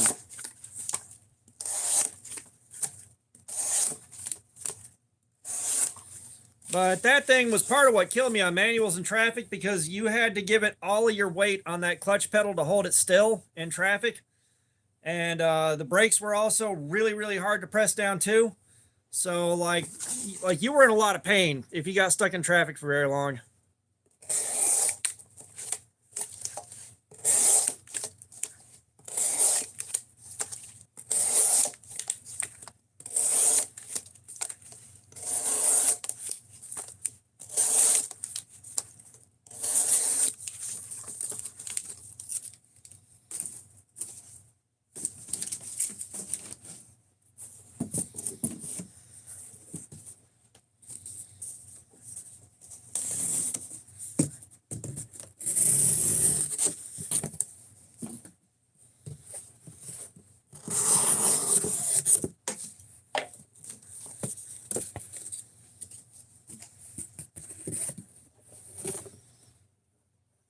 Evil Twin, go for it, man.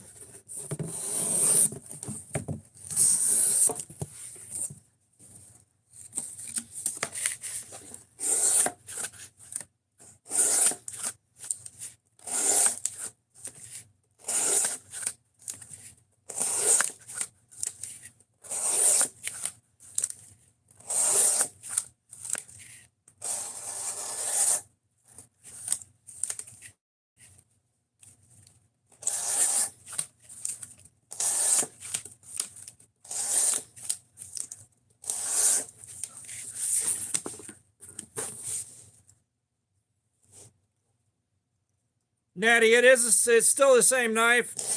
It ain't as sharp as it used to be, I'll tell you that right now.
Natty, no, I do not. We can't count each individual cut because we're pushing like, you know, well over 1,000 every hour.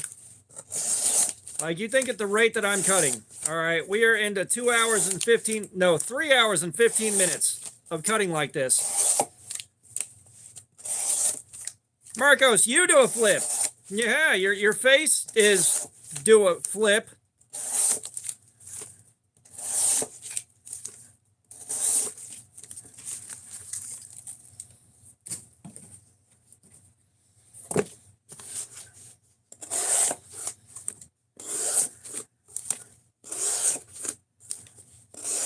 All right, good deal, Marcos. Way to achieve.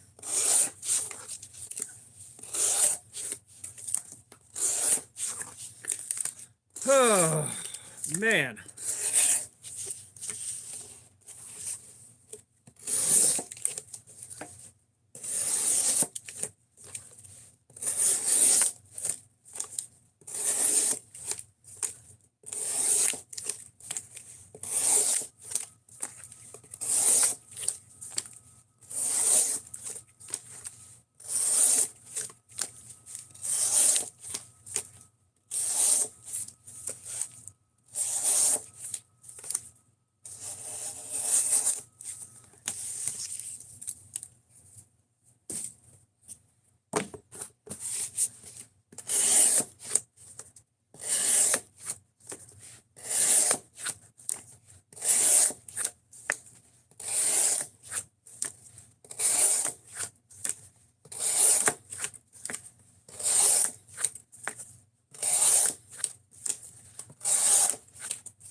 You're good, Fook. Trust me, I'm in another dimension right now myself. There's only me and cardboard. Like, we're hitting that point where I'm starting to become a bit of a zombie.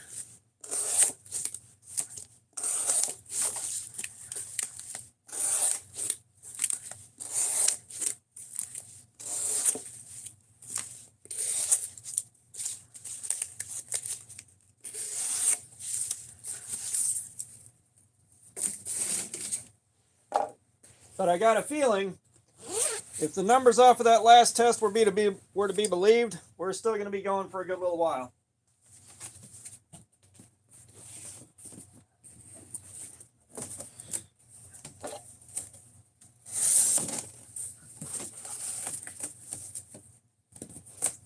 Melon Pip, what's up? How you doing?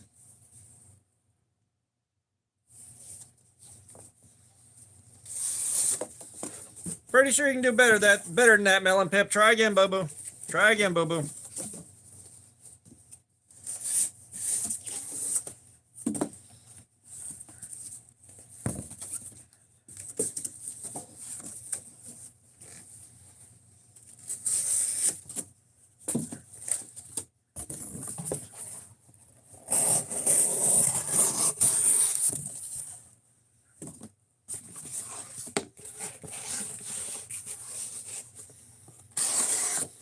Well, I gotta tell you, I'm 6'4", and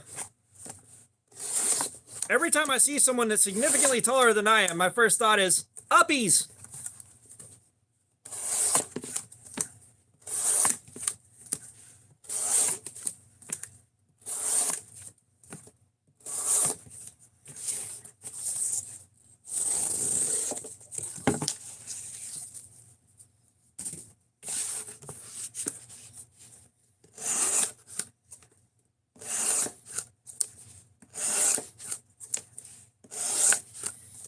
Yeah, like 6'4" is just enough to make it miserable trying to find a car you can be comfortable in.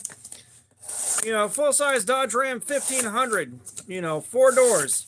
And I still can't, like, get comfortable laid back in the seat enough to really take a decent nap. Like, what the fuck? The minivans I've had, however, have been a different story entirely.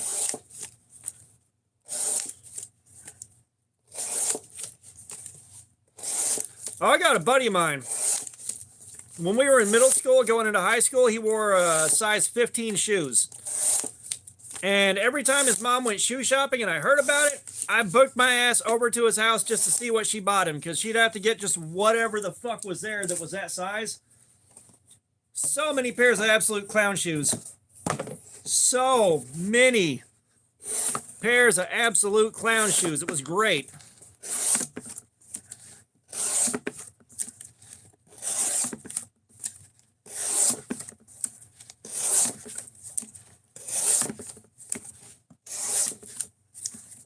Victor B, Jason, what's up? How you doing?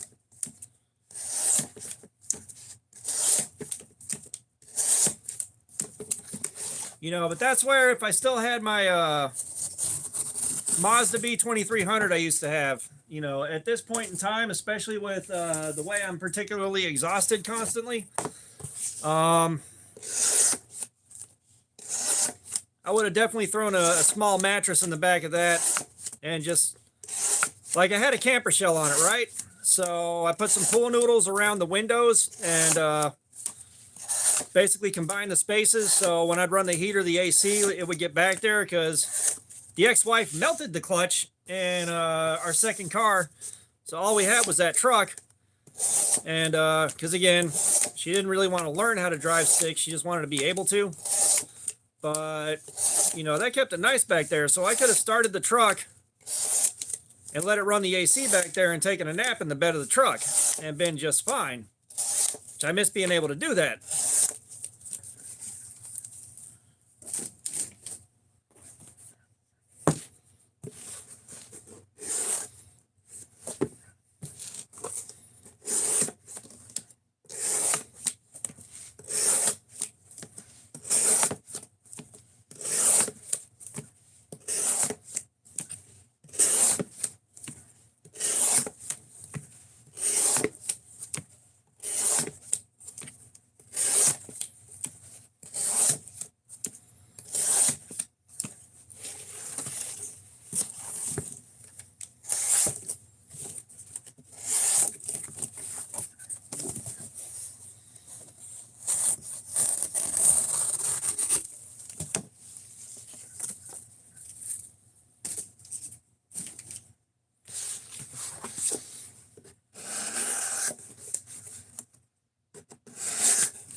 Lucky, what's up? How you doing?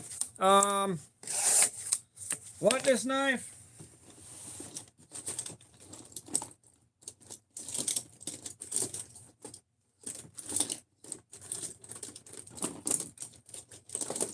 Come on, I just saw it.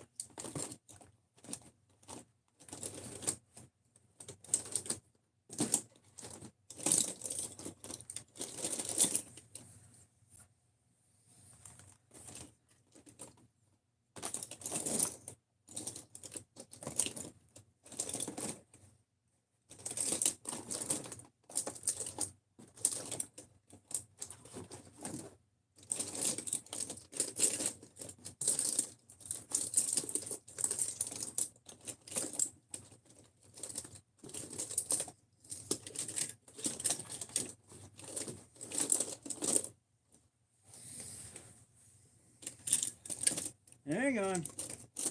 Ah, here we are.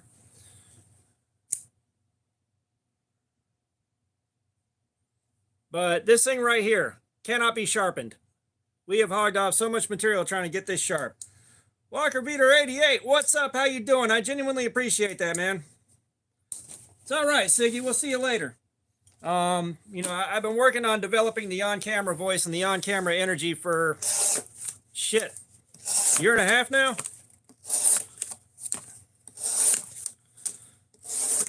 This is like trying to do these streams and not having the right energy with them.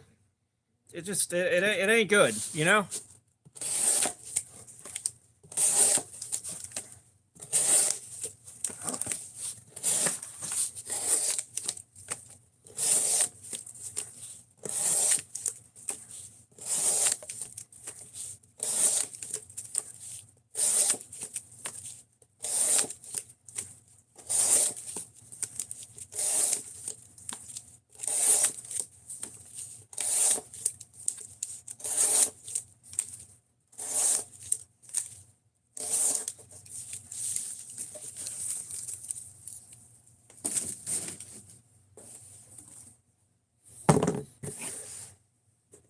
Chris Most, what's going on? How you doing?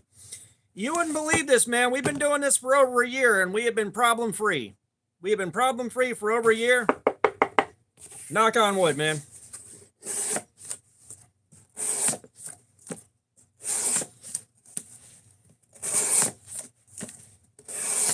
But I hope you're doing good, man. Welcome to the stream.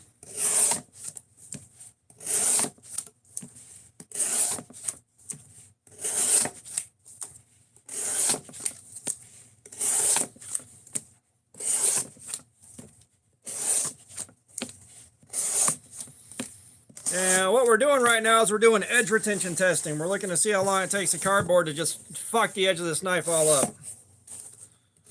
Which apparently we ain't even close, and it's been 3 hours and 3.5 hours now, give or take.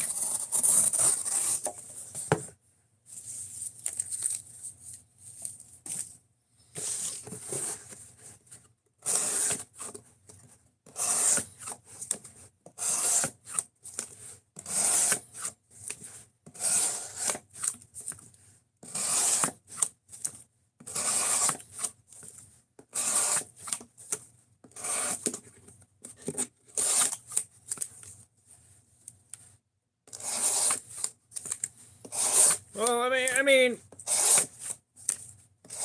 Walker, we're working on you know, learning about this steel. We haven't done this steel before, so you know, we got a lot of other steels we've done this with, so we got a way to compare it to the other steels. Crab King, what's going on? How you doing, man? I'm doing good. I'm doing good. Doing a live stream, hanging out with you guys. We're having a great time.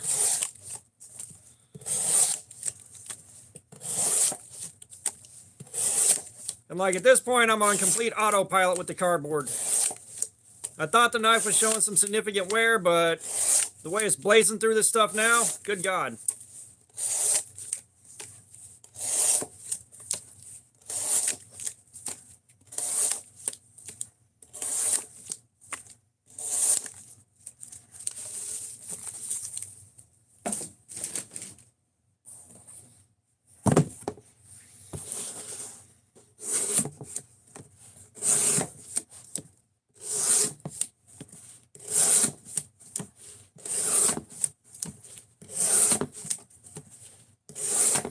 Yeah, y'all hit the like button for me. We're trying to reach 100.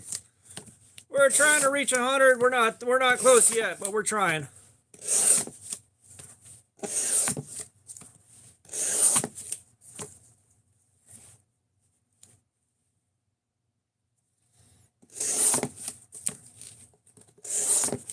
Braxton Graham, what's up? How you doing?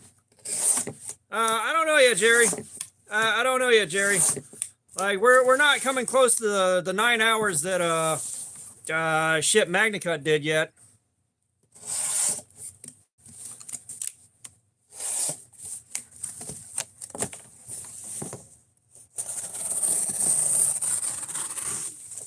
Yeah, we are definitely on working edge at this point. Like, we are 100% on working edge.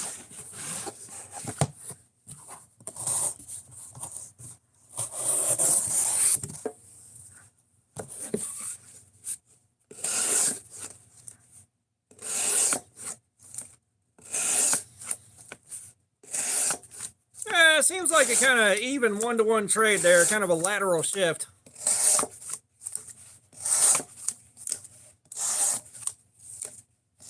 I wouldn't be angry at that.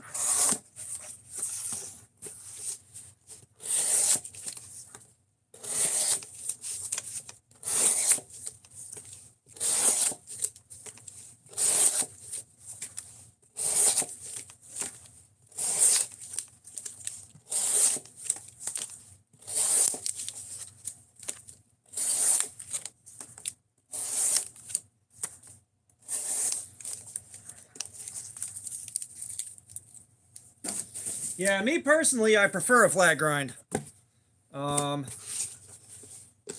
Personally, I prefer a flat grind, but, you know, to each his own. I like my stuff extra slicey.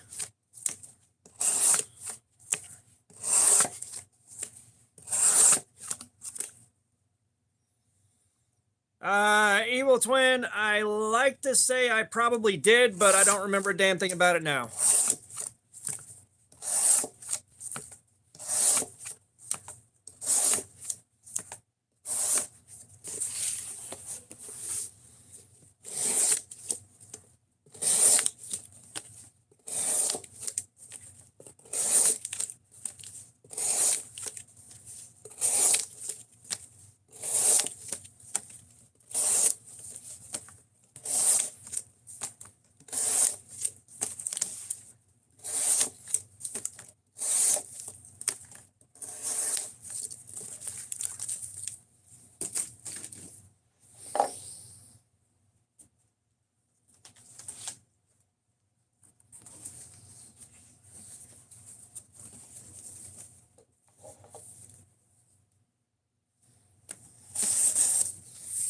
Yeah, I wish I would have gotten that. I wish I would have gotten that leak.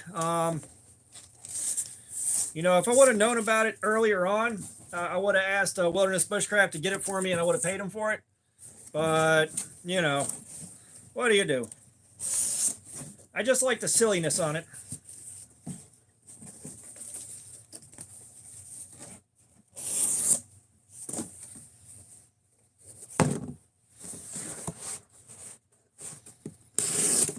Joshua Yoder, what's up? How you doing, man?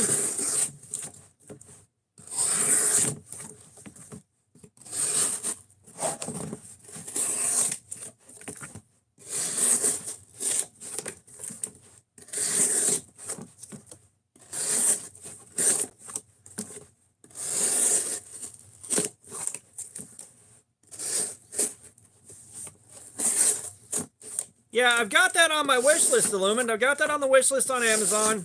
That way, when I'm scrolling through and I see it again, I'll be like, oh yeah, I should get that.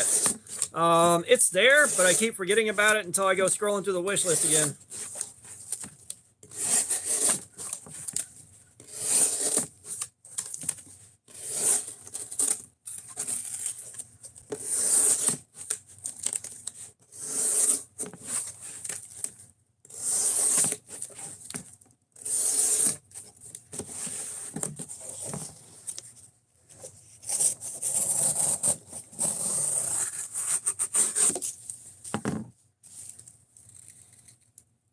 Parker, what's going on? How you doing, man? Welcome back, brother.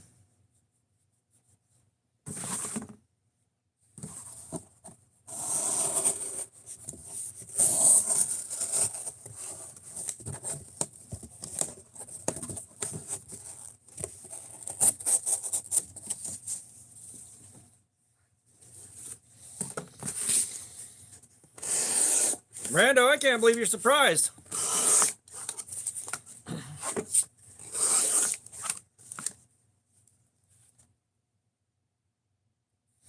Oh yeah, no, I want the lunar surface scales for the lander, and I've seen them, but I did not have the money for them, because that can get kind of expensive kind of fast. But Parker, I'm doing good, man. I'm doing good. We're doing a live stream. I'm hanging out with you guys. We're having a great time.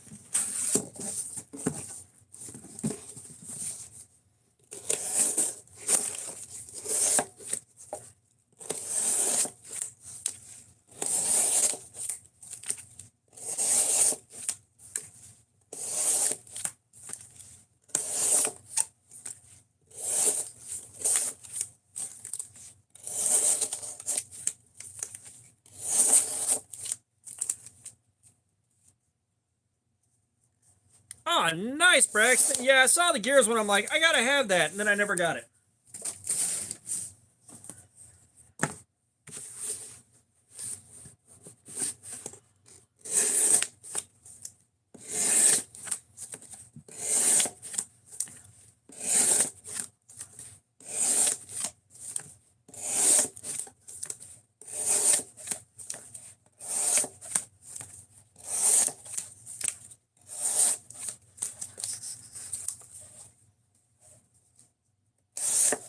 Evo, what's up? How you doing? Welcome.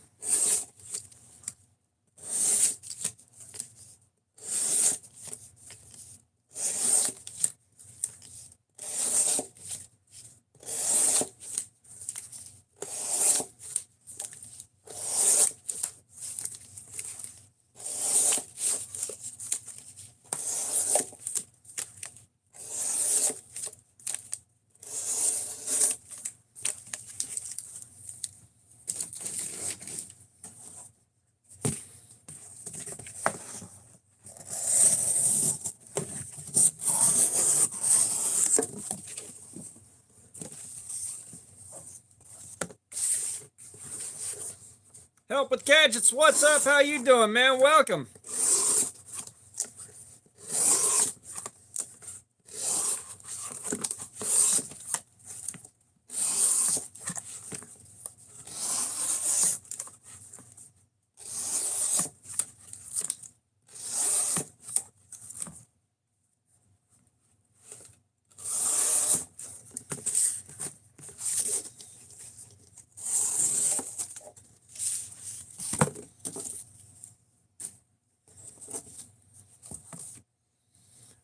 Evo, we tested the blade about an hour ago. We got about 20 more minutes to go, and then we're going to test the edge again. We have been cutting like this for 3 hours and 40 minutes, basically.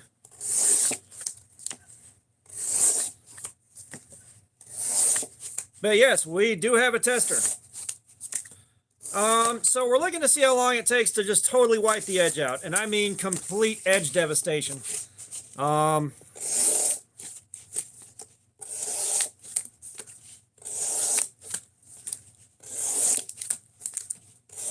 yeah, it's a game to see whether or not I can withstand what it's taking to do this.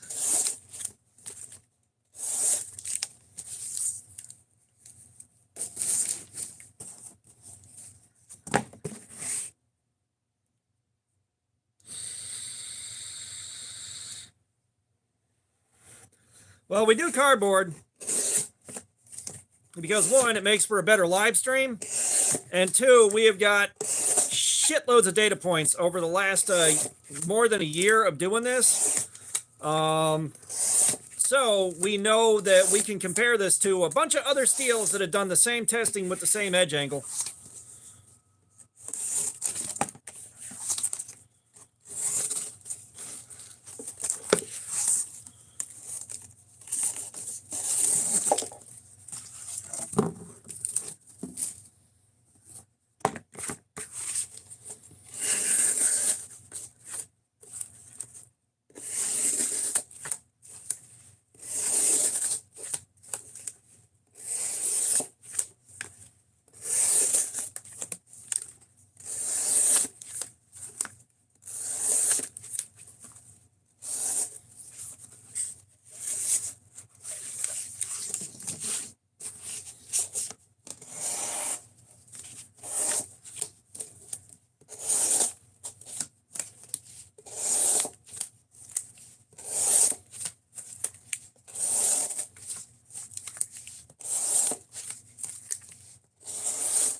Yeah, this particular box is all kinds of fucked up, so it doesn't like being cut very much.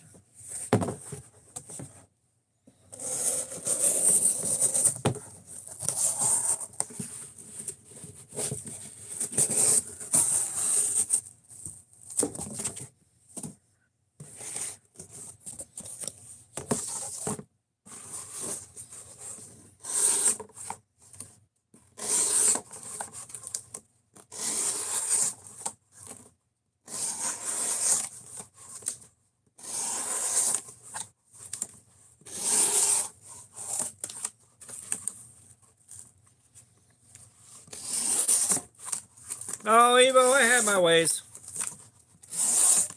Trust me, I got enough cardboard to do dozens more hours. Like, we're finally starting to put a dent in the supply after 2 or 3 of these live streams. Because I was just like, you know what? I've got plenty. I'm not going to bring home more cardboard, although this week I may bring home some more for future live streams.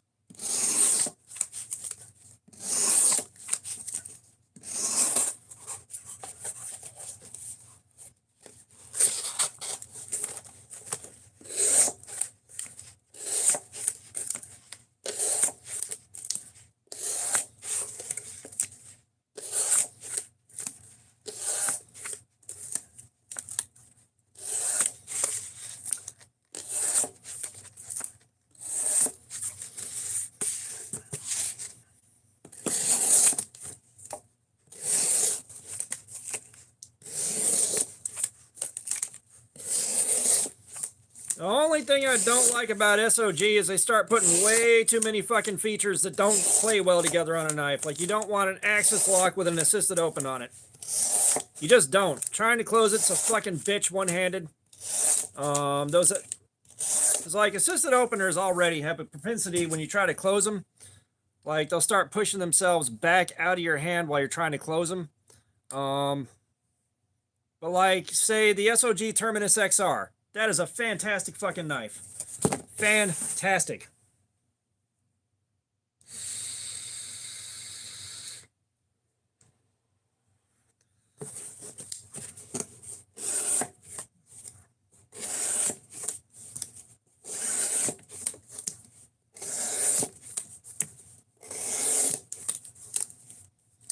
Jay the Duck Hunter, what's up? How you doing, man? Welcome.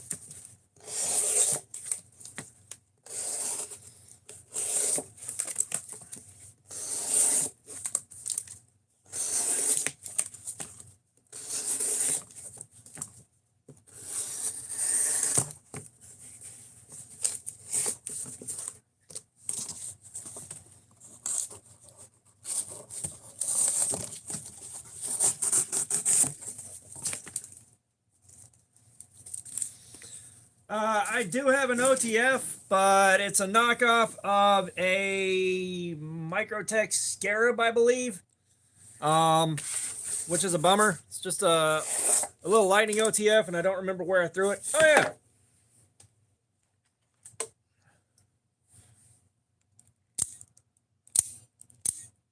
Yeah, it's just a lightning OTF, which is a knockoff of a Scarab.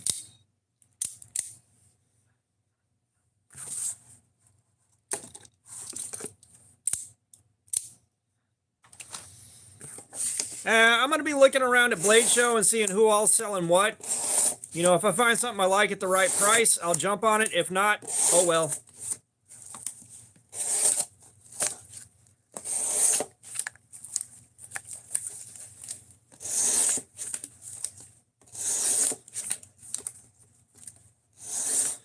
If you don't mind buying something that's basically a knockoff or a clone of something, go to Lightning OTF. Go to their website. They got a lot of OTFs for $30 to $40.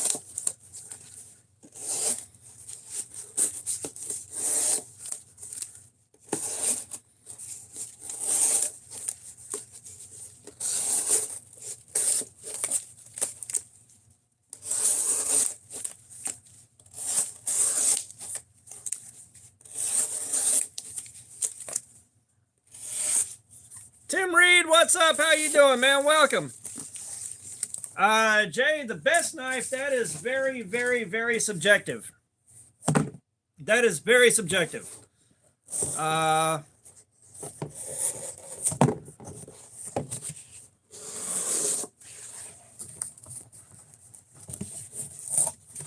The smoothest, God, that is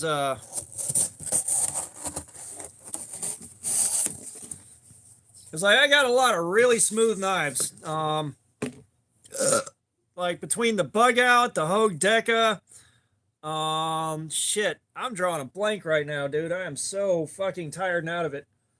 You know, Swiss Tech wordings on bearings, it's really, really nice. You know, you got stuff like the Tacray Tarkus here, which is also very, very smooth.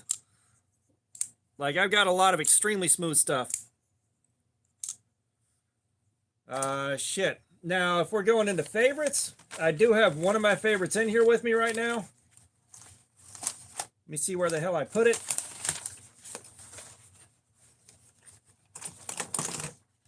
Like, that right there. This is one of my all-time hands-down favorites. I saved up for a few months to pick this thing up.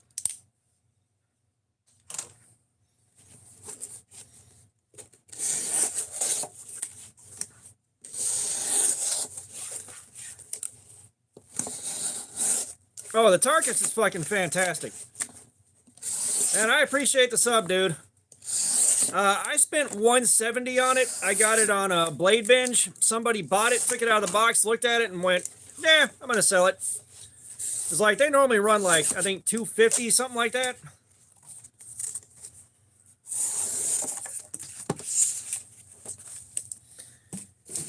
Yeah, and having to save up for a couple of months for a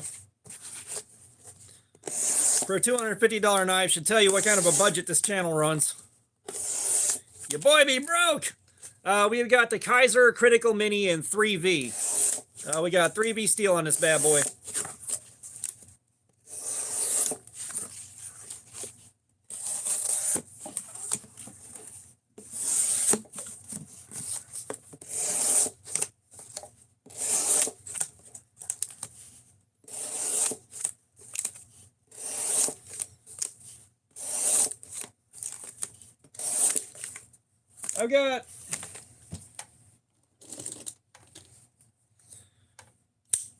I've got the O-Knife Gar right here.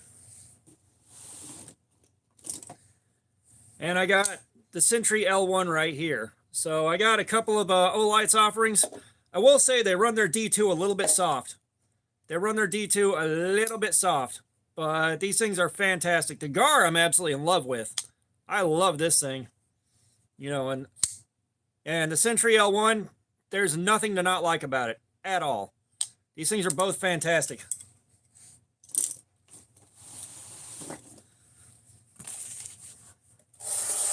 I think they're running their D2 around 56 HRC.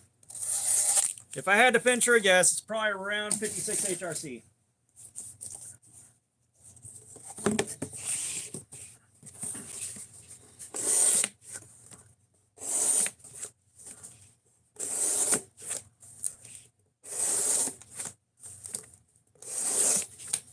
Yeah, I hope I like the fracture. Brando, did you ever get your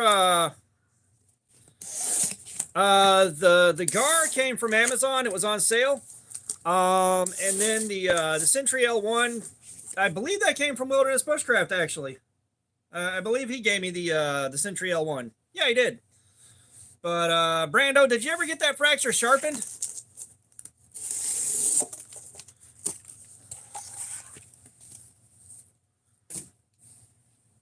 Why would the O-Knives make your teeth itch?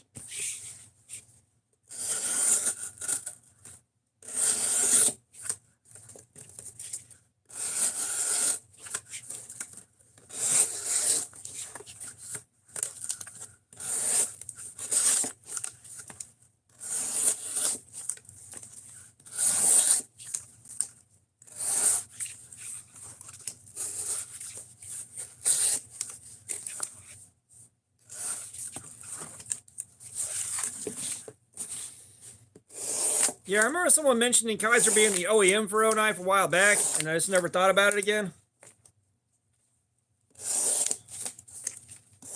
Well, if you're starting at 600, if you're starting your sharpening at 600, there's your problem. But I guarantee you you're not pressing down hard enough on the stone, because you can press down on it as hard as you're comfortable pushing. And it'll be just fine. Oh God, this cardboard's all whacked out. All right. We're going through some ship boxes.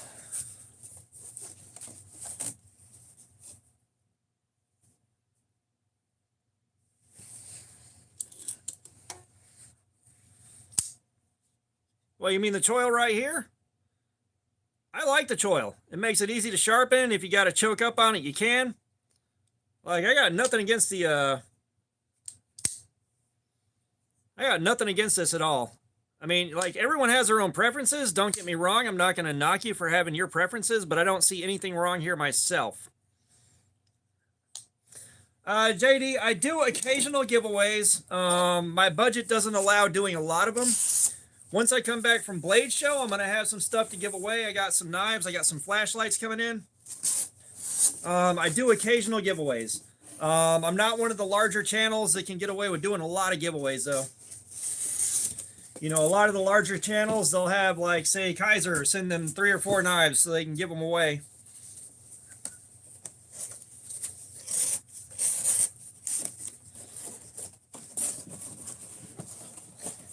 Yeah, you think the flashlight video came out all right?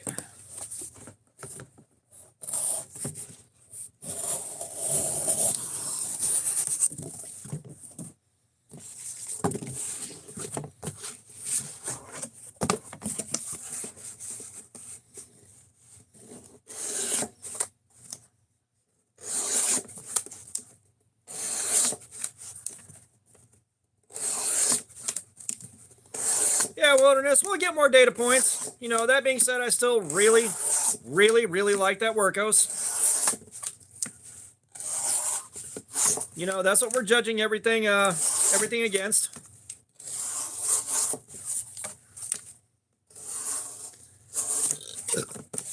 Speaking of which, when I trade you the Workos and the shirt and the Rhino Jr. for the Olight, that O pin, do you mind just taking the one that I've been carrying with me so that I can keep one of the orange ones, or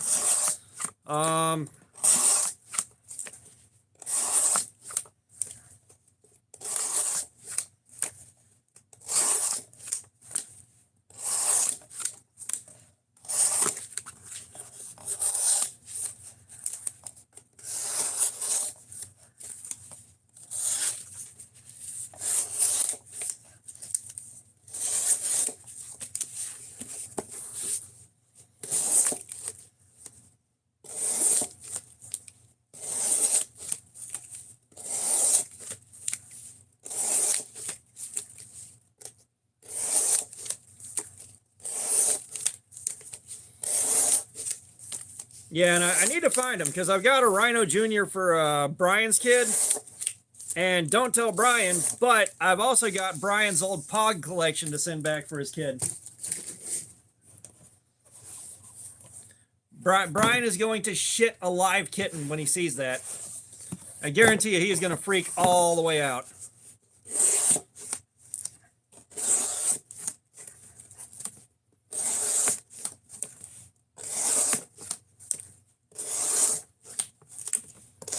Like, I want that to be a complete surprise. I had it, I was looking at it not that long ago, and I put it down somewhere, and I've got to find it again, but I need to put that off to the side with the Rhino Juniors and all that.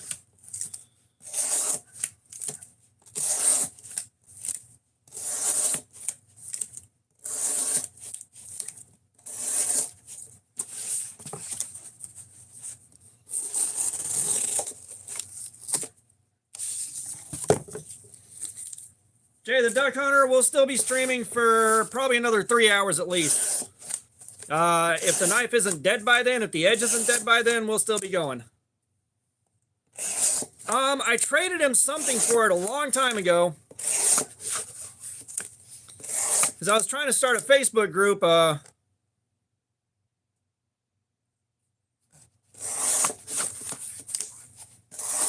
tried to start a POG Facebook group a long time ago, and I figured that would be a good place to start. But bro, don't get me started on Magic the Gathering. We'll be here for hours.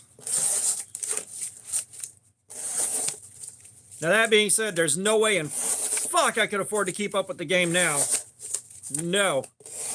I'm glad I got out when I did, but I missed the game.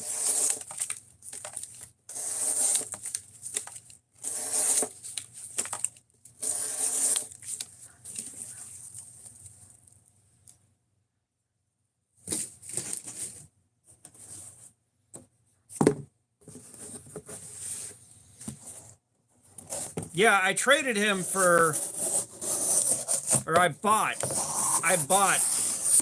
a fucking gigantic tote of cards from him. The only thing he kept was the black cards. Those are the only ones he kept.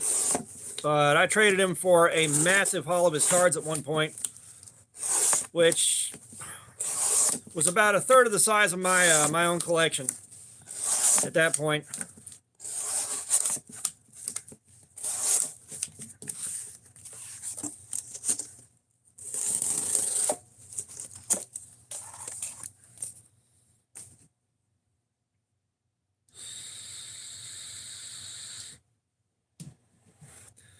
As like I said, my collection sagged the suspension of my Ford Ranger about an inch. Whenever I left the ex-wife, I put it all in the back of the truck. That was the first thing I took out because I knew that was the first thing she was going to destroy out of spite if I left it. So like that, all of my gaming stuff and my firearms were the first things out the door, along with enough clothes to last a couple weeks until I could get back to the house again.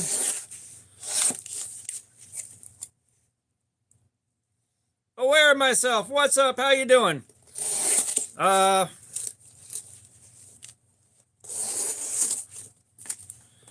Shit, bringing a knife to a gunfight. Don't know. Like, you're putting yourself in a bad spot to begin with, but if you can rush somebody before they can pull their gun,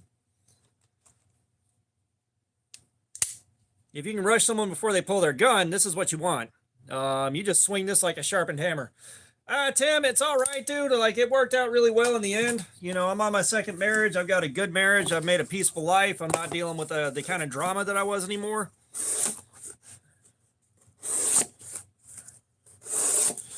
You know, shit's better now.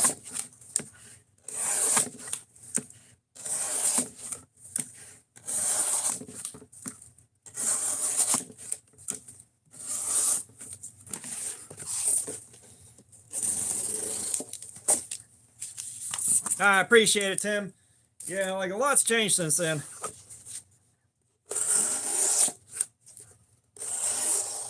But yeah, so, like I sold my Magic the Gathering collection to Super Games in Alpharetta. I think I got about 10 grand overall for it. And that was the vendor price. Like, God knows what I could have made if I sold it all individually or if I waited till today to sell it. Holy shit, it would have been so expensive.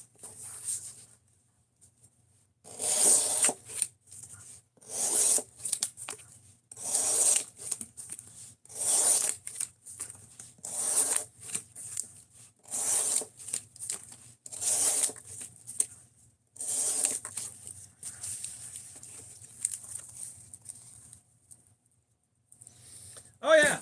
No, Mythbusters did a whole thing on that. And you guys, this part of my hand is so badly thrashed right now. Now the hot spots are starting to come in. The hot spots are starting to come in like they damn well mean it.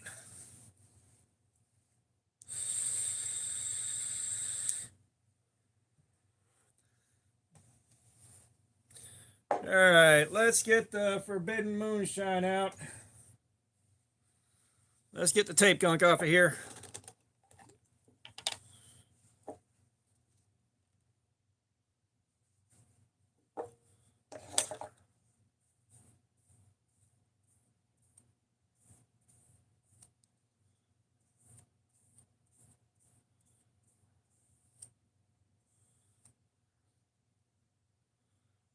Oh, shit, Travis.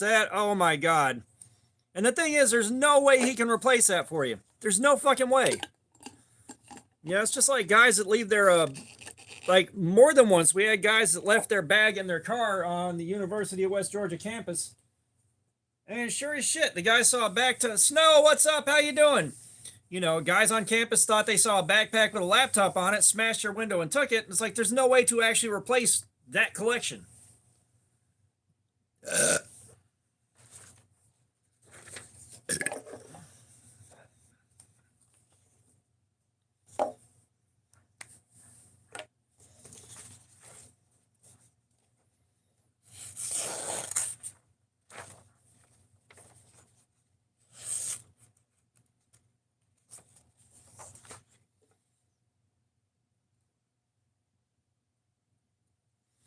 All right. I found the biggest snag. Let's see what kind of numbers we're pulling now.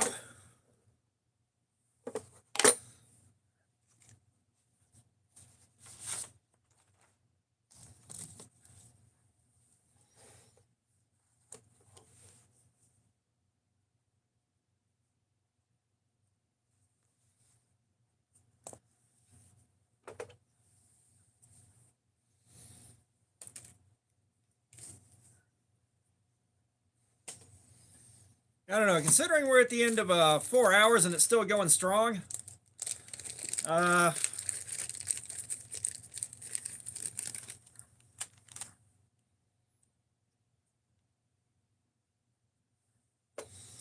yeah, it's holding up real well.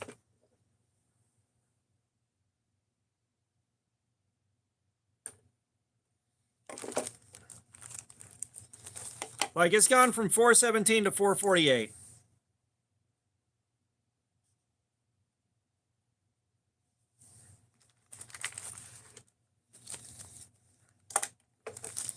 Oh, don't get me wrong. I'm in love with the Tac-Ray Tarkus. Like that thing wound up being so exceptionally good.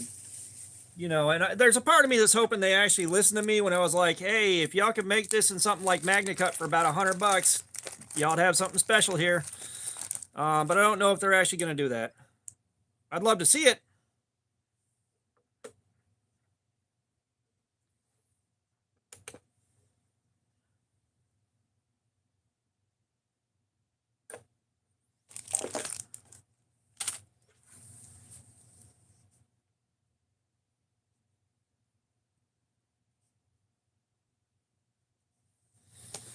All right, one more.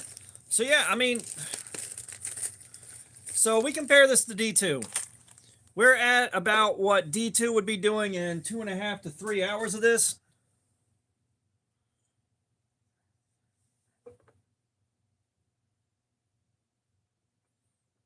Well, no, part of the reason I like the Tarkus is how thin the blade stock is.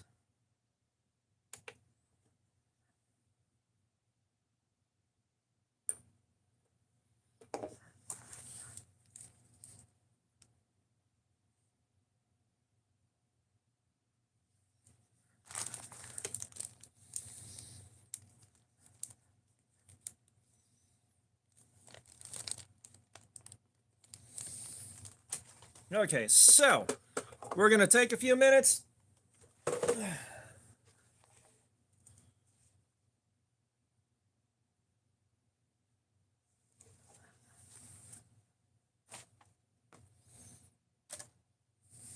Yeah, we may get another 2 hours out of the 3V at this rate. It is holding on to that edge for dear fucking life. Tim, we normally stream once a week, sometimes more. We do a really regular stream. Normally it's on Friday. However, my schedule is going to change in about 2 weeks here. So the next one may be a Thursday or a Saturday. I don't know. So the worst area we hit was 448, Fook. 448 after 4 hours.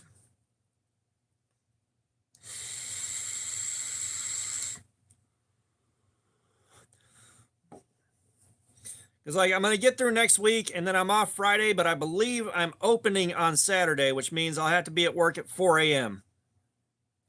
So it may be a Saturday night stream.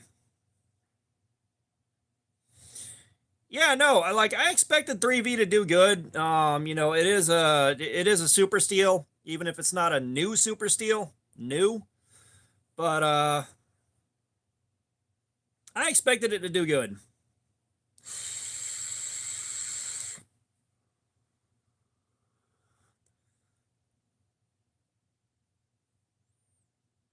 I don't have a cicada's wing. I've seen those things, but I don't have one. That really hasn't been on my radar. If I'm being honest, it hasn't been on my radar.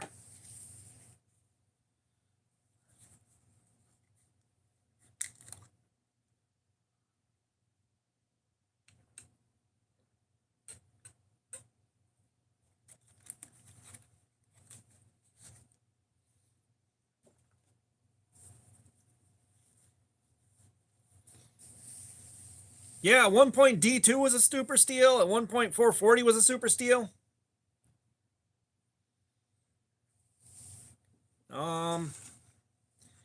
Yeah, just shoot me a reminder on the cicada wing. I'll add it to the list. Which, I mean, we're gonna be going to the best tech table anyways. Like I said, I'm gonna have to get over myself and just be like, hey man, I got this YouTube channel. Like, I'm looking for people to work with me. What do you want?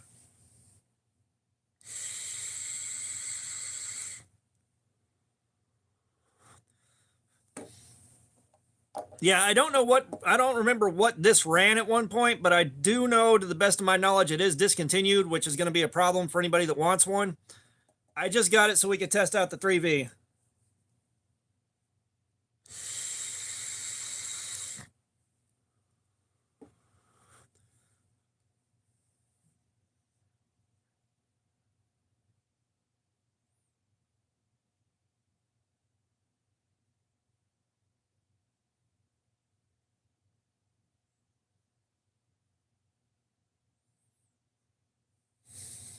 But, oh yeah, you guys that just got here a little while ago,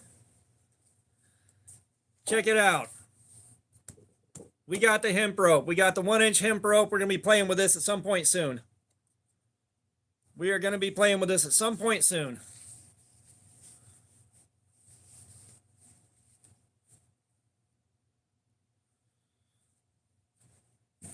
Oh yeah, and at some point there will be a new super steel to replace MagnaCut or whatever the hell it is now. I don't know if there'll be another Rex 141, but maybe.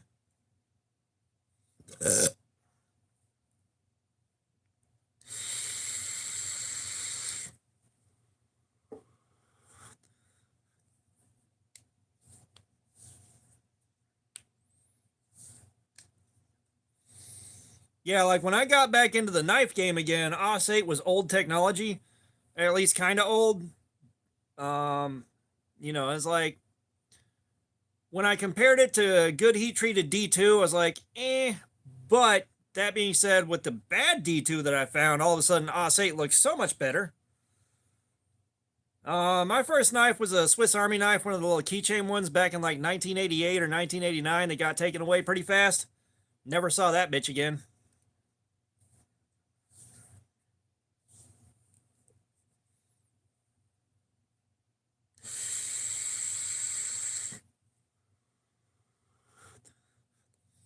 Tim, I'd love to have something like that. That just sounds all kinds of goofy. I love it.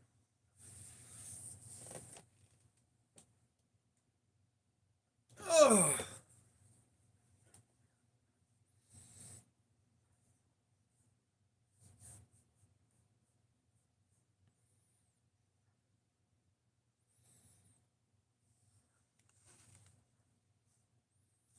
I gotta look this up.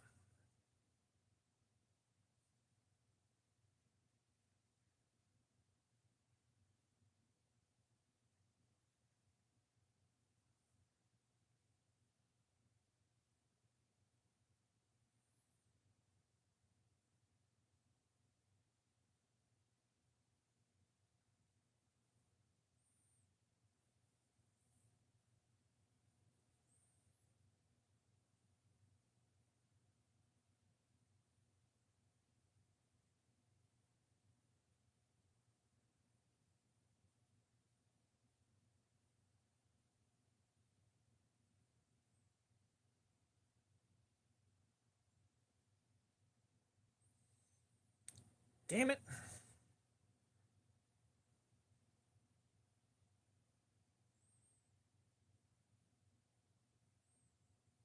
Bear with me, guys.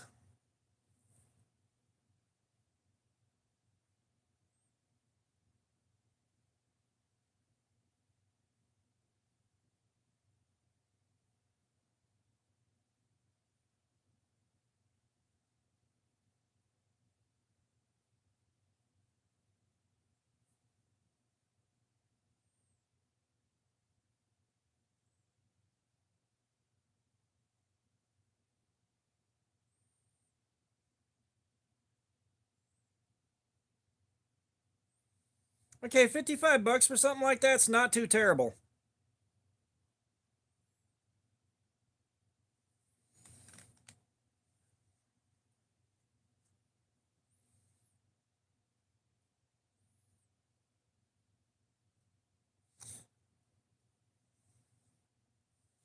Yeah, so it looks like they sold on Etsy for like $55. I wouldn't mind tracking one of those down just for the sake of having it. The Bazooka Joe Scout knife.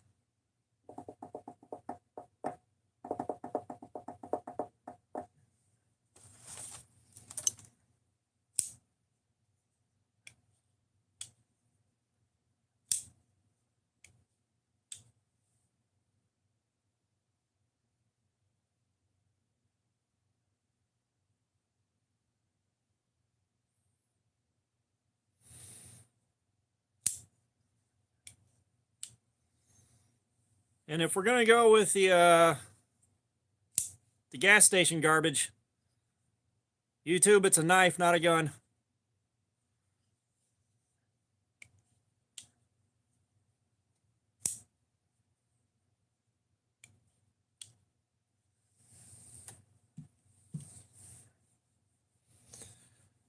Oh man.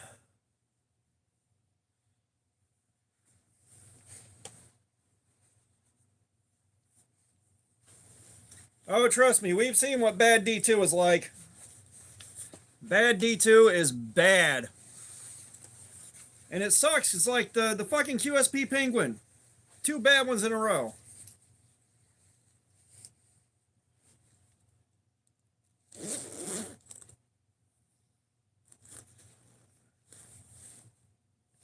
You know, I can't believe I got 2 bad QSP Penguins back to back. Like, how?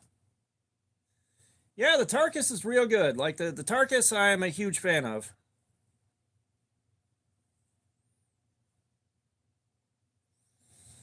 Both of my Penguins were D2. Both of my Penguins are D2. The one from Amazon was all kinds of fucked up and couldn't sharpen it. And then the one from Blade HQ, the same deal. Like, back to back. The D2 on them was just shit. Like, that D2 was as bad as mistaking a colostomy bag for a Capri Sun. They make them in chocolate milk now?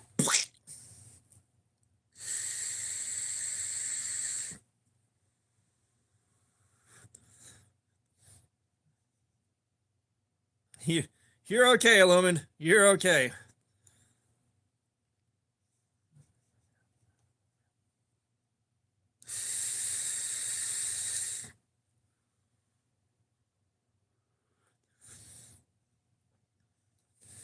Yeah, you guys hit that like button. We're crawling towards 100 very, very slowly.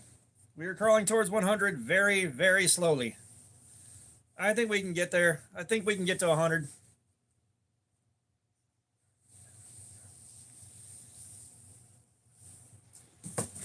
You know what I am? I'm going to go ahead and swap boxes for the shredded cardboard.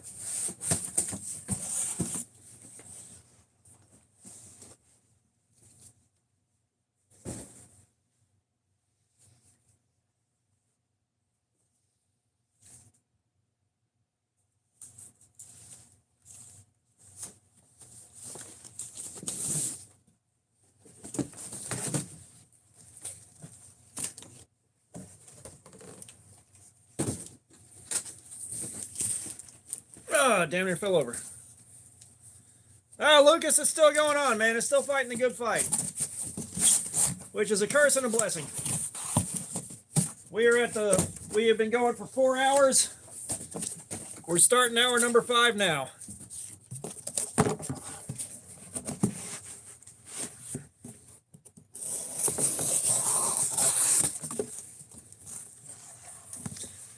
So we did the AR RPM 9 and it was kind of disappointing.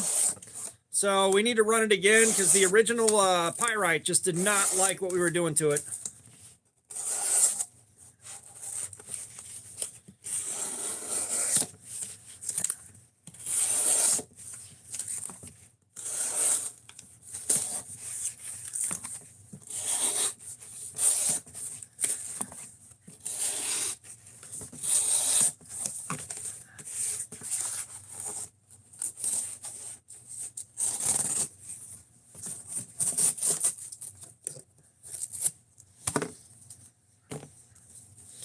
Yeah, like, it's kind of like my brother. I would love to give him a nice knife, but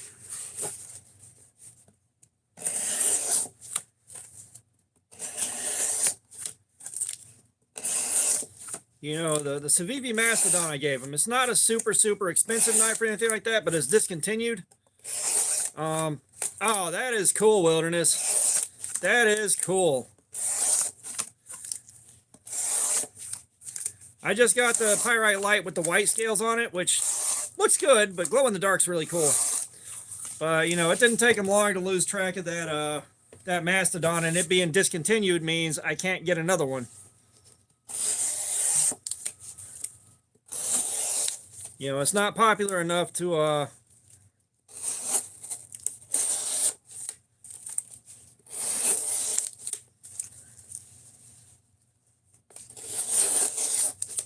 like the secondary market's not flooded with them. They weren't popular enough to really become highly desirable.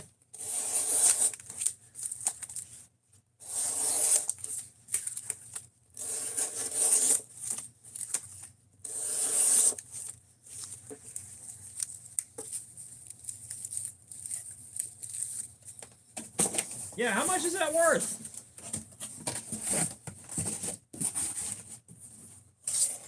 How much is that worth in glow in the dark?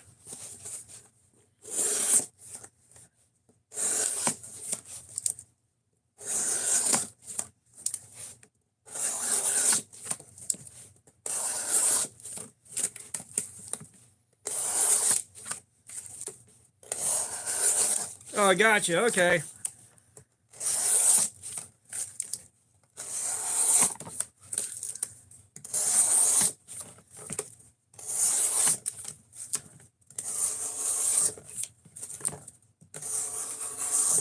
Yeah, I wonder what secondary prices on that are then.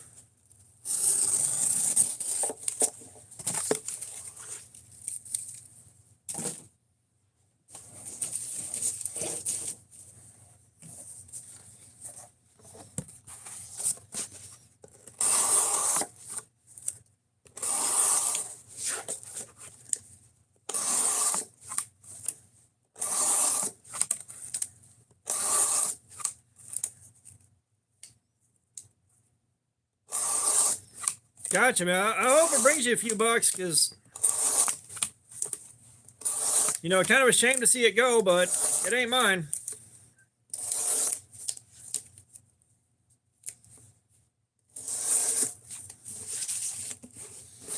I have not handled any Tucsons, so I could not give you any feedback on them.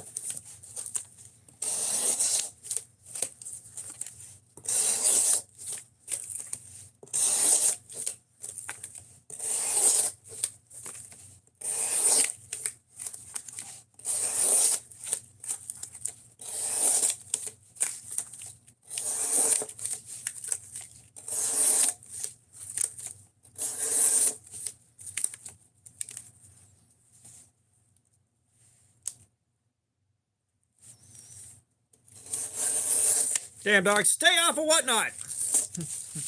Bad, bad. Stay off of Whatnot.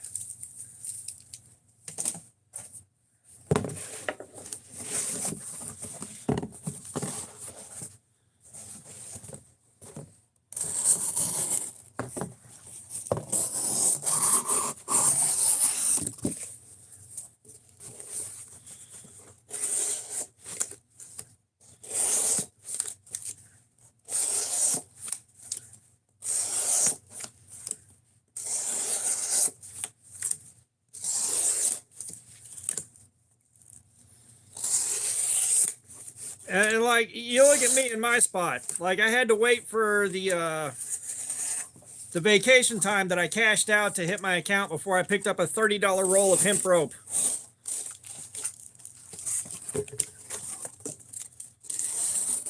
Like, we are in two radically different places.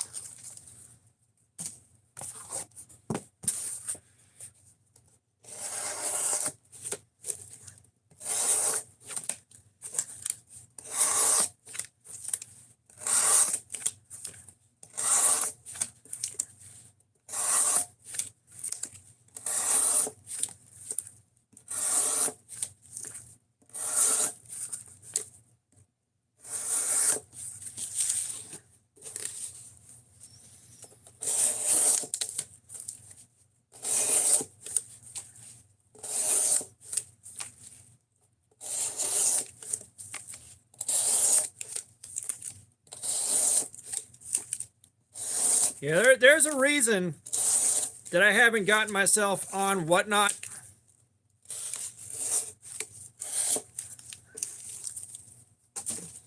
Like, if I'm in a spot where I had to wait for extra pay cashing in vacation time to spend 30 bucks on a roll of rope, that should tell you where I'm at.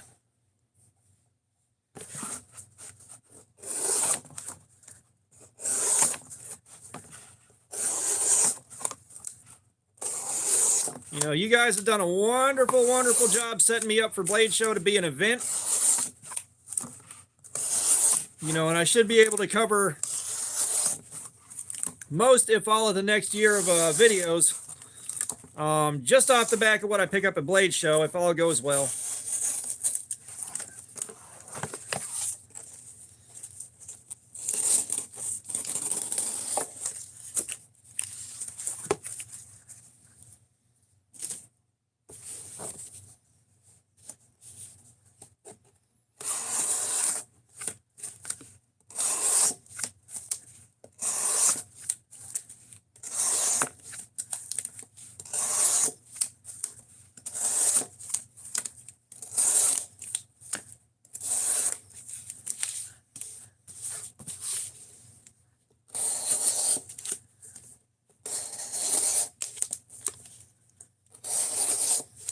But yeah, like, you know, y'all set me up where I'm going into Blade Show with like, I think around 1,100 bucks, which for a lot of channels and a lot of guys ain't much, but I should be able to milk that out to cover a long time's worth of videos once it's over.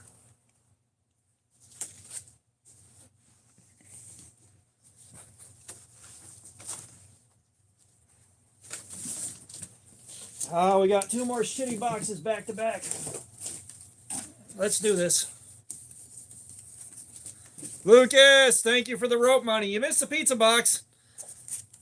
Lucas, would you like to pick a figure out? Sir. Thank you for that.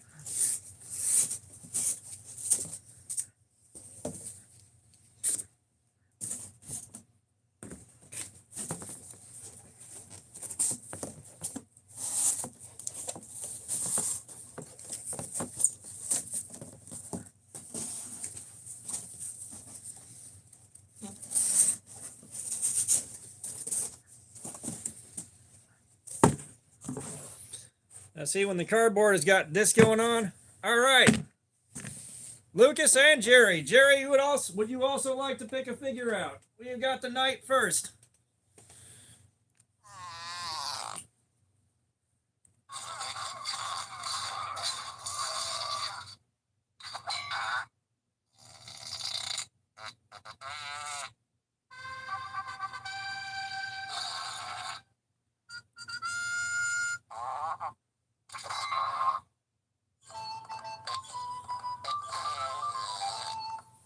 Thank you, Lucas.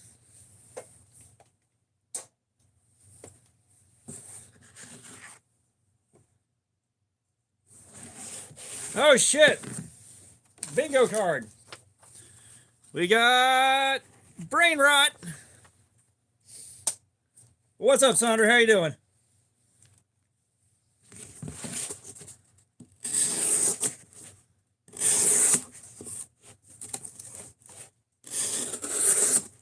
Jay the Duck Hunter.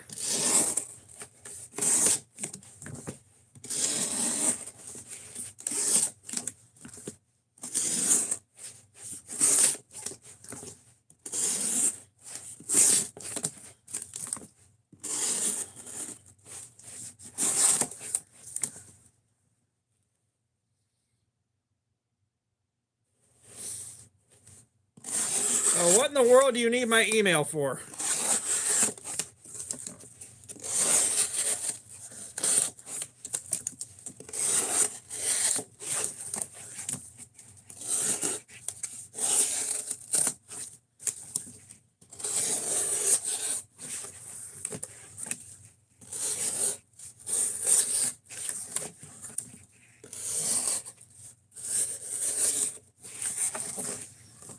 Yeah, my email's not hard to find, dude.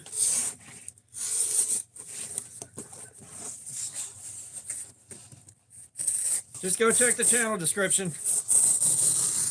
Just know if it's something dumb, you probably ain't getting a response.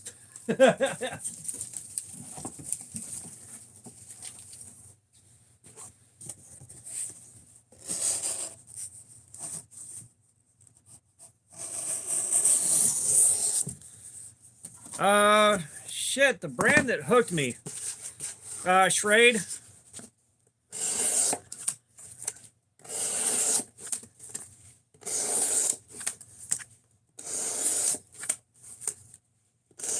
Crab King's back. No, Schrade, like, when I was a kid, Schrade was the only thing that was nearby that I could buy. There was a hardware store that had a display with a... Yeah, I'll put socks on for $2. The fuck, it's right there.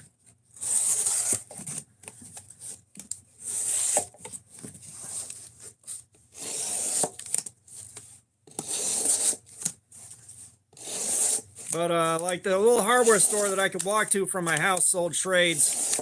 That's what I had access to. Hey, if you're good at something, don't do it for free, Sonder. But, you know, I bought some of them and I shoplifted some of them. They were like small, cheap old timers, little traditionals. And then a buddy of mine shoplifted a Schrade 470T Beast for me. TS Edits, what's up? How you doing, man? He shoplifted one for me. And I've had that thing since like 90... Yeah, Saunders, someone already tried that, man. You're in the wrong place for that.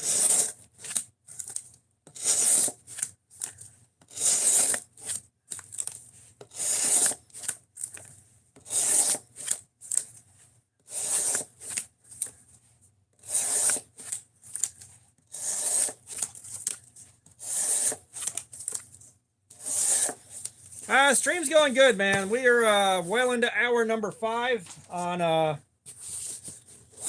this edge.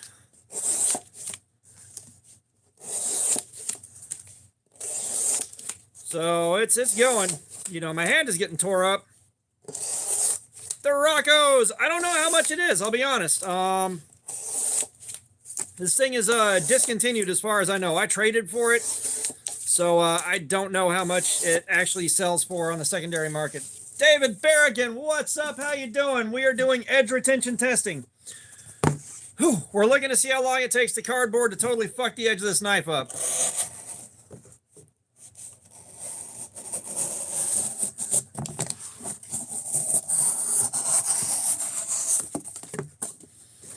Well, Sonder, you have hit a group of people that are particularly unbothered.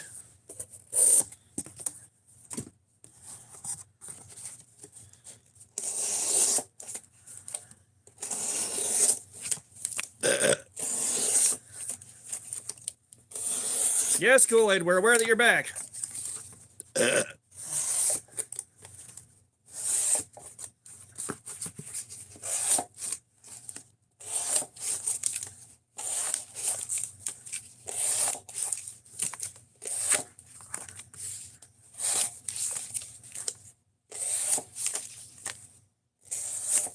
All right, Sonder, happy hunting, dude.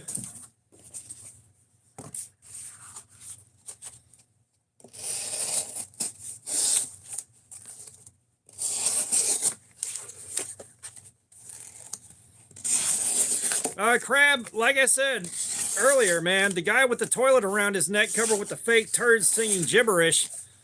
I've seen people donate like $200-300 at a time. Like,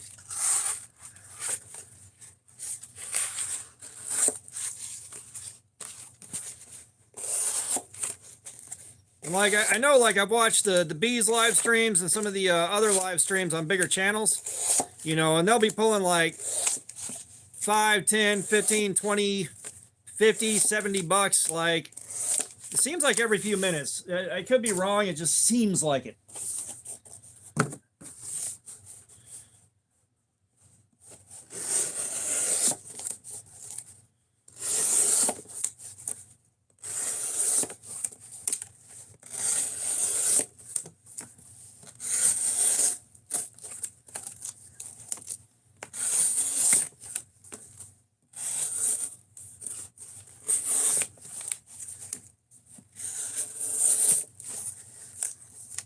I appreciate the sub, man. Thank you.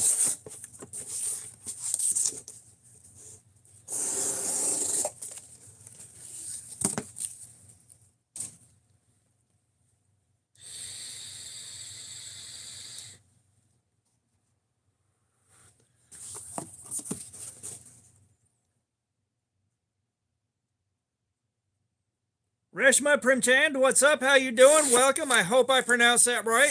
Hope you're doing good tonight.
So I know a family of homeless orphans, and when I'm on my way to recycle it, I'll drop by their house, and their parents say they can eat as much as they want before I recycle it. You don't have to announce that you have a question. You can just ask.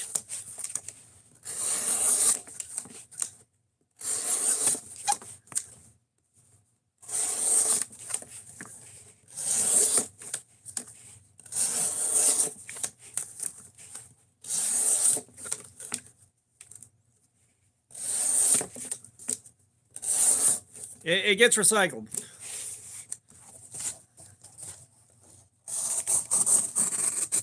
But that would be hilarious if it was real.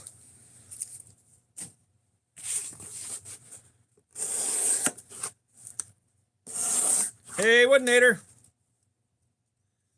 Reshma, I've got no fucking idea. I've got no idea at all.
We may be having problems here, guys.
All right, any small adults in the crowd? Any small adults in the crowd?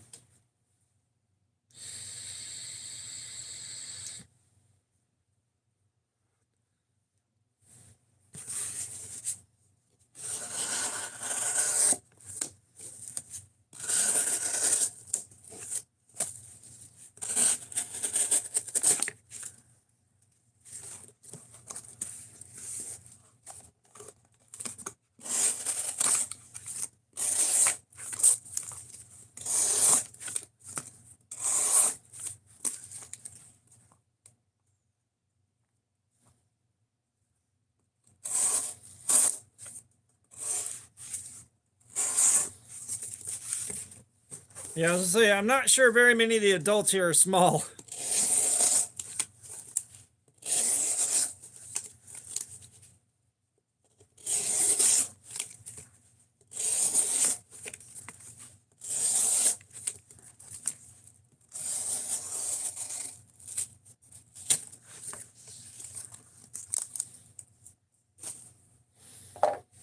All right, I'm gonna bust a whiz. I'll be right back. Oh, dear God.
Okay. Okay, we are well situated now. Son of a diddly.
Well, shit. Way to achieve, Braxton.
Ah, Jay the Duck Hunter's back. What's up, man?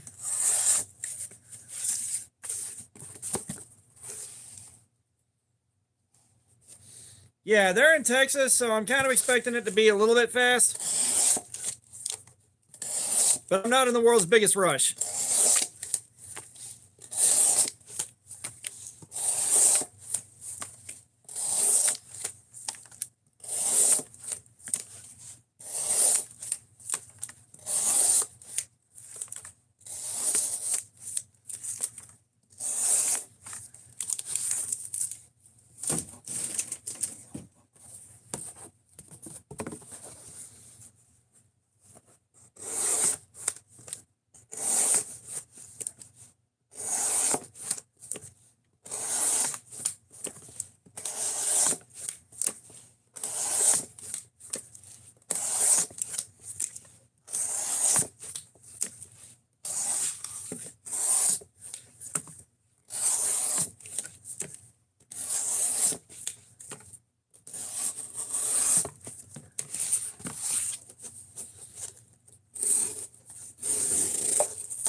Oh shit, check it out. All right, we got racist name and or comment. Where the fuck is that? Right there. Bingo card's going slow, but it's happening.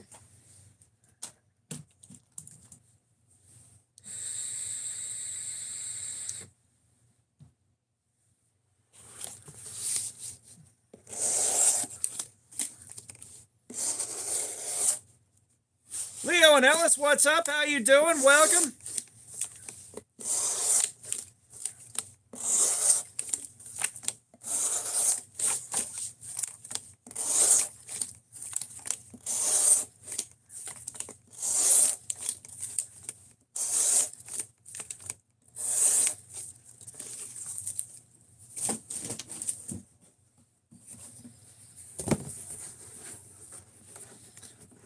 Braxton, I can't tell you what's on the bingo card because the second people find out, they go out of their way to try to ruin it.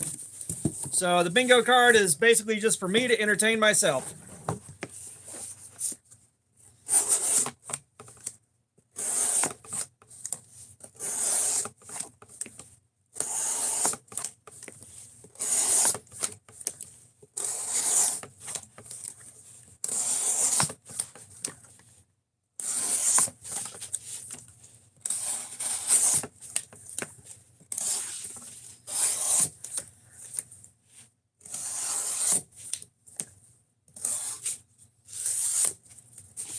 Like I said, Braxton, I've tried having it publicly available and people tried to ruin it immediately, so we're not having that no more.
Macario, what's up? How you doing, man?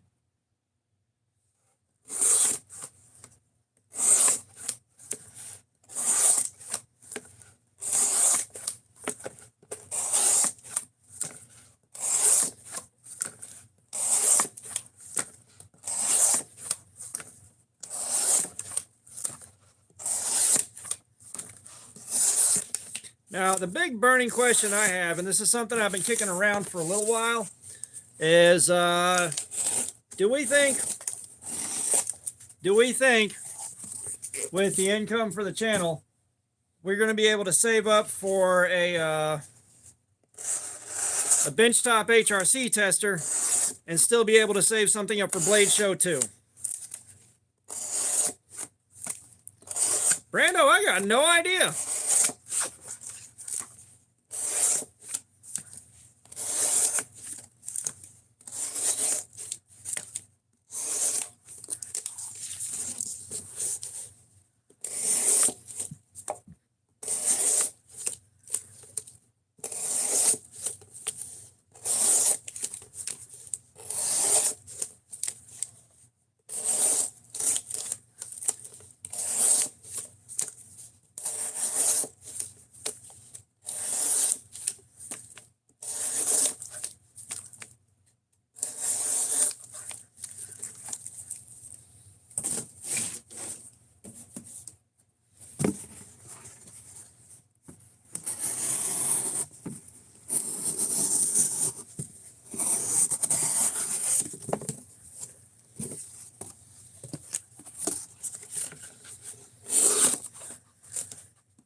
Oh, poo.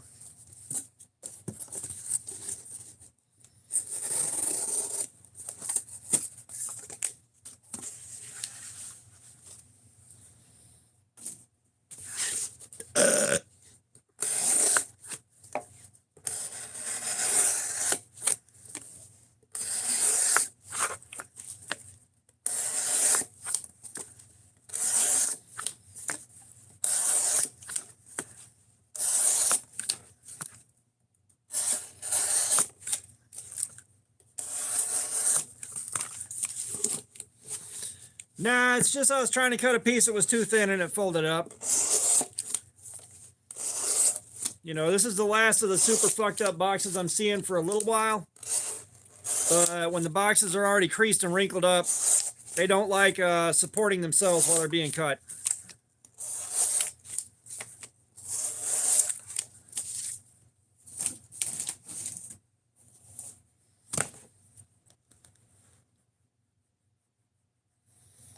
No, it's still slicing. Like I want to say I didn't expect it to be quite this much of a haul, but also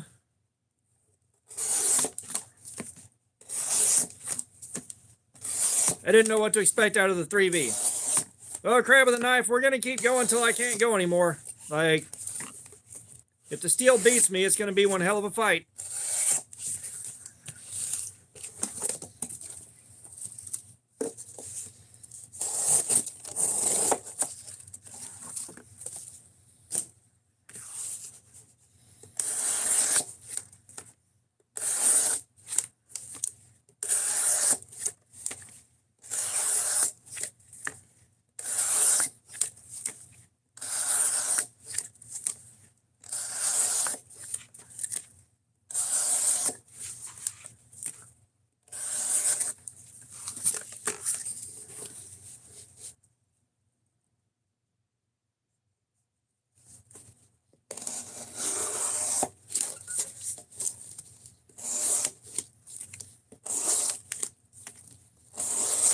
Back in my day, cutting up cardboard to serrate the edge of your knife. Don't do it.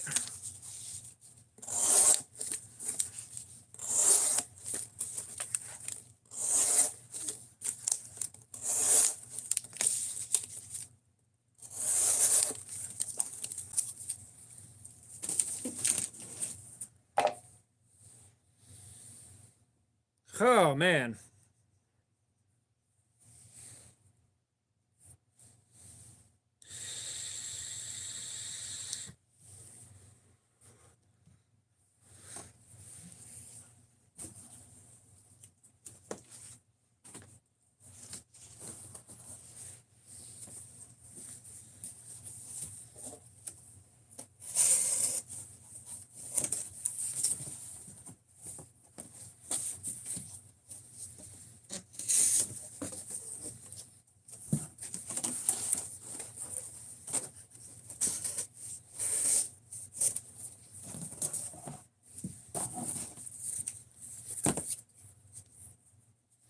TS Edits, don't know what to tell you, man.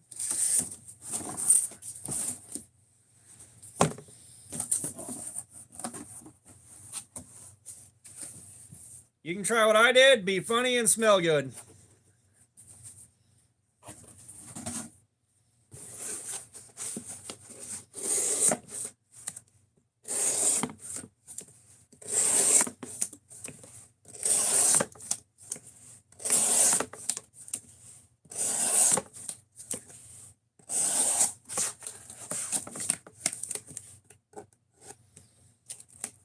Killer Llamas, man, what's up? How you doing, man? Welcome back, man. Thank you for that.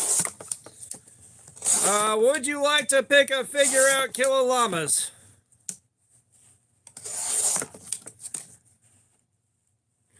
All right, Jake, appreciate you being here, man. Thanks for your time.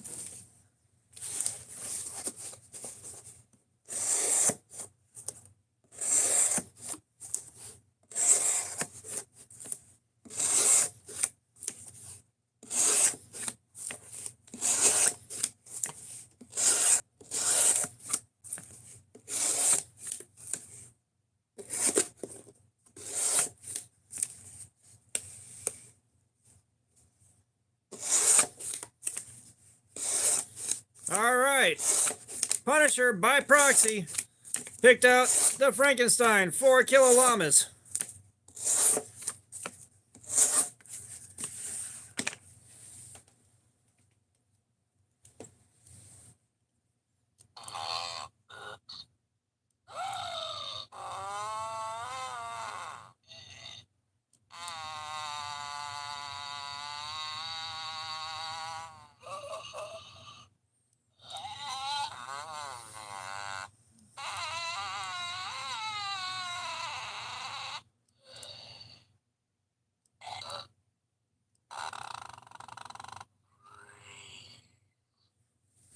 Killer Llamas, thank you, man.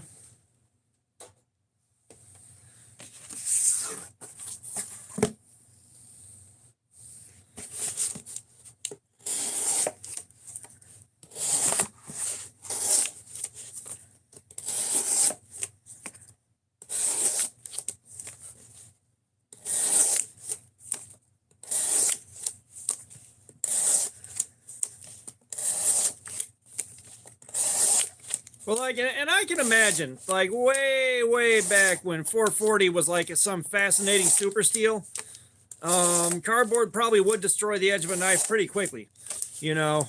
And of course, the cardboard might have been being made different too.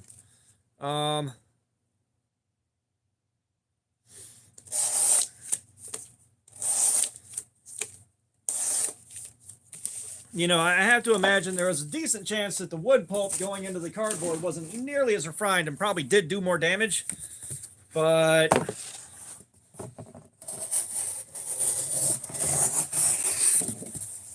like, you imagine one of them crusty old guys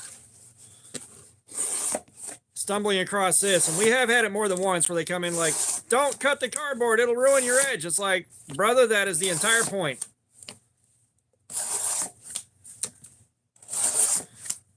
Well, the butt heads were on Amazon. I don't know if they're back up there again now.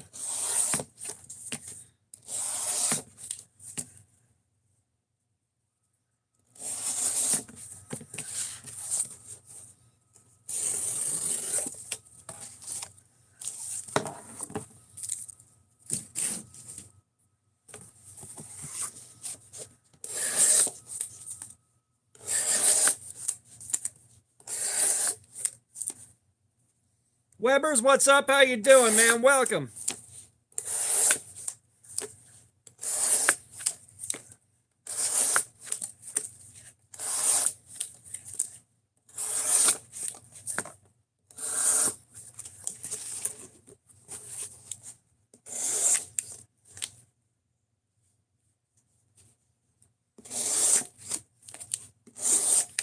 So that's what happened to that Blue Ozark Trail?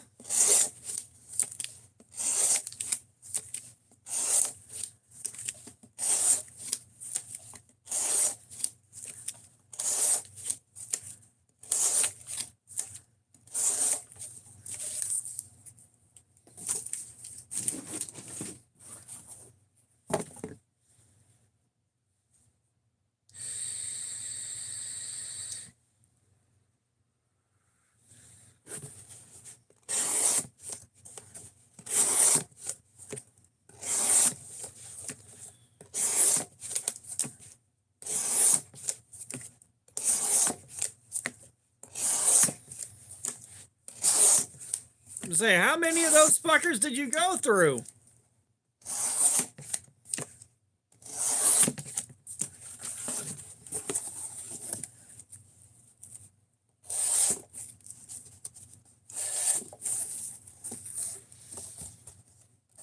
I think T.S. Edits may have bailed once he found out he needed to buy a winch.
Jay the Duck Hunter again.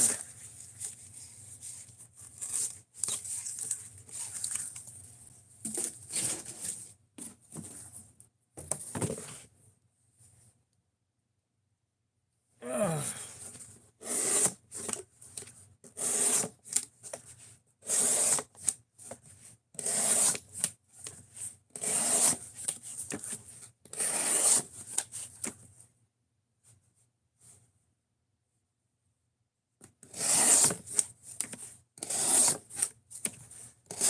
Oh god, my eyes are like hazel and green.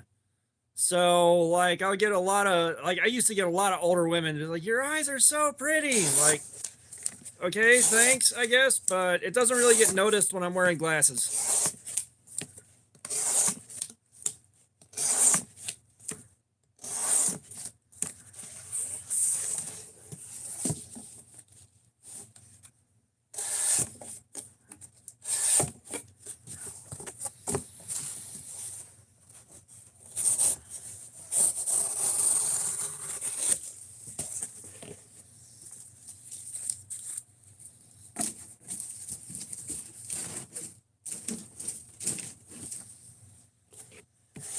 Well, that depends, Jerry. You remember Big Shelly?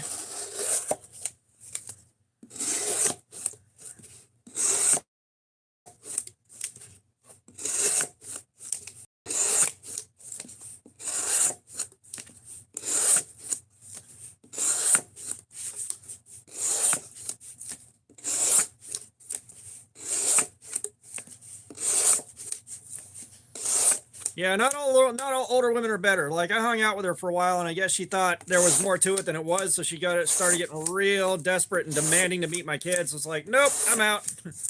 Fuck this shit, I'm out.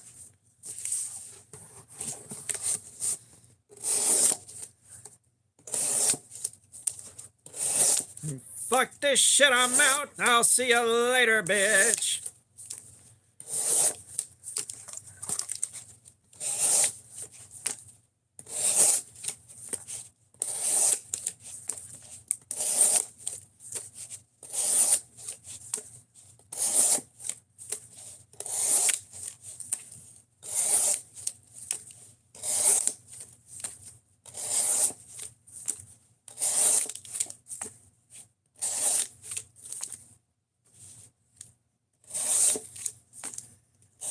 Hey, I gave myself jaundice with alcohol and painkillers for about a year there.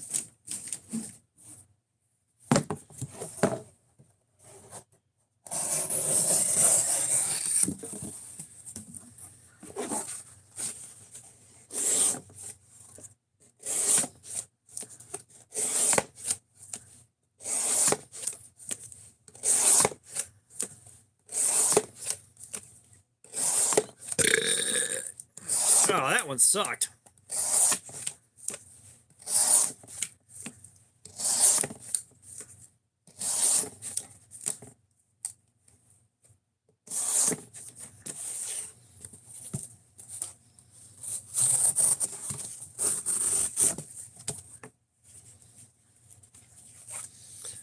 I don't know, hey Woodinator, like this is kind of getting a little bit nuts now.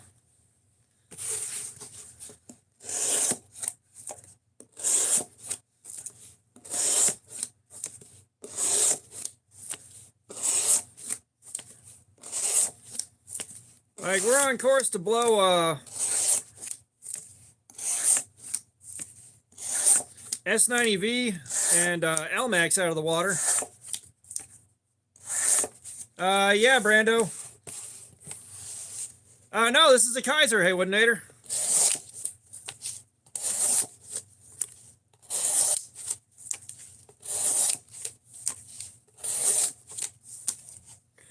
All right, Jerry, have a good night. Appreciate you, brother.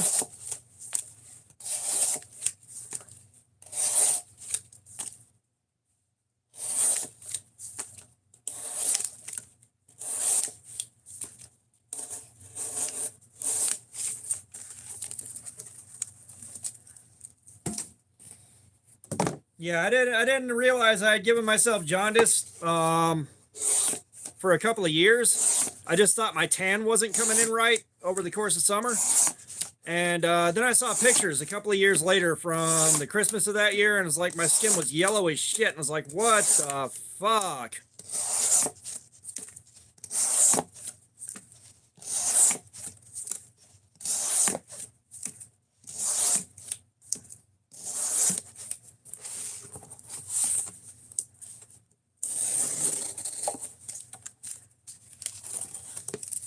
Yeah, I did so much damage to my liver at that point in time with painkillers and alcohol that my skin turned yellow. And I didn't realize it at the time.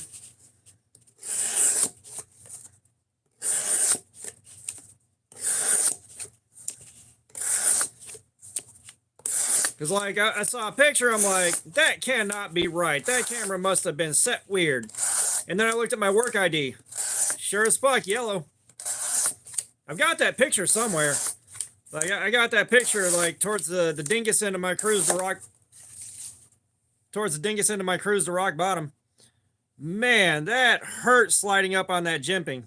God almighty.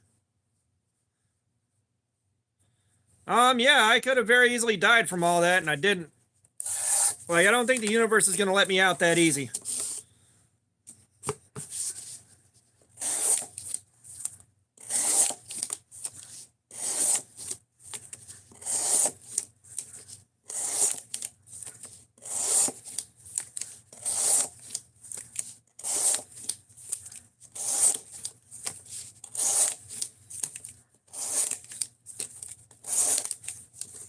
And like at that point in time, like my diet, so what would happen is I get my tramadol refilled, and then well,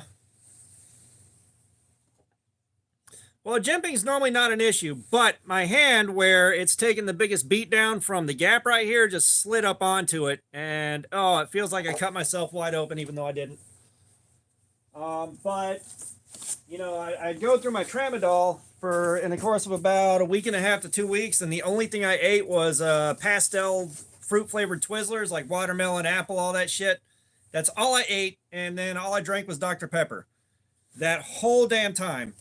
And then I'd run out of tramadol and switch to drinking, and then all of a sudden my appetite came back. I'd be eating like normal again. And then of course I'd refill the tramadol, or I'd find some more or get some from somebody, and then the cycle would start all over again. You know, and towards about the third week of the month, I started feeling like I was recovering from a badass sinus infection.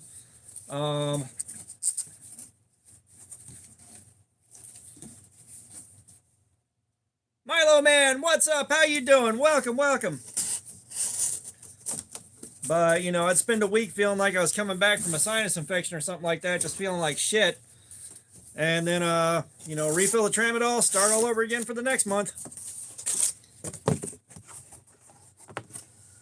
Fook, have a good night, man. I appreciate you, brother.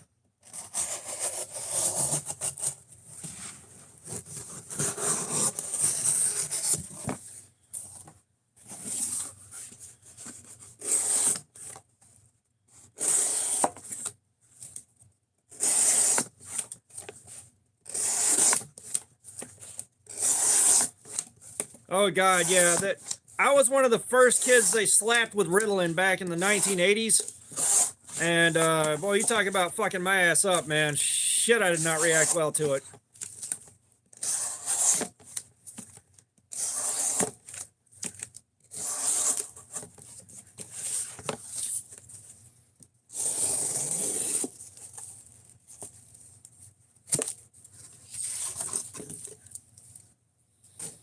Well, for a lot of people, tramadol doesn't do much except cut some pain out. Oh. Well, this was back in like 1989, if that gives you any idea.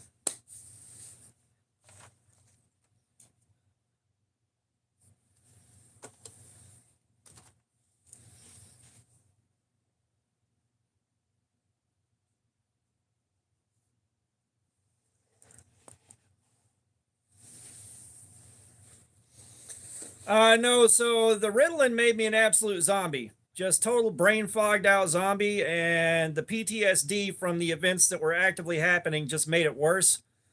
And I guess because nobody outside the house knew what was happening, they kept misdiagnosing the PTSD as ADHD, Tourette's, and like a few other things.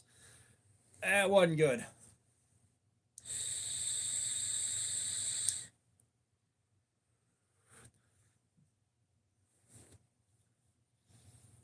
All right, so we are going to give this a couple minutes, let my hand bounce back. Fucking hell. I don't know how well that's showing up on camera, but oh, buddy.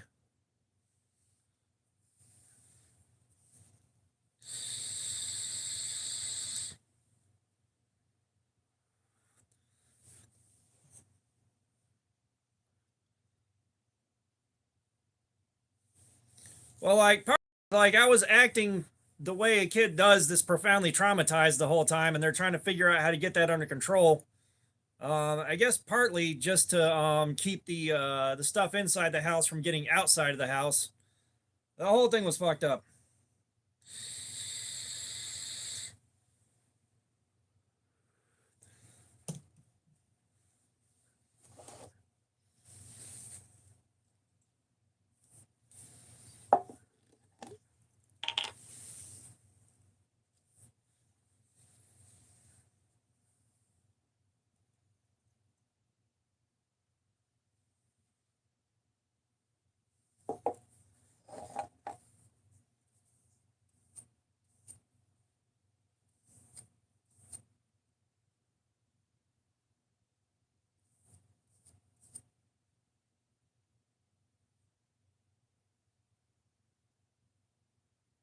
I am seeing some very, very, very faint hairline scratches.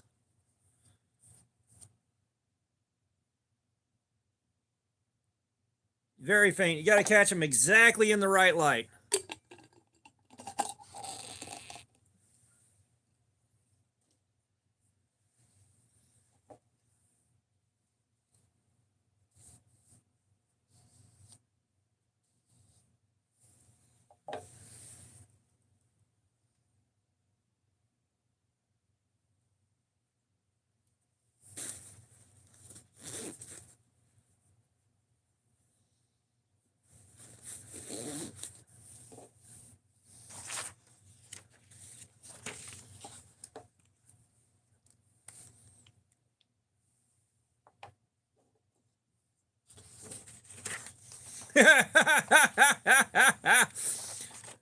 Braxton, that was good.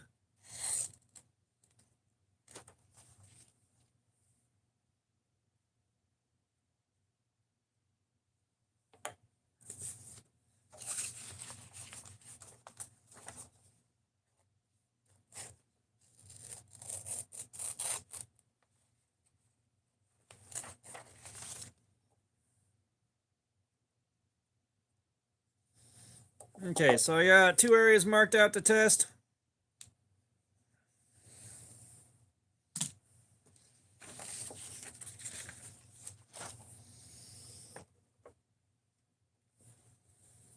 Yeah, Tim, the edge has got some wear on it, but we don't stop until it can't cut the cardboard anymore.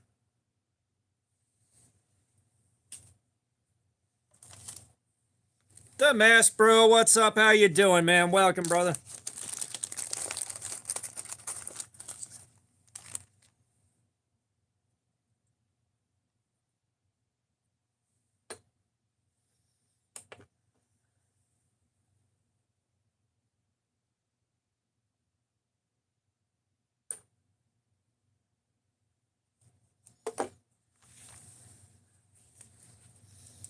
All right.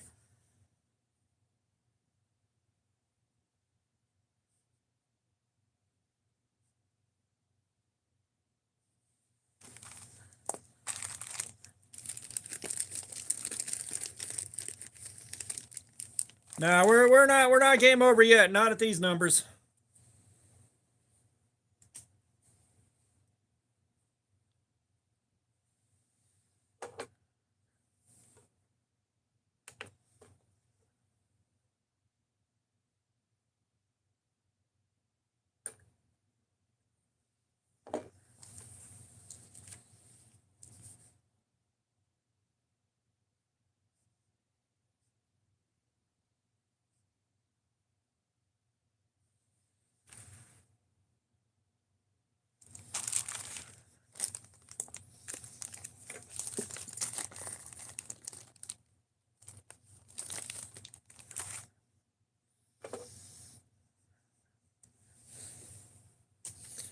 So, Tim, we don't call this until we hit the 600s. At 600, give or take, it won't cut cardboard anymore, and that's what we're looking for total devastation.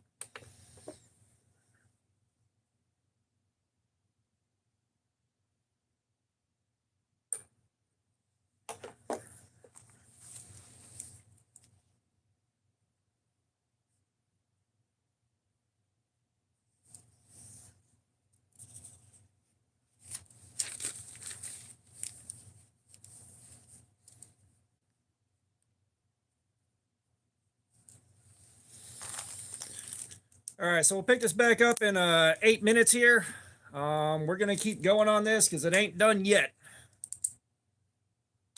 My hand is killing me, but it ain't done yet.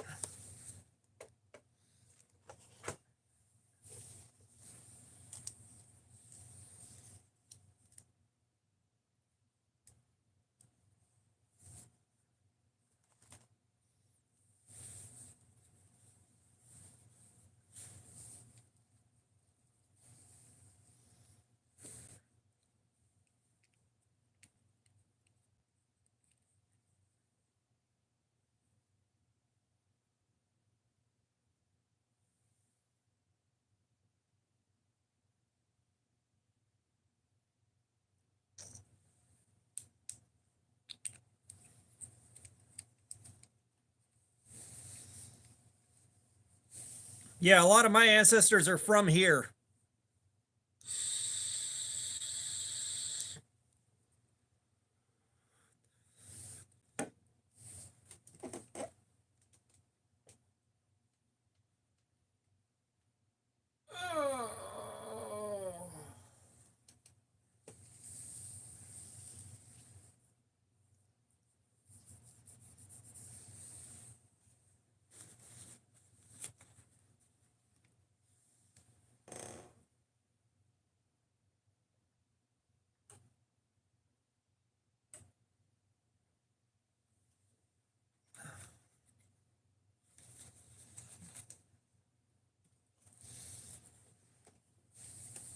Oh man.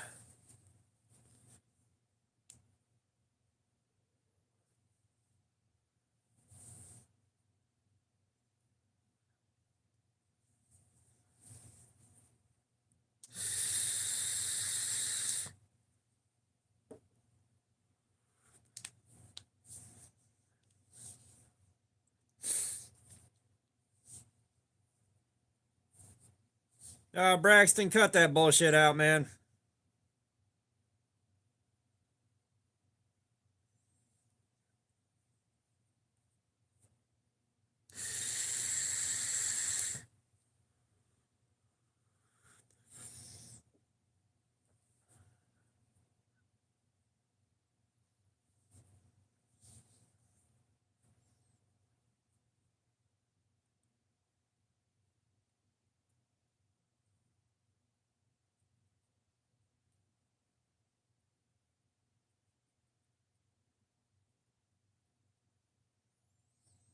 Braxton, yeah, you were. You were trying to make a edgy ass joke that no one here cares about. Ego Summit, Nemo, what's up? How you doing?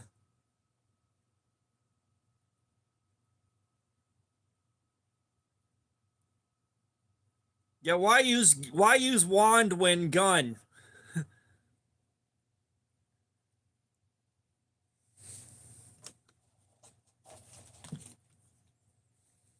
Avada Kedavra, this bitch!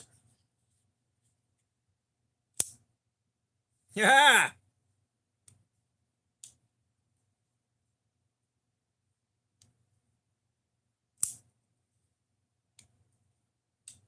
OJ, what's up? How you doing?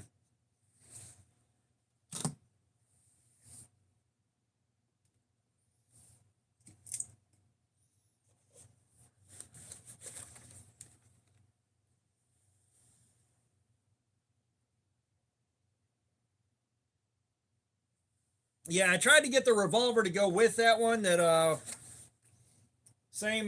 Basically it was a pair, but Amazon quit selling them when I came back to get the revolver. So I was like, all right, fuck it. I got the one I wanted.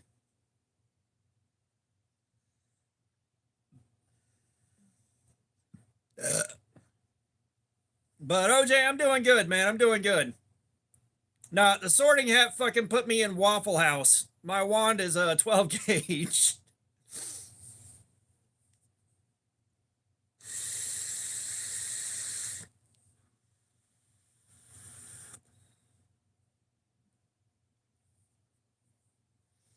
All right, guys, 4 minutes. We're going to start this back up. Oh, my hand is killing me so bad right now.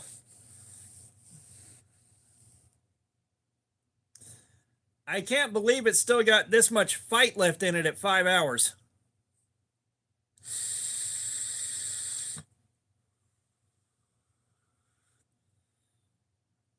Like, that is fucking nuts. Yeah, 3v.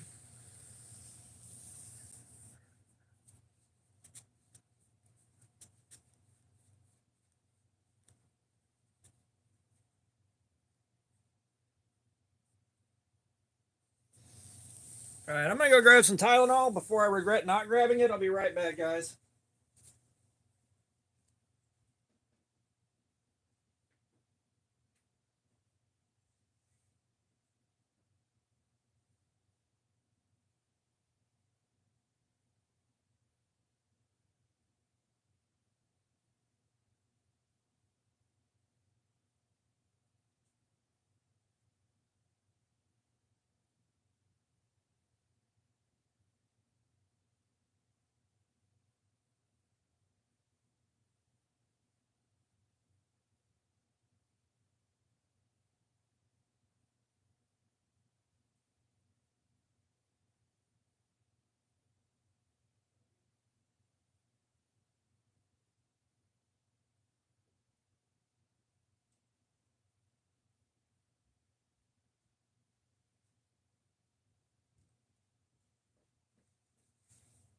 Emotional support Tylenol.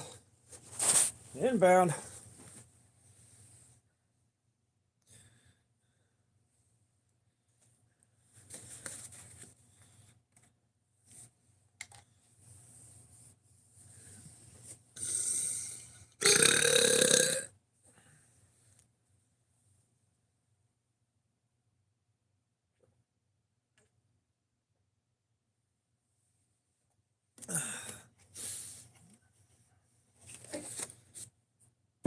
Oh. Spreadable Christ on toast. I don't want to have to do another one of these tomorrow, but I don't know how late I can keep doing this.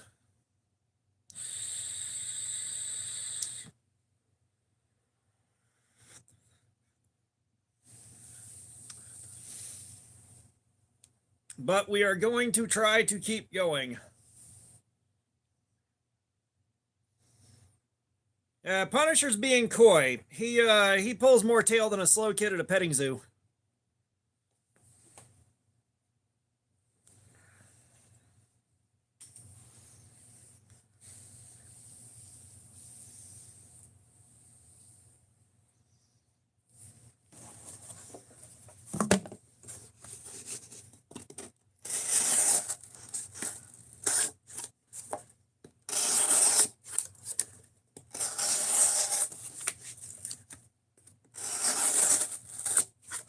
Braxton, we don't want it.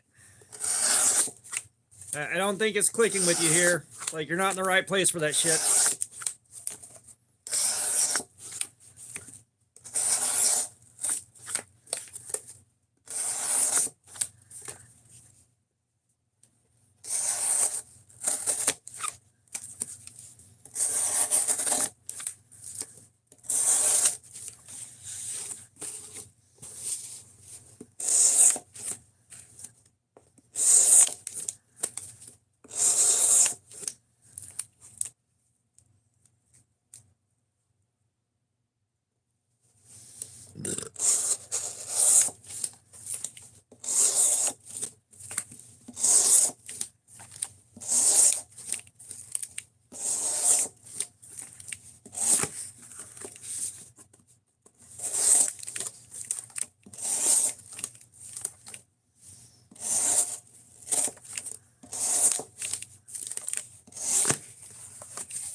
Thomas Lloyd, what's up? How you doing, man? Welcome. Welcome, welcome.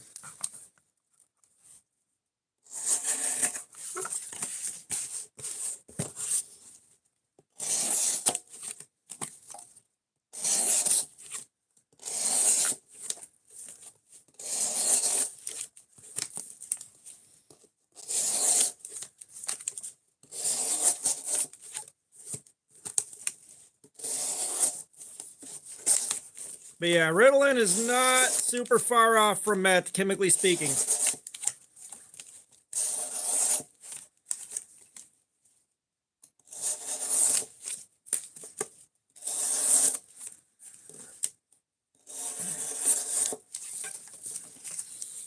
Well, I appreciate the kind words. Thomas. We better thank God I'm enjoying what I'm doing, because I've invested over 5 hours, and I've invested over 5 hours in cutting this stuff up.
Eli Pender, what's up? How you doing, man? Welcome. Ah ha ha ha ha ha ha. Son of a bitch.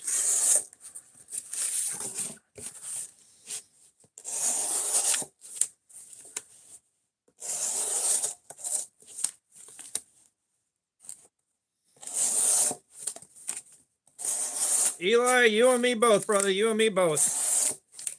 This live stream is 6 hours and 18 minutes. No, I have not cut myself. Knock on wood. But 6 hours and 18 minutes into this live stream, and 5 of those hours have been spent cutting up cardboard like this. My hand is killing me, and I am tired. Eli, we're doing edge retention testing. We're looking to see how long it takes this cardboard to completely fuck the edge of this knife up. Is what we're doing. And I'm hanging out with you guys.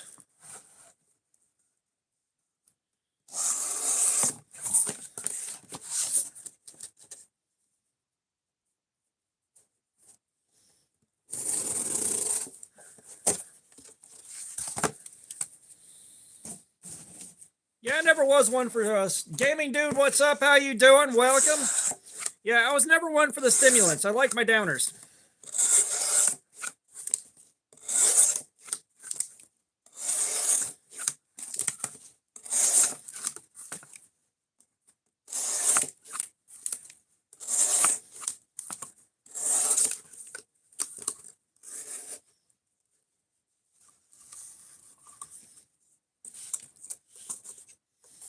Damn it.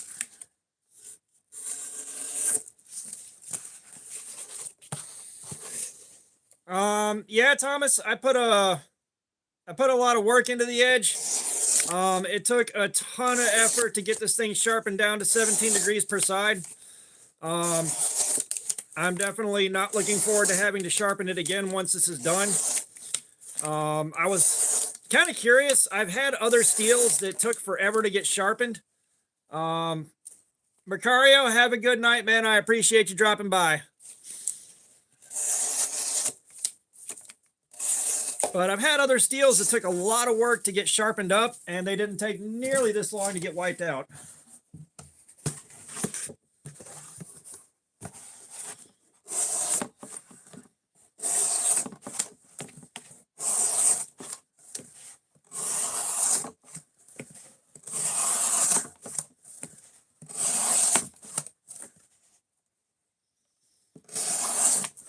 I don't know. We've outrun D2 by a little bit now.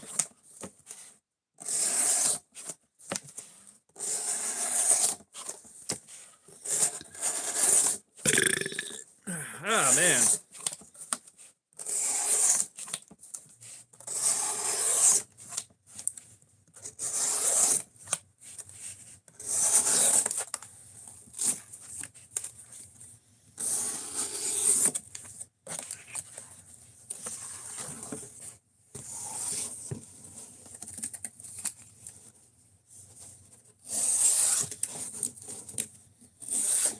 Bro, Braxton, I don't know why you're trying to bring more and more fucking racist and Nazi shit in here, but please stop. CPM D2. Not that I know of. Not that I know of off the top of my head.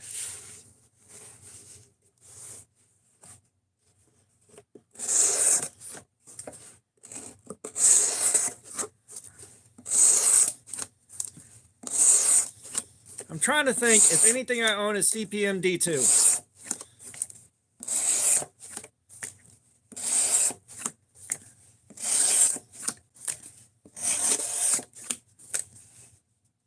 Harlan Cruz, no, I do not.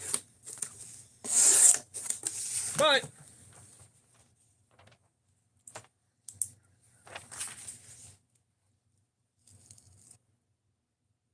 where is it? We got Remember Me on the bingo card.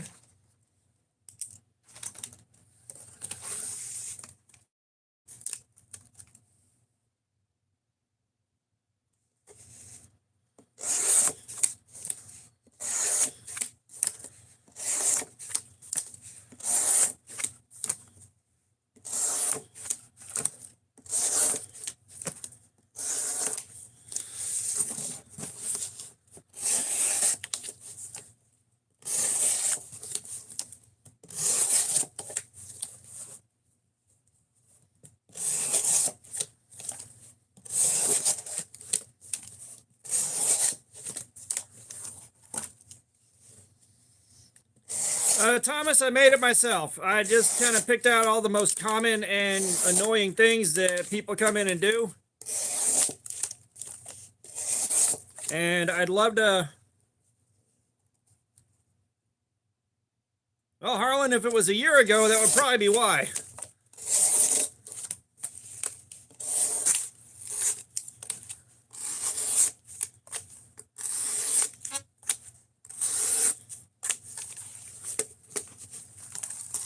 The mask, bro. Calm down, boo-boo. We know you're here. We know you exist.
Yeah, I'm not sure I can keep doing this right now.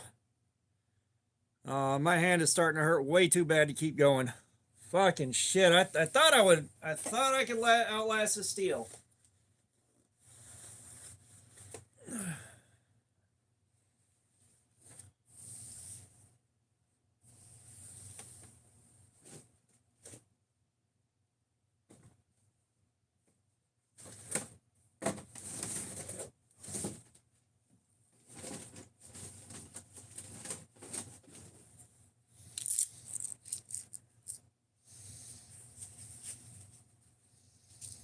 All right, the mask bro. See you later.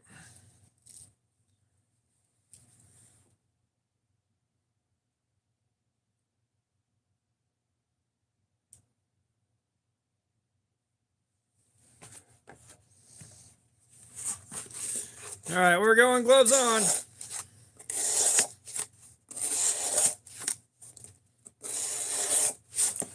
This still hurts through the gloves. Just a guess what's up.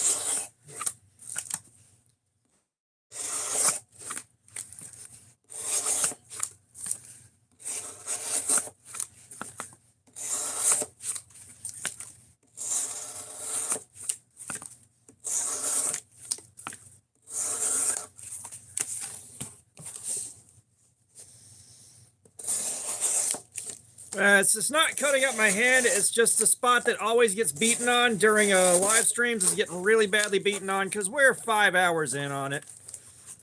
You know, and it's hurting through the glove.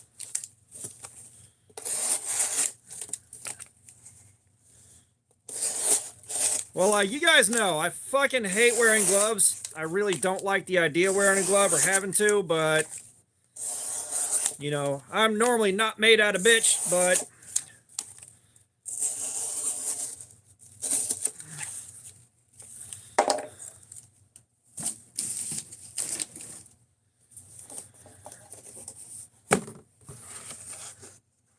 Yeah, the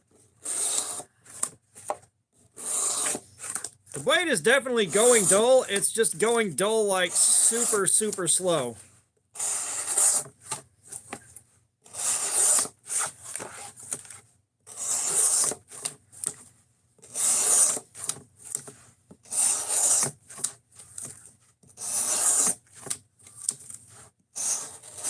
Well, Bower, what's up? How you doing, man? Welcome.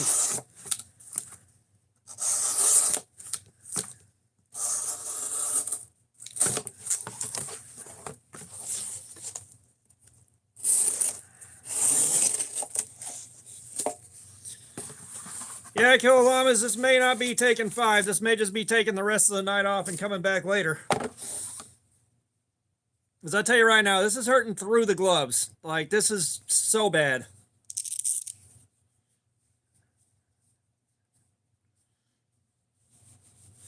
Well, here's the thing, Thomas. I don't care how good a knife is made to be on the hands. I've only had one or two that did not cause this much of a problem.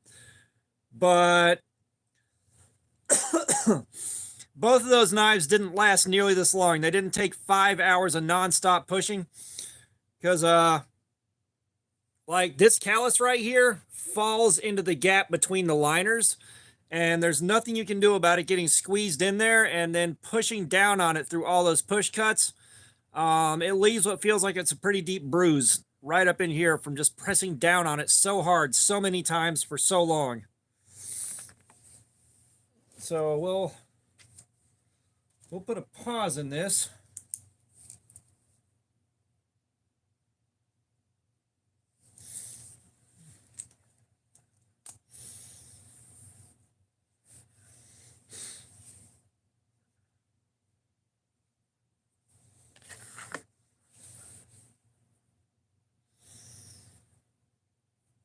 Yeah, so we can see if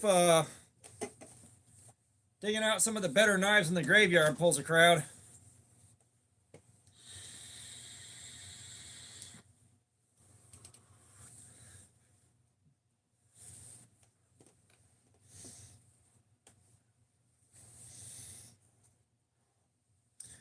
Yeah, we may just end up hanging out for a while. He's like, I can't believe, yeah. All right, Punisher, we'll see you later, man. Appreciate you. B, what's up? How you doing, man? Right now, this isn't wrap anything.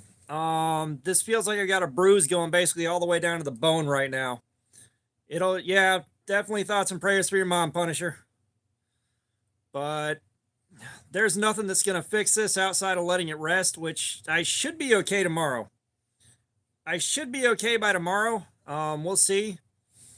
If I am okay by tomorrow night, we can pick this back up again and see if we can finish this edge off.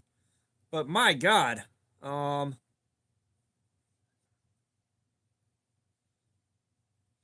I expected something, but I didn't expect this quite so much.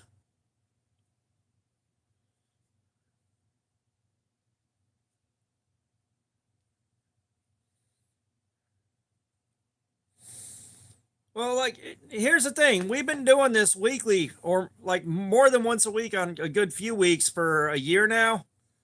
Like, I know what to expect. I know what to expect. This is just going to be, for the rest of the night, it's not going to be that comfortable.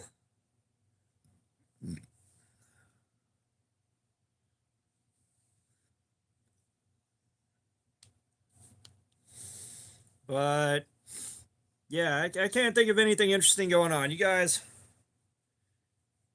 feed me something interesting. Like, the only thing my brain is really stuck on right now is really getting to Blade Show and doing Blade Show things.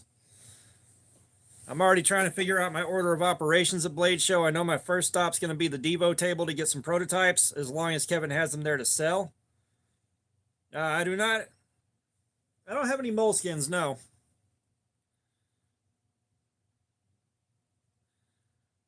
But, you know, and then it's going to be wandering around, and I'm still... I'll be trying to stop by and talk to everybody with a decent sized booth. Don't worry about that. If I see him, I see him. Because I'll probably have to drive myself there Saturday instead of riding with Wilderness Bushcraft, because I think he's got his kid's birthday thing going on. But, you know, Saturday, well, it's more clear and I don't have to worry about, Wingman VR, what's up?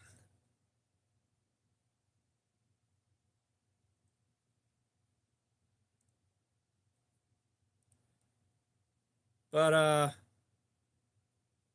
yeah, Saturday when things are a bit slower and I'm able to actually talk to people a bit more and not have to worry about when we got to leave.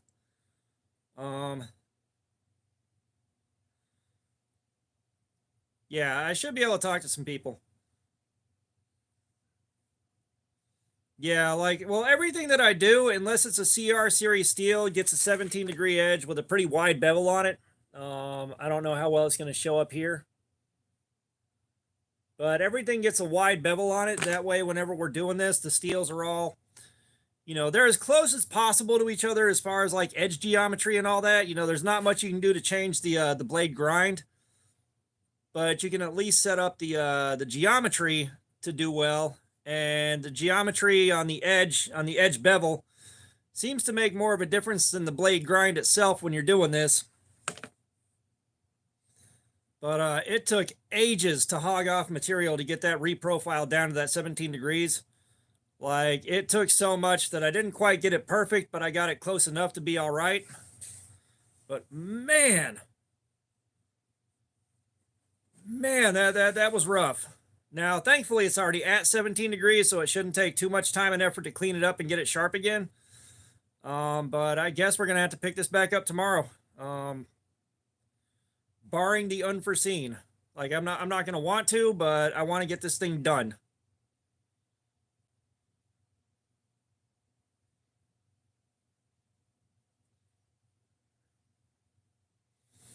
Yeah, I don't want to get too far into that because that's going to start turning political. We're just going to let that rest. Crab of the Knife. The 200 grit stone's not too happy with life right now. It's got a couple of good spots left in it that still work. It's just I had to hog off a lot of material to get this down to 17 degrees per side, and I don't think this stuff is very easy to sharpen to begin with. Brando, if I can tomorrow, like I said, I really, really want to finish this thing off. I want rest, but I also want to finish this edge off. Like, I want to get it gone once and for all.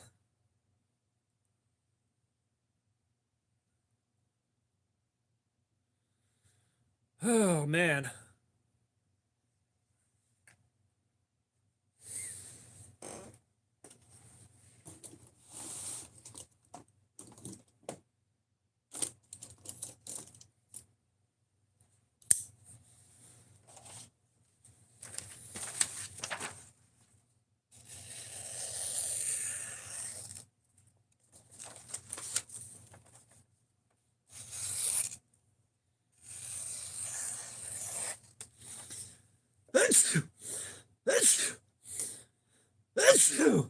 Okay.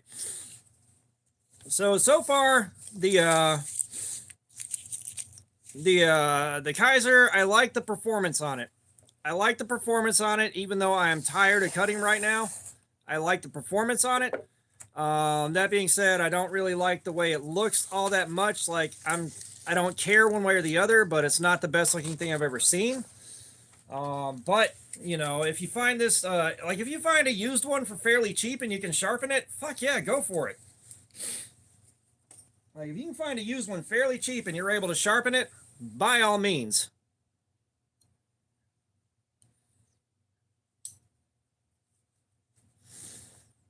No, I'm not allergic to cats, Braxton. The air in this room is filled with floating cardboard dust right now. My glasses are covered. Both of my phone screens are covered. Like, everything is covered in cardboard dust.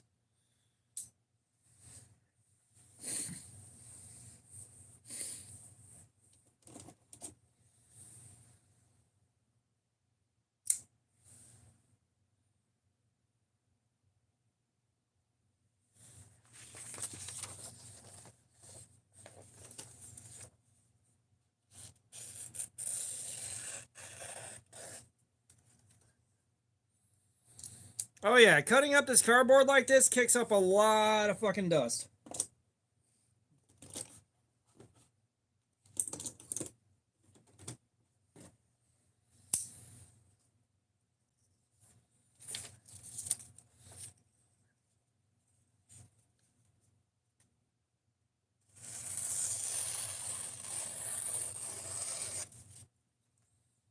Did I even sharpen this after the last use? I don't think I did.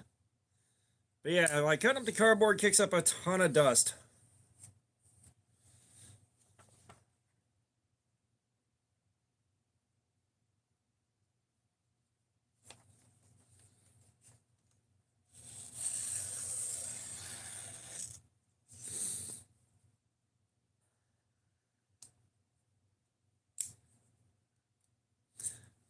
I've only got one sharpening puck, and I don't really think it's designed for what we're doing with it. It's some really soft, incredibly coarse stuff. So I don't know, like, if it's intended for hatchets or anything like that. I got it for free with some stuff when I ordered off of Blade HQ a while back.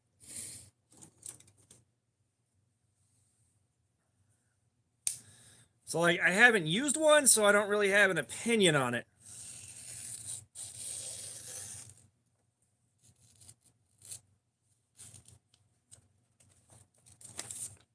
You know, like, it's again, if I had done anything with one, I'd definitely have an opinion on it, but I haven't.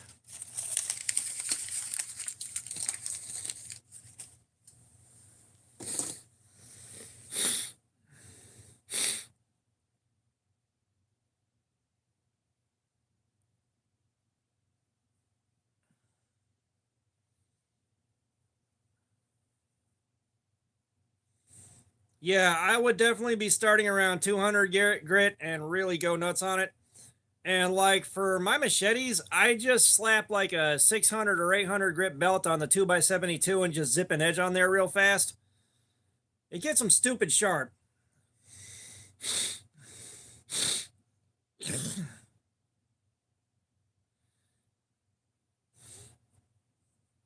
Yeah, well, I mean, I've used the 2x72 enough now that I'm comfortable with it. And it takes me no time to put an edge on something. I'll use the I'll put a convex edge on a lawnmower blade if I so desire.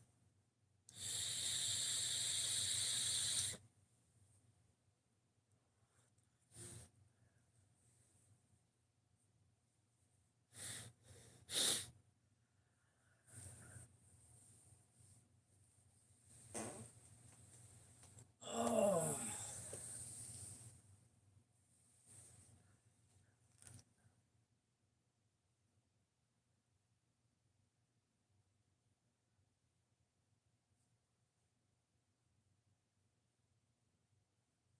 Yeah, listen, everybody's got their own thing. Like, I'm not gonna knock somebody for not using belts, but you know, you go 800 grit on your on a 2x72, you're not removing much material at all. You're not removing much material, especially on something as big as a machete or a lawnmower blade. Fuck, it doesn't matter.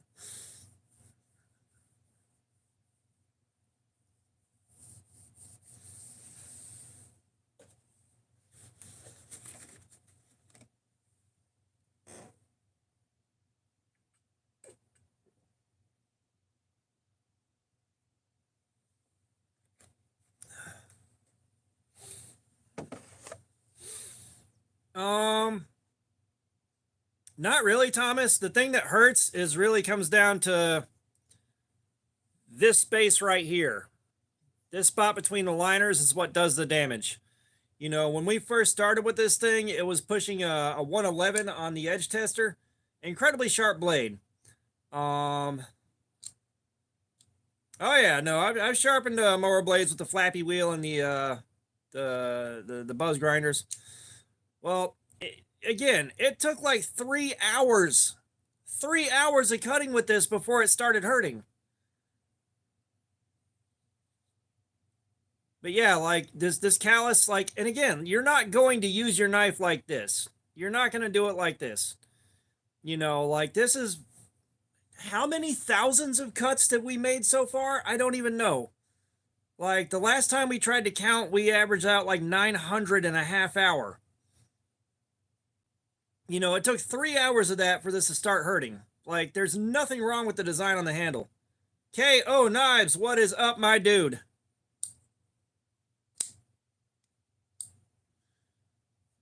Yeah, the sock game never happened, KO.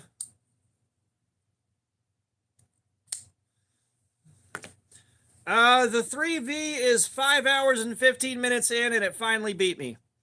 My hand started to hurt well, no, the last time we counted it was a half hour and we had about 900 cuts.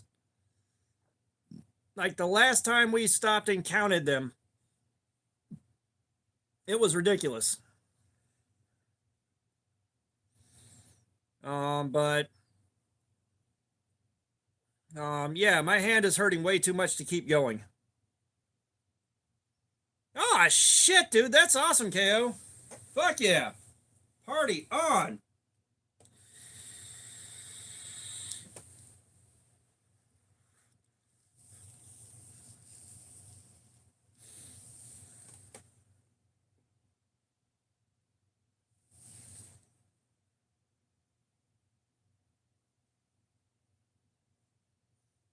Yeah, I've got a bunch of stuff that belonged to my uncle before he passed away that's left exactly as I found it.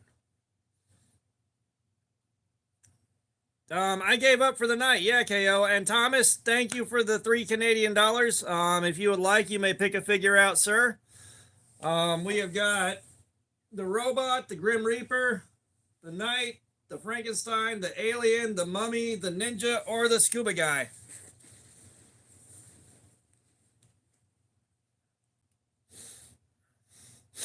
There you go, Brando. Yeah, it's like you can skip grits. You can go 200 to 600 to 1200 and call it there. You don't have to go 200, 400, 600, 800, 1200 unless you really want to. All right, Scuba Guy it is.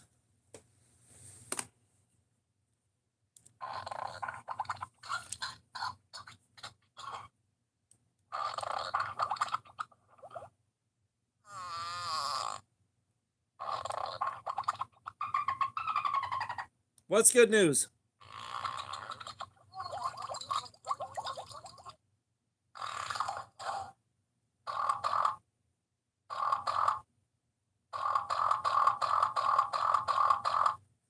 Thank you, Thomas. Oh, that's great, KO. That is great.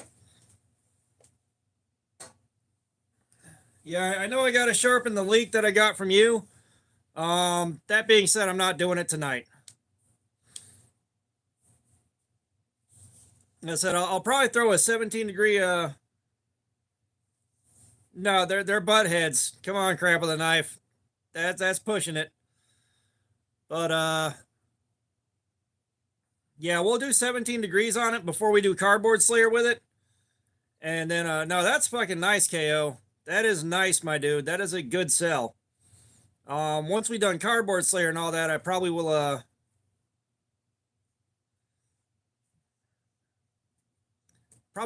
do the 15 degrees on the edge. Yeah, so I mean, I'd probably do 200, then 600, then 1,000. That's just me. Or you can do the 200, 800, 1,000, but you don't have to go through every single grit. Yeah, we're gonna start with 17. Dave Poop Sock. Guess what? I'll put socks on for $2.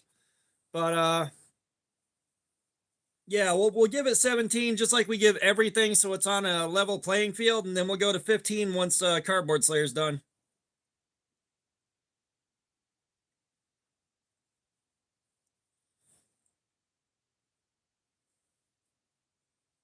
Well, no, 14C, 28N.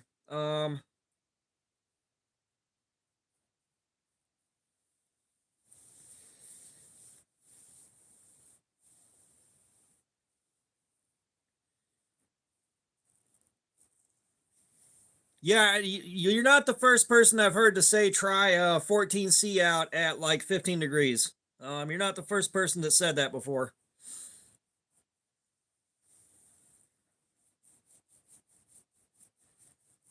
Yeah, it's okay. Like I said, I've heard more than one person say 14C is great at 15 degrees.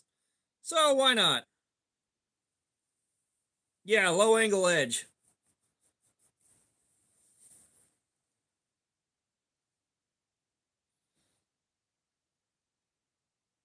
Oh, fuck.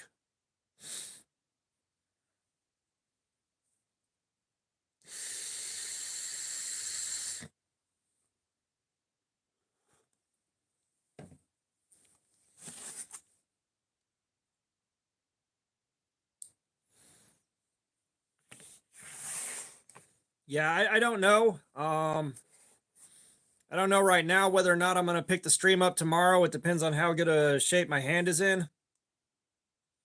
Yeah, I'd go to 600. We have got the Kaiser Critical Mini in 3V steel. And this 3V has been fucking nuts.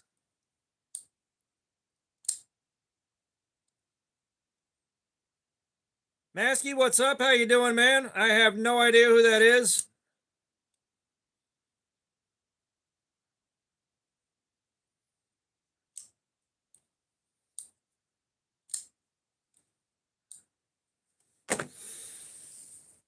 Ugh. But But yeah, we're gonna give it about 5 more minutes here, and then I'm gonna drop. I gotta go lay down.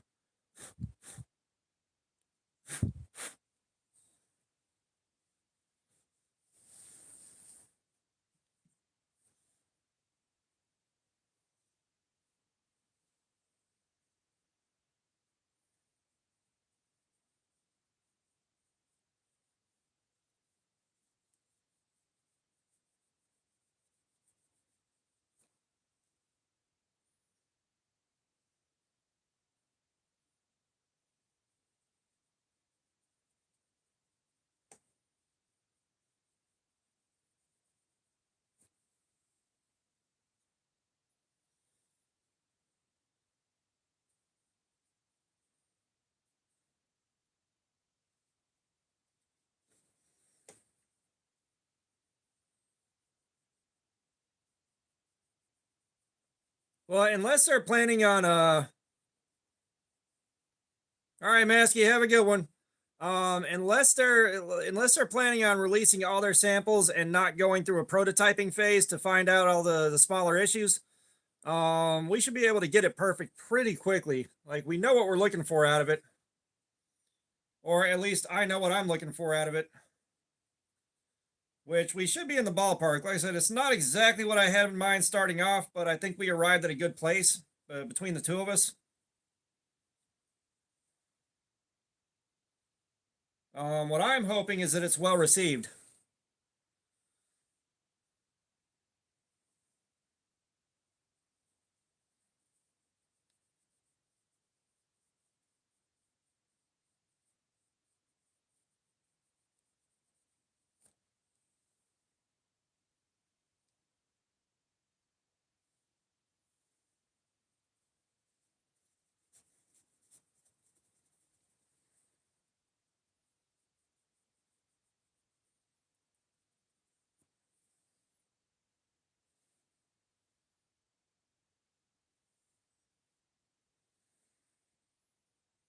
Crab with a knife. KO is helping me with a knife design more accurately.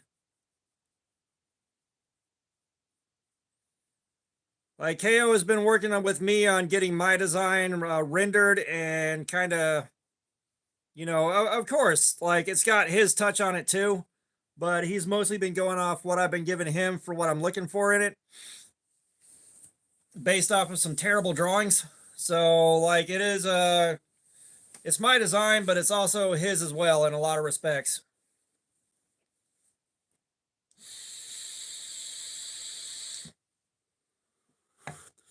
So we've got the design sent into the company that's going to make them, and then it'll be unless I'm mistaken, it's going to be a collaboration. And it'll be Gen Knives X Knives, I guess. Gen and Knives, I guess, collaboration.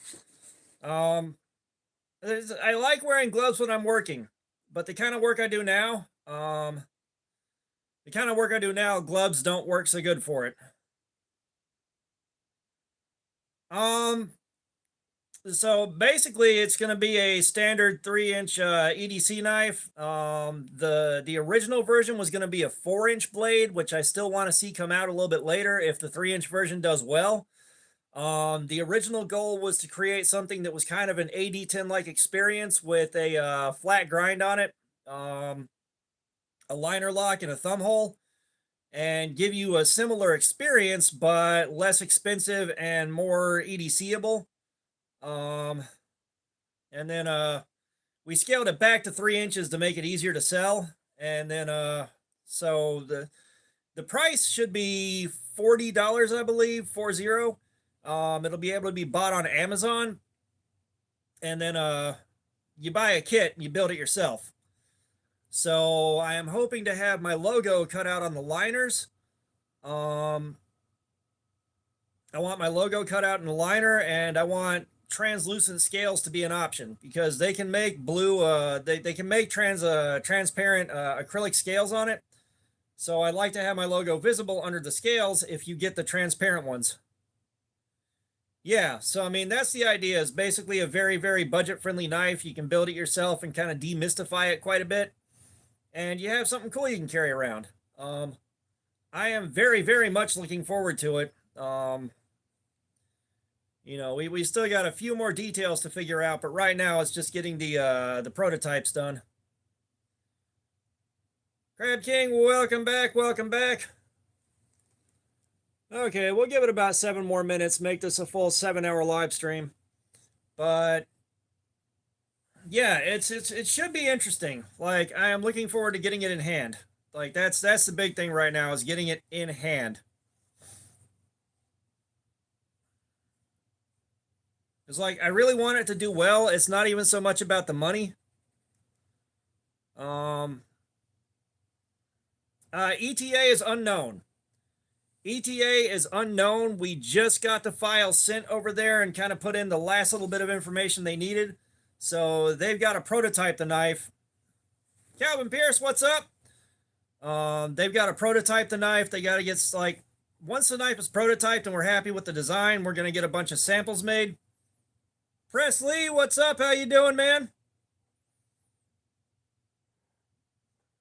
But, once we got samples made, I'm going to try to get them into the hands of other channels, hopefully some bigger than mine. Macario, I appreciate that. Once all that's wrapped up and we figure out pricing and profit distribution, we should be in good shape. Yeah, your dominant hand is going to be the one that looks better, and then you got to get your non-dominant hand trained on it. But yeah, like, I'm looking forward to it, and once we got samples handed out and all that, we should be at the point where we're good to release them. As far as I know, that's the plan. And yeah, so hopefully at some point in the reasonably near future, yeah, well, I wasn't sure. They said that we could do Kickstarter, but it didn't sound like we had to. It's like, if we need videos for Kickstarter and all that, I'll work on getting that put together and get the explanation put together.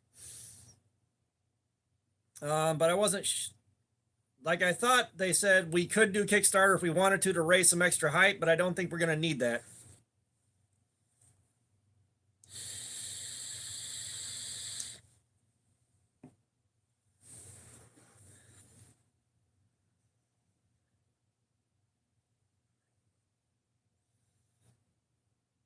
Well, Kickstarter is no guarantee we're going to raise that much to begin with. Like, this isn't a well-known deal.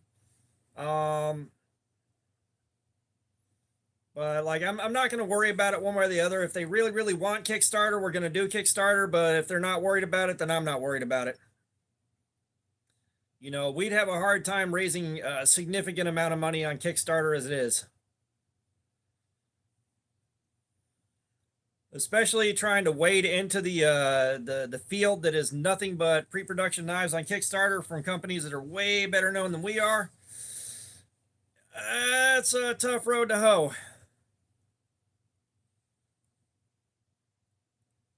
So, like, getting through a pre-prototype phase and all that, we'll figure out what they need from us, and we'll be getting all that dialed in as we go.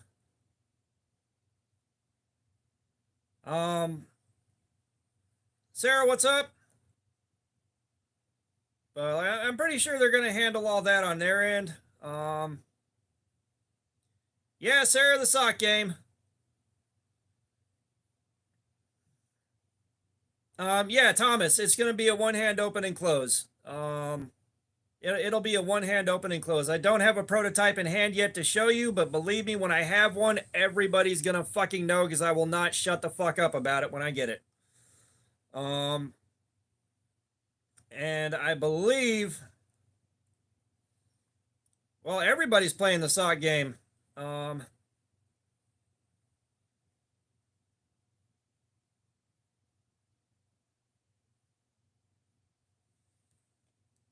Fuck, I didn't put no swearing on the bingo card. Son of a shit, I need to change that.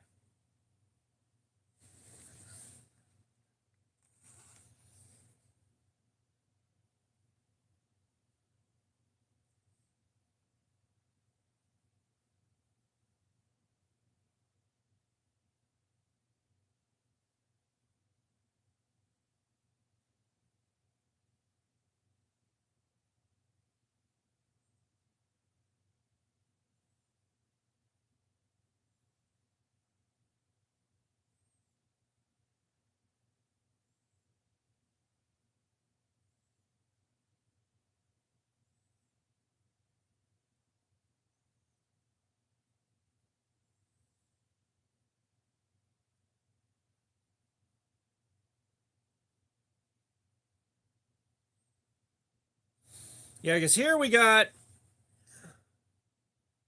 pictures of the prototypes.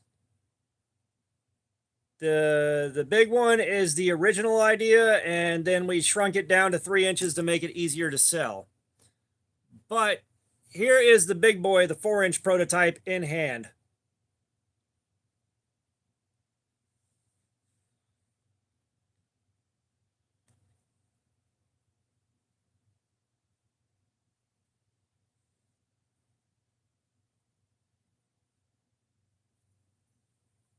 All right.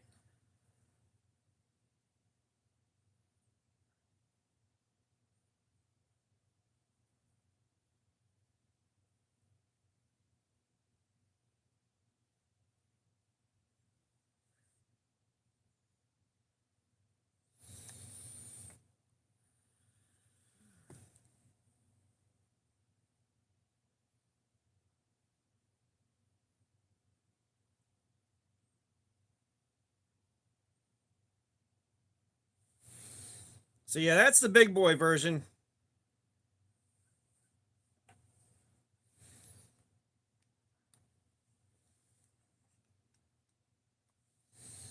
That's the big boy version. Oh, that's a small one. Okay, I like what I'm seeing with that small one then.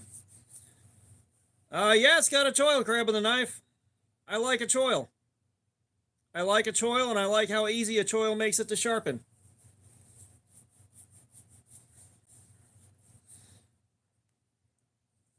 Okay, so that if that's a small version, I'm real fucking happy with it. I thought you had the big boy.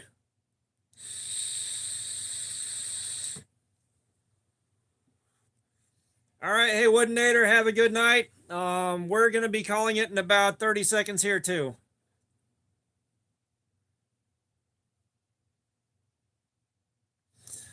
I think we are gonna wrap this up.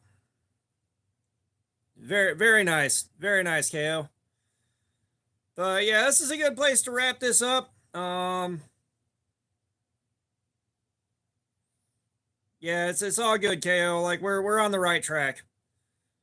But yeah, we're gonna wrap this up. I'm gonna go so I can lay down and crash and stare at the wall for a little while before I zone out. But keep an eye out. We may be doing one tomorrow if I am up for it. If not, it'll be next week. But you guys have a great night. I am signing out, and I will see y'all on the next one, man. Thank y'all for being here. Thank you, Thomas. Have